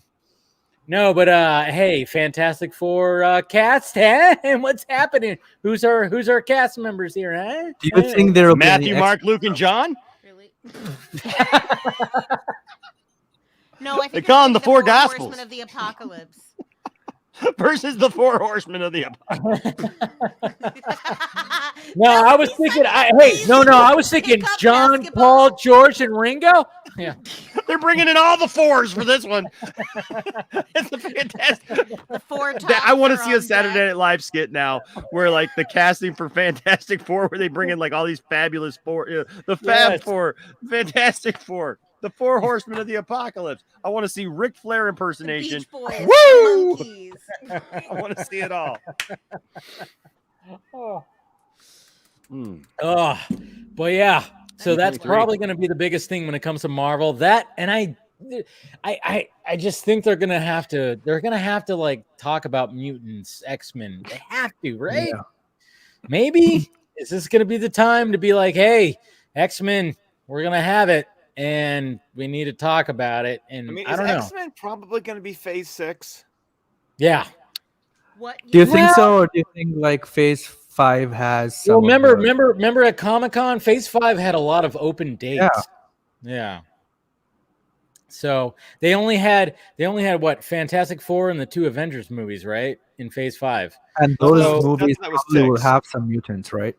Fantastic Four is the beginning of Phase 6. 6? Oh, I don't. okay. I get Because confused. the 2 Avengers movies close out Phase 6, because that's going to be the Okay, end yeah. of the multiverse saga. Okay. Yeah, okay. So Phase 6. Yeah. See, that's what gets confusing. Do they have a year time, like a year? 2026, I think. 25, 26. Well, 25 Fantastic Four comes out in 2024, at the end of 2024. So the I don't Avengers know. movies are in like 2025. Yeah, the 2 Avengers movie in 2025, which, like I said, I mean, like, okay, so I mean, I think that's what everybody's anticipating is like, all right, announce the cast of that, and it's not going to just be the 4. They're going to be like, all right, and then here's Doctor Doom, and I mean, that's gonna. I mean, I'm not saying it's gonna be Henry Cavill. I just was like told, like, hey, that's on the table.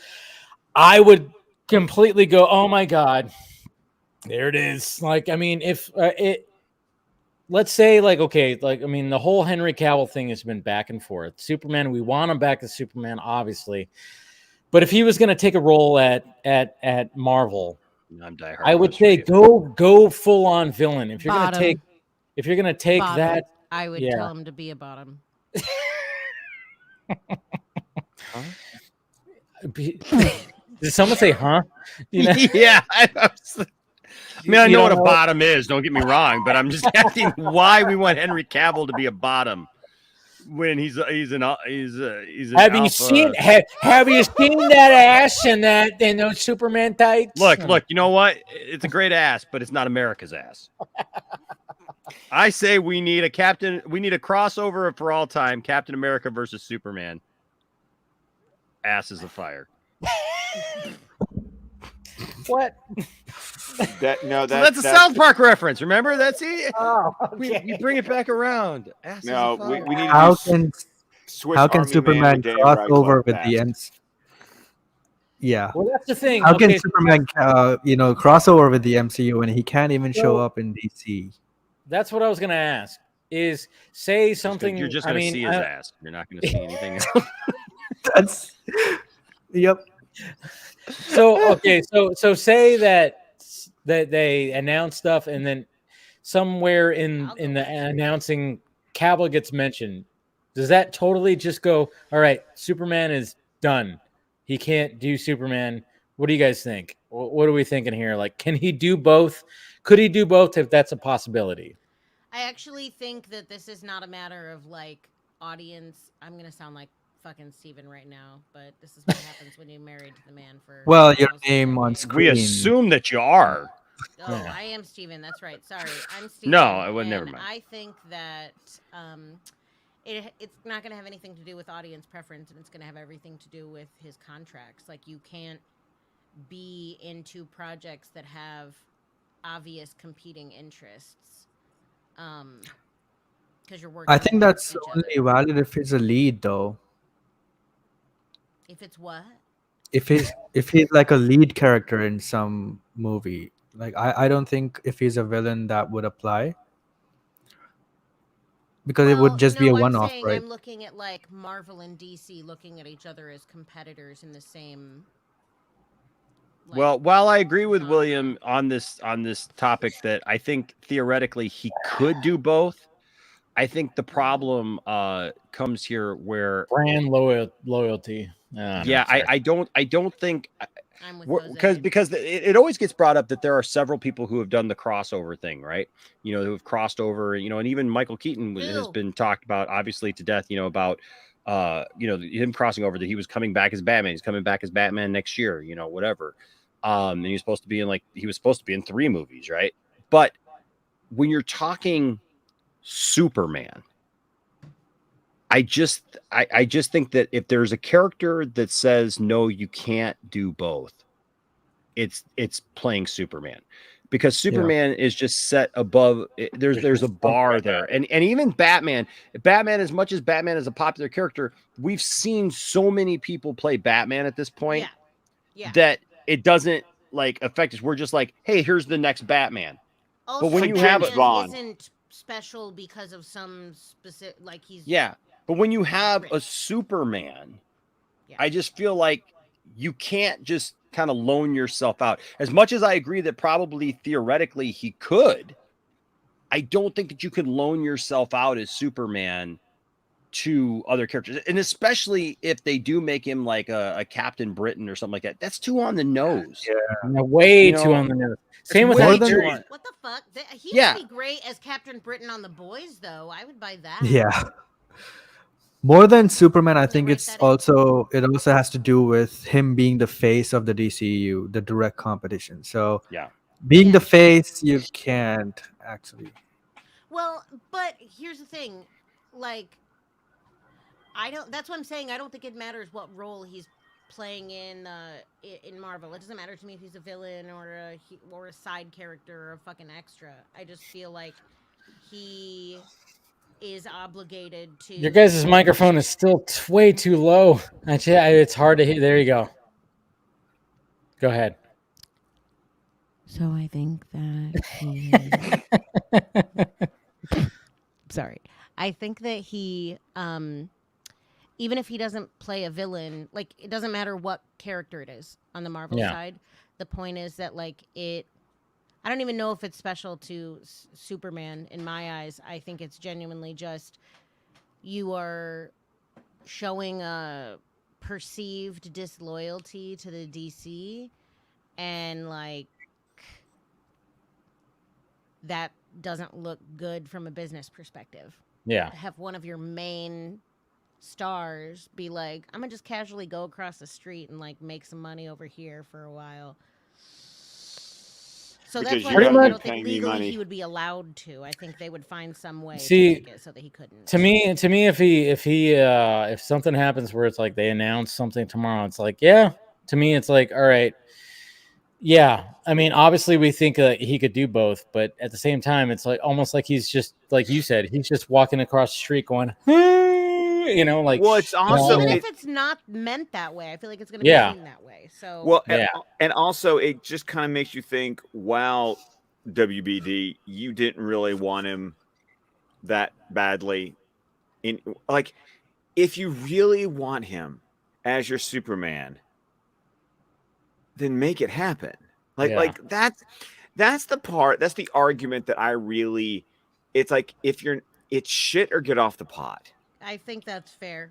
I feel like they would automatically go into defense mode though, and then act like it was Henry Cavill's fault, or like that he held up negotiations, or he wanted too much money, or he wanted too much. Well, of of course they're going to say that because we fired him. Actually, I quit. Actually, Zaslav has been saying that he wanted Superman to be the focus for a while now, though. So he gotta put the money, where his mouth is. So Trinity and Superman needs to be the focus, and it's gotta be Henry Cavill. Well, like what we all said was like, you have to have Superman's house in order. We've been saying that forever, and that's the thing. It's like, what do you do? It's gonna be hard since it's missing.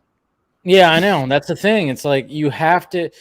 It's like if you can't get this guy, and it's like, how many times have we talked about, like, why are they not just throwing money at this guy after, especially when his value keeps on going up every year. I mean, Mission Impossible Fallout.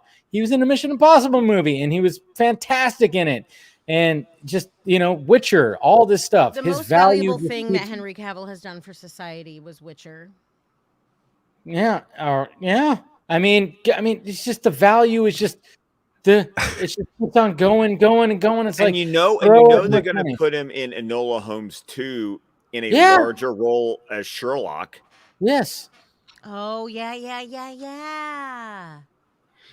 And he's going to be the next Bond.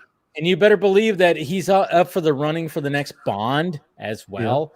I don't think he's going to get it. I think they're going to go a different route. But yeah, but still, he would. I mean, the fact that when you look at polls or whatever, like he's like number one as Bond, it's like, look at the value of this man. How do you not just go, hey, you just back up a fucking dump truck in his driveway and go, here's all the money.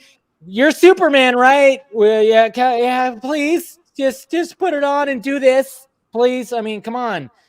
I mean, I don't know why they're not even. Henry, just put it on and do this. Okay, I think William underestimates the knowledge that people had, the general audience has of Henry Cavill as Superman. You know what I mean? Like this is when you're talking about Superman, especially even as divisive as Henry Cavill's Superman has been amongst some circles of not just fans but people in general. Circle jerks. I heard it. Okay, sure. In all the circle jerks that I've known, yes, everyone is very divisive around Henry Cavill. Some people. Yeah. You're telling me there's 23 in this? Wow, that's a circle jerk right there. Holy cow! Jeez, that's an odd man out, though, isn't it? Yeah, there is an odd man out, sadly. Okay. Yes, all circle jerks are divided amongst Henry Cavill. That would suck to be that guy. Who like Henry Cavill, and there's other people who are like, look, the Henry Cavill thing just ain't doing it for me. But I think that we have two hands. The last person. There you go. I love Casey is like trying to figure out and explain to us the details of how the 23-man circle jerk can work. In fact, oh my God, it's not just theoretical to Casey. Casey's like, look, I've done the science. All right, I've done the math. I figured it out. Oh my God, it's like the scene in Apollo 13. Failure is not an option. Yeah, we have the technology. We can make it better. For God's sake. What was I saying? Oh yeah. So there's people who like people know who Henry Cavill is. They know that he is Superman. Yes. If the average person just sees that Henry Cavill shows up in an MCU film, all that is fodder for the general public to just go off on the fact, the whole DC Marvel thing. One, but then also there will be the fans who are frustrated by it. If you're a DC fan, you're going to be frustrated by it because you're going to feel like, what's going on there? Then is he going to be able to come back? Is he not? But I just feel like overall it causes more angst and issue than it would ever be a positive thing to even try to have Henry in both universes. Okay, so I have a question with you and all of you, basically. Do you think if we don't see Cavill in Black Adam, do you think the contract is never going to be signed? No. The only reason why I think that is because, it's like, why, even though like this movie is like totally hyping up that and doing all that, it's like, but look at if you're looking at tracking numbers and you're thinking like, is this movie going to be like a huge thing? No, it's like, why? There's a possibility that this movie could flop, and why would you want to be like part of that? So if they do get Superman back, it's like, well, cool. Yeah. And he gets his movie, his sequel, his whatever the fuck. It's not going to be like the first thing that he's going to come back. That's the name of the sequel, actually. Yeah, is that what it is? Whatever the fuck. Yes. Superman, whatever the fuck. That's about it at this point, right? It's just because whatever the fuck. Yeah. It's just because there's been a lot of months, since Zaslav took over, and now they're looking for the DC head and all that. So I feel like they have a plan, kind of, where they want to go forward and which projects to do first. Because Zaslav still hasn't announced the first DCEU project that they are going to greenlight. So I'll say this. When it comes to test screenings and when people have been reporting from those test screenings about a Superman possibly, and there's a John Williams score, if there's a John Williams score in there, when was the last time that we heard a John Williams score for Henry Cavill Superman? Shazam. Justice League, or was it Shazam too? Shazam. It's Yeah, Shazam. but he was headless. He was headless, but you do hear a like Yes. faint. Dun, dun, dun, dun, I dun. hated that so Okay. much. Yeah, but you also heard it in Justice League, and that didn't Yeah. work out either. It's like, so if Henry Cavill's going to be like fully on back, it's like you don't use that John Williams score. That is Christopher Reeves. You have to. I mean, that's the thing. It's like one of the things that hopefully Warner Brothers can like learn from the past mistakes of the past regime is like, yeah, it was kind of a cool idea. Like when they thought it was a cool idea to be like, hey, let's have John Williams score and Danny Elfman's Batman score in Justice, and it just didn't work. It didn't work for the new iterations of these characters. It didn't. Hans Zimmer's scores fit perfectly for them. So there's just no way that if you're gonna have that in there, why? I mean, to me it just goes like, all right, Cavill's back. He's gonna go like, no, I don't want to do that. But what bothers me about that too is as a fan of both of those themes, right? Yeah. It pisses me off that it's kind of marred those themes for me, because now when I hear those themes like attached to things that I like, where it's like, look, man, I love the John Williams theme. I love it. I love it. I absolutely love it. But why are we just like randomly attaching now the John Williams theme to just anything Superman, like 40 years later, acting like it has some relevance to that, where I get it, but the only reason why it has that is because some people at Warner Brothers thinks that it does. Especially because Cavill's Superman is nothing like Reeves Superman. He's like that happy-ish kind of theme does not fit with Cavill. But even then, like other versions of Superman, yes, John Williams came up with which is I'm okay with the tradition of in a Superman theme, the melody will say Superman. But look at all listen to the Lois and Clark theme, listen to the Superman the Animated Series theme. It's like you can do, I love Shirley Walker's theme for Superman the Animated Series because it's I mean, and it doesn't, except for the fact that you hear Superman, except for the fact that it does that, it sounds nothing like the John Williams theme. No, but it sounds like Superman. Mm-hmm. Yep. And that's the point, is that, in the same way, but yet Batman is able to do Batman themes. Every time you hear a Batman theme, it's wildly different from any other. Like Zimmer doesn't sound like Elfman, who doesn't sound like Giacchino, that doesn't sound like Nelson Riddle from the 66. Like, it's like you let Batman Batman gets to have themes that sound wildly different from each other. I mean, even though they used Danny Elfman for the opening title sequence of Batman the Animated Series, that's the only time you get Elfman, because then you get Shirley Walker's theme in the actual episodes, and I prefer that one, to be honest with you. I think the animated series, the proper animated series theme sounds great and better than the dun dun dun dun, that one, the one that you usually hear during the end credit sequence of the animated series.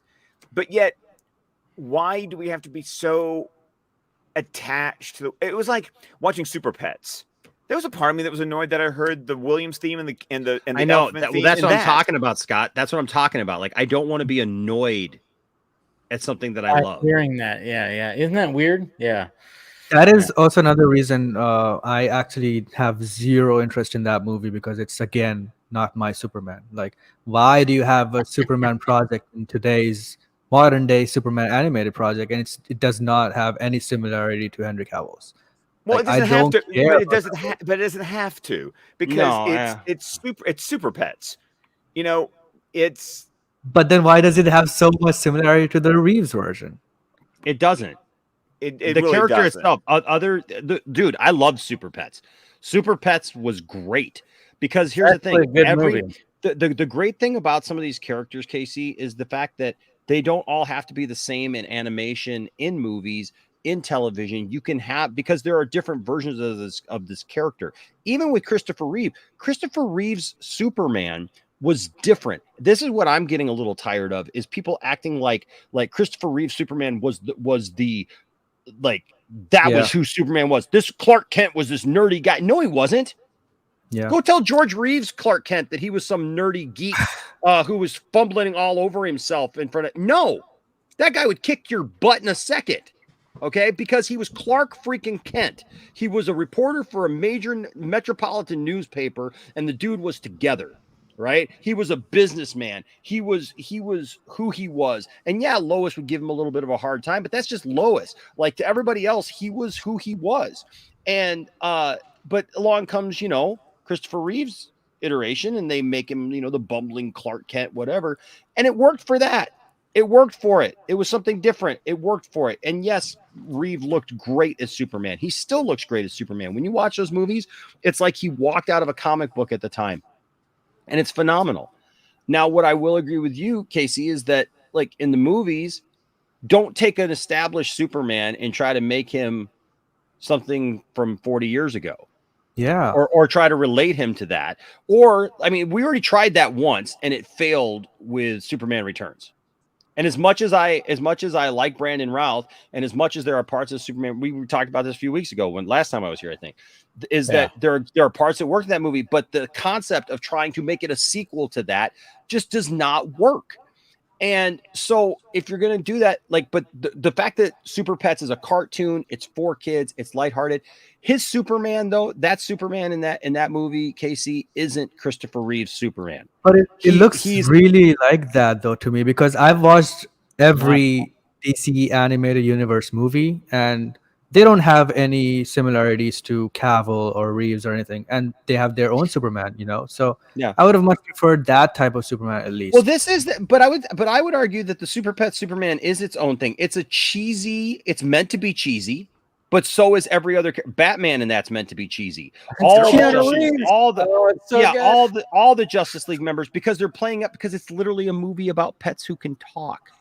And are sentient, enough that where it's like they're actually heroes. Yeah. And so, like, look, I don't need, for everybody who comes to like, oh, you just want Superman to be an evil, destructive, no fun, smiling. No, listen, I can enjoy a Superman or a superhero story set within the DC universe where they're just fun characters that take me back to my childhood. The Bold was a cartoon series. I thought, when I thought, no, I literally wrote it off because, like, oh, the grinning Batman.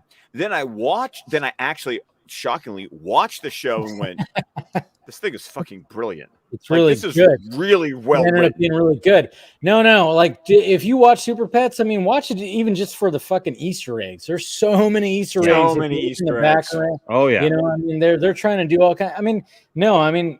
I was actually, my only gripe was the fact that I just heard Dwayne Johnson's voice coming out of Crypto. And I'm like, if we could have just had somebody else, because it's just, Dwayne Johnson doesn't have range. He doesn't have a comedic voice. Not like it totally took me out of the movie, but I'm just saying, if there was Kate McKinnon, McKinnon was great. Even Kevin Hart was great. Also, yes. And like, there was a part in the movie, like towards, like, before the third act starts, it's like that cracked me up when that had to do with Wonder Woman's invisible jet. That just kind of cracked me up. Like, yes, yeah, I don't know. I just laughed out loud because it was so, like, yes, that's funny and that's stupid. We just lost Steven. Again. What about there's the post credit scene? Yeah. Right. Which, I mean, I don't know what we're doing now, but okay. So here's left.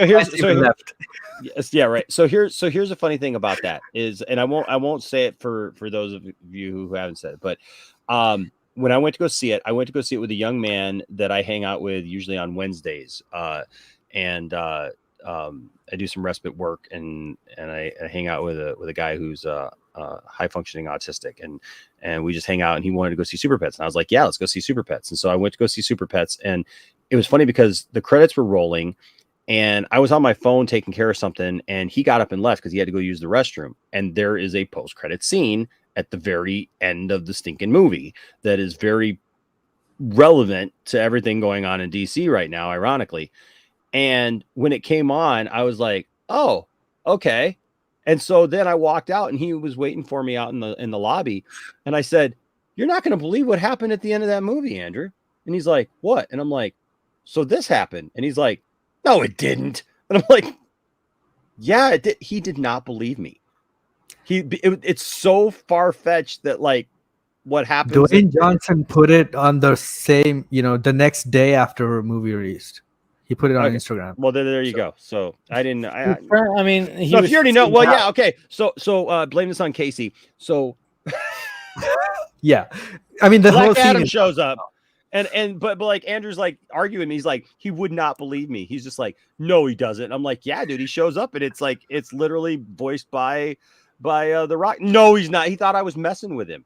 And I had to go online and like find people doing reviews of it to like show it to him because he didn't. I mean, to me, it was like the previous regime was like, Dwayne Johnson, what do you want? And they thought this was going to be a good idea, and it ended up not being the best because DC Super Pets in box office did not do well. Essentially, it flopped. Yeah. But at the same time, it's like you put that on streaming. It's a fucking hit. It's a fucking hit. It's a goddamn hit. But at the same time, it's like I bought but to me, it's came like, out because my kids were begging me. Yes, Like, exactly. I couldn't wait. I couldn't even wait for the disc to come out. They were like, "No, it's available on digital. Can we buy it? Can we buy it? Can we buy it?" But what's funny? What's funny about that, Scott? Remember when Chris Wong Swenson was here? His kids were like, "Heh." I was like, that's what's so weird about that is like your kids were like all about it. His kids, they were like, but I'm kind of wondering what's happening now.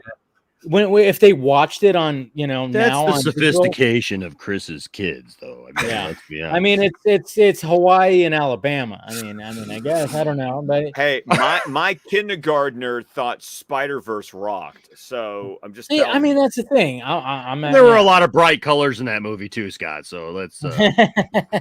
No, but that's what's so weird about it. And then I'm just kind of wondering, like, if they would have just made that movie with not the big huge cast that they had, right?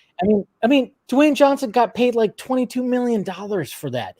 Imagine if they could just cut that budget down, and they could have had just like some like good voice acting for that, because the movie is good. The movie is good, but it didn't do well because it improves on rewatch. I will say that. Yes, it definitely, and I haven't watched and rewatched, but I'm sure it does. But the movie is good, but they spent so much money on the voice talent. It's like, stop doing that, please, because you're sacrificing this good content that a lot of people, like animators and whatever, are working very hard for this, but then you're spending most of the money on the voice talent, which they only work like for a fucking week, while all these animators are working like for a year or two, maybe, to make this movie happen. They're not even in the same room together anymore. Exactly. It's just fucked up. I mean, to me, it just was like fucked up. It almost seemed like, oh yeah, we're gonna plan this movie. Dwayne Johnson, we got him as Crypto, and then we're gonna do this Black Adam fucking post-credit scene that's gonna lead into the Black Adam movie. But it's like, but it just fuck all. It just didn't work. It didn't work. It's not working. But he got paid all this money, and we got all this like non-hype from it. And I'm like, you guys fucked up a perfectly good movie. A good animated movie that had to do with the Justice League and Crypto and all this stuff. You guys fucked it up because it was all about Dwayne Johnson. It was all about Dwayne Johnson. What's funny about that post-credit scene is that Black Adam has a faceless cameo. I know. Yes, that is. but to its credit, though, I did chuckle at the whole splitting hairs about the difference between a villain and an anti-hero. I like that scene. I thought that was very on the nose, and I appreciated, taking the piss a little bit about, the Black Adam stuff. Yeah. Which I'm sure he's going to do in the movie kind of as well. He just wants to really show that he's not a direct villain, but also not a hero. that's gonna be rough, man. But I'm still gonna go see it. I'm still gonna go see Black Adam. It's all gonna be it's all gonna be whatever. But man, That's it's because just- you're on Warner Brothers payroll, though. I know Dave. exactly. I'm Well, wait, being I'm sorry. paid. I'm sorry. I mean, no, you're totally not on. None of us are. No. Shoot, Jeff, I need my check. Jeff, I Dang really it, need dang my it. check Hey right guys, if the dart hits exactly. Jesus Christ! I know. We've We're all secretly paid. replaced the Poindexter Lounge with something else. Let's see Yeah. if anyone notices. We will return for as soon as we get everything organized. We're having technical difficulties over here at Poindexter Lounge. Hey guys, welcome back. Hey. And I love how Scott's just, like playing with his The Batman Batmobile. I love that. Hot Wheels. Doom, doom, doom, doom. Boom, boom, boom, boom, boom, boom. I mean, Scott, which is your favorite Batmobile? Ooh. do I get live action and animation or just live action? Everything. Oh, Dave, I think we've talked about this, haven't Yes, we? we did. We have talked about this. I just added 2 new Batmobiles to my Batmobile collection. It is definitely Casey. If I have all of them to play with, not including ones from the comics, because there's been way too many damn Batmobiles in the comics. But if we're talking about visual, motion, it's Batman the Animated Series. Yeah. Me too. It's the animated series Batmobile, followed by the Anton First Batmobile from '89, and then legitimately, Me too. and then it's this one. My third one is different. It's Batflex. See, I've actually talked about this. I think, Dave, I talked to you about this. Justice League helped me appreciate Batflex more because of the scene in Russia. The Russia scene really helped it. It was too much like a tank, like Nolan's Tumbler. I don't like the Tumbler at all. Me too. That's the worst. It's not a Batmobile either. No, see, this that is not the worst Batmobile. Get the fuck out of here. Batman and Robin with his little go-kart Batmobile where he's like, hey, and it's got like a swirling that fucking works engine. in that movie. Fuck that Batmobile. I hate that Batmobile so much. I mean, I got that Batmobile in the other room too, but yeah. See, what I love about this Batmobile, one-seater, is I remember people bitching about this Batmobile saying, "Oh, I love the Batmobile. I love this Batmobile," because people bitch about going, "It's just a car." I said, "Yes, it looks like a fucking car. That's what it's supposed to be." Yeah, that is one of the reasons. I don't complain about that, but that's one of the reasons it's kind of at the bottom of my ranking. But that was my favorite scene in the movie. And that was the favorite. Scott, I gotta say, you know what? I was guilty of that at first, and I realized because there's a lot of things about the Batman that I don't really care for, but the Batmobile is probably my favorite thing about the whole freaking movie now. Same. But I remember the first time I saw it, I went, "That's the Batmobile," and I felt really kind of disappointed. Now that I have toys of it, and now that I've seen the movie and everything, I realized something. This movie helped me actually realize something about it, is that we have been so programmed since probably the start of it was 89's Batman, right? Where, I mean, but even then it was still a car. But then by the time you got to Val Kilmer's, where it's climbing up a wall, it's got the spinny thing in the middle. It's all lighted. It's neon. It's everything. And then you get Batman and Robin. It's a one-seater it's got huge, ridiculous wings on it. And yeah, some of that was different things from the comics, but it was almost made to look like a spaceship or like some kind of otherworldly thing instead of just being functional. Batman Forever looked like an alien fucking ship. and Scott, what really brought me back to reality was, one day I was going through a couple of my my long boxes, and I was pulling out some Batman comics, and I just happened to pull out the issue where Jason Todd makes his appearance when he's boosting the tires. When he gets the tires off of the Batmobile. And I'm realizing, love that Batmobile. I'm like, it's just a Lamborghini. Yeah. It's just a Lamborghini. It's like a black it's like a bluish, tone for the comic, but it's basically just a black Lamborghini. And then like in subsequent issues right after that, it's literally a Corvette Stingray. The only way that you would even know it's the Batmobile is it literally has a cheesy Batmobile front license plate on it's just the bat symbol on the front of the license plate on the front of the car.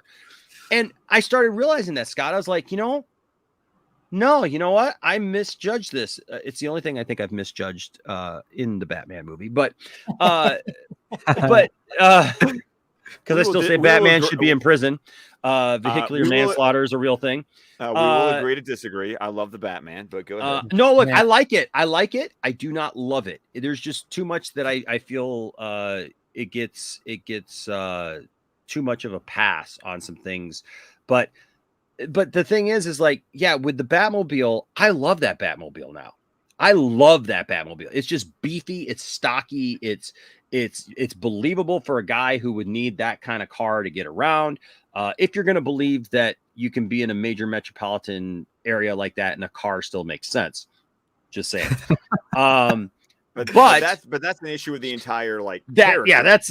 That's a whole different thing. But I gotta say, like if I'm going favorite Batmobile, obviously the Batman, Michael Keaton's Batmobile is right up there for me because I think that was like a really iconic thing. I think even the 66 Batman series Batmobile, it's iconic. Yeah, it's so iconic. You see that thing, and I mean, still to this day, it looks beautiful. You know what I mean? It's and the thing is, the weird thing is like that car, even for back then, with the black and red motif instead of matching like Batman, like it's not blue and gray. It's not something else. It's those lines and everything. That's a beautiful car too. But you know what I really, really, really dig, and I still have it. My Superpowers 80s Batmobile. Do you remember the Superpowers 80s Batmobile? Like I still have that thing, and it showed up in the cartoon, many times on Super Friends and stuff. But that's got a great look to it too. And so I think that, man, if I got to narrow it down to one of my favorites, it's probably either that one or gosh, man, it's so hard. It's so hard for like a favorite Batmobile, but I really love that 80s Batmobile. I think probably some of that is my nostalgia, just from the 80s thing and having that toy as a kid. And that 66 Batmobile, because it's so the 66 Batmobile, it's got all the toys and the bells and the whistles and everything, but it was a functional car as well. Yeah, as an honorable mention, I love the Batman Beyond Batmobile. I especially the sequence in Return of the Joker. Basically when the original artist on Akira was like, I'm going to try to out Akira in that with that Batmobile chase. But I also love the fact that like it was ability for him to have a Batmobile and a Batwing, and they'd be the same vehicle. Yeah, it's like they combined it into one. Yeah. And then also I just love it like when Terry gets into it, and I always love the detail that when he grabs the controls, like the circuitry in his suit like lights up. So it's like his suit is interfacing with the car. And it had that cool, like red, like cockpit look to it. I love Batman Beyond. I mean, when we get to those episodes for Batman the Animated Stream, I'm looking forward to it because I really do. For apparently as much shit as people was giving Batman Beyond, I really do have a love for that interpretation of the mythology. I don't even understand why. Pretty cool. Yeah, I mean, can you imagine a Denis Villeneuve movie with Batman? Oh, dude, I said that years ago. I was like, when people were like, "What would he do?" And I made a video like watch Blade Runner 2049. I'm gonna watch Blade Runner 2049 with a spinner, and that's I was like, if he's gonna do anything, he could really knock out a Batman Beyond live action big time. If we're gonna have him do something, that's what he would do right there. And I think someone asked him if he would ever do a comic book movie, and he said that. he said Batman. I think he said Batman. Yeah. But also the Pattinson Batmobile. One of the unique things about that is its sound. I'll always remember the first time that sound, came up in the theater. Damn, the whole theater was You shaking. felt that in your goddamn taint. Yes. You if you had some if you were in a movie theater that had some good sound, you felt that in your core. You're like, oh my I will God. never forget that sound. Oh, That yeah. was one of the best experiences. Well, and I love Matt Reeves and his sound editors going, "Oh no, we intentionally Yeah. made that to sound like like we wanted that It's a to be a monster. movie monster entrance." You watch that scene.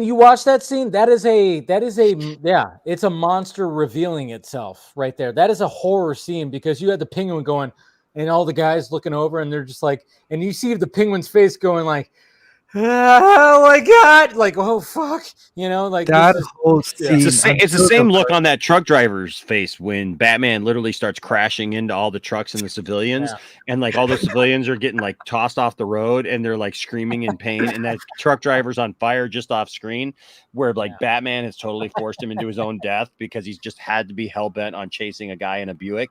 Yes. I totally agree. What a monster. Apart from all of that, the scene is apart from amazing. the death and the dismemberment. Yes, I mean I agree. Like people do ignore that when they have called out. Those guys are other fine. Those guys are fine, like what Snyder says. They're fine. But that whole Good. scene, like even after the scene ended with the penguin scene, no habla español, and what are you showing me, and all that stuff it was just perfection. Like from the start of the Batman. It's the worst Spanish I ever heard. What are you What showing? are you? Come on. What are you? The world's worst, detective or something? He said, "World's worst translator." World's greatest detectives. No habla español, fellas. Dude, He was the best. I still can't believe this Colin Farrell. Dude, when people go like, why couldn't they just hire like an actor that looked like that? No, that's not the point. It's the point of an actual actor. An actor who is a very good-looking dude. He's a good-looking dude. Let's face it, it's fucking Colin Farrell that is made to look ugly, and then he is just totally transformed. When people go, wait, that's fucking Colin Farrell. That's why they did it. That's why they did it. That's why they spent the extra money to do that. When people just like, I always hate that. Oh, they could have hired an actor that looked like that. Like, no, it wouldn't have been the same because you would have had Colin Farrell's acting. Yeah, exactly. Colin Farrell is a great actor, first off. And then how many times have I showed people like, oh yeah, Colin Farrell's a penguin. What? I'm like, oh, you didn't know this? And I've showed people many times, look at that, side by side. They're like, what the hell? It's shocking to people, and it just adds to the whole thing. I mean, that's the thing. It's like, it's all about these actors transforming into these characters. It's acting, Dave. And that's one of that is one of the weird things about the day that we live in, right? Is there's some things that I understand, I get, but then in the same token, like there's some things that I just kind of shake my head at, and I'm just like, look, I understand sensitivity, and I understand wanting to give opportunity to people, and I get all that stuff, and I agree with all that, and I believe it. At the same time, like when I hear Tom Hanks go on about how like if he had to make Philadelphia again, he wouldn't have made it.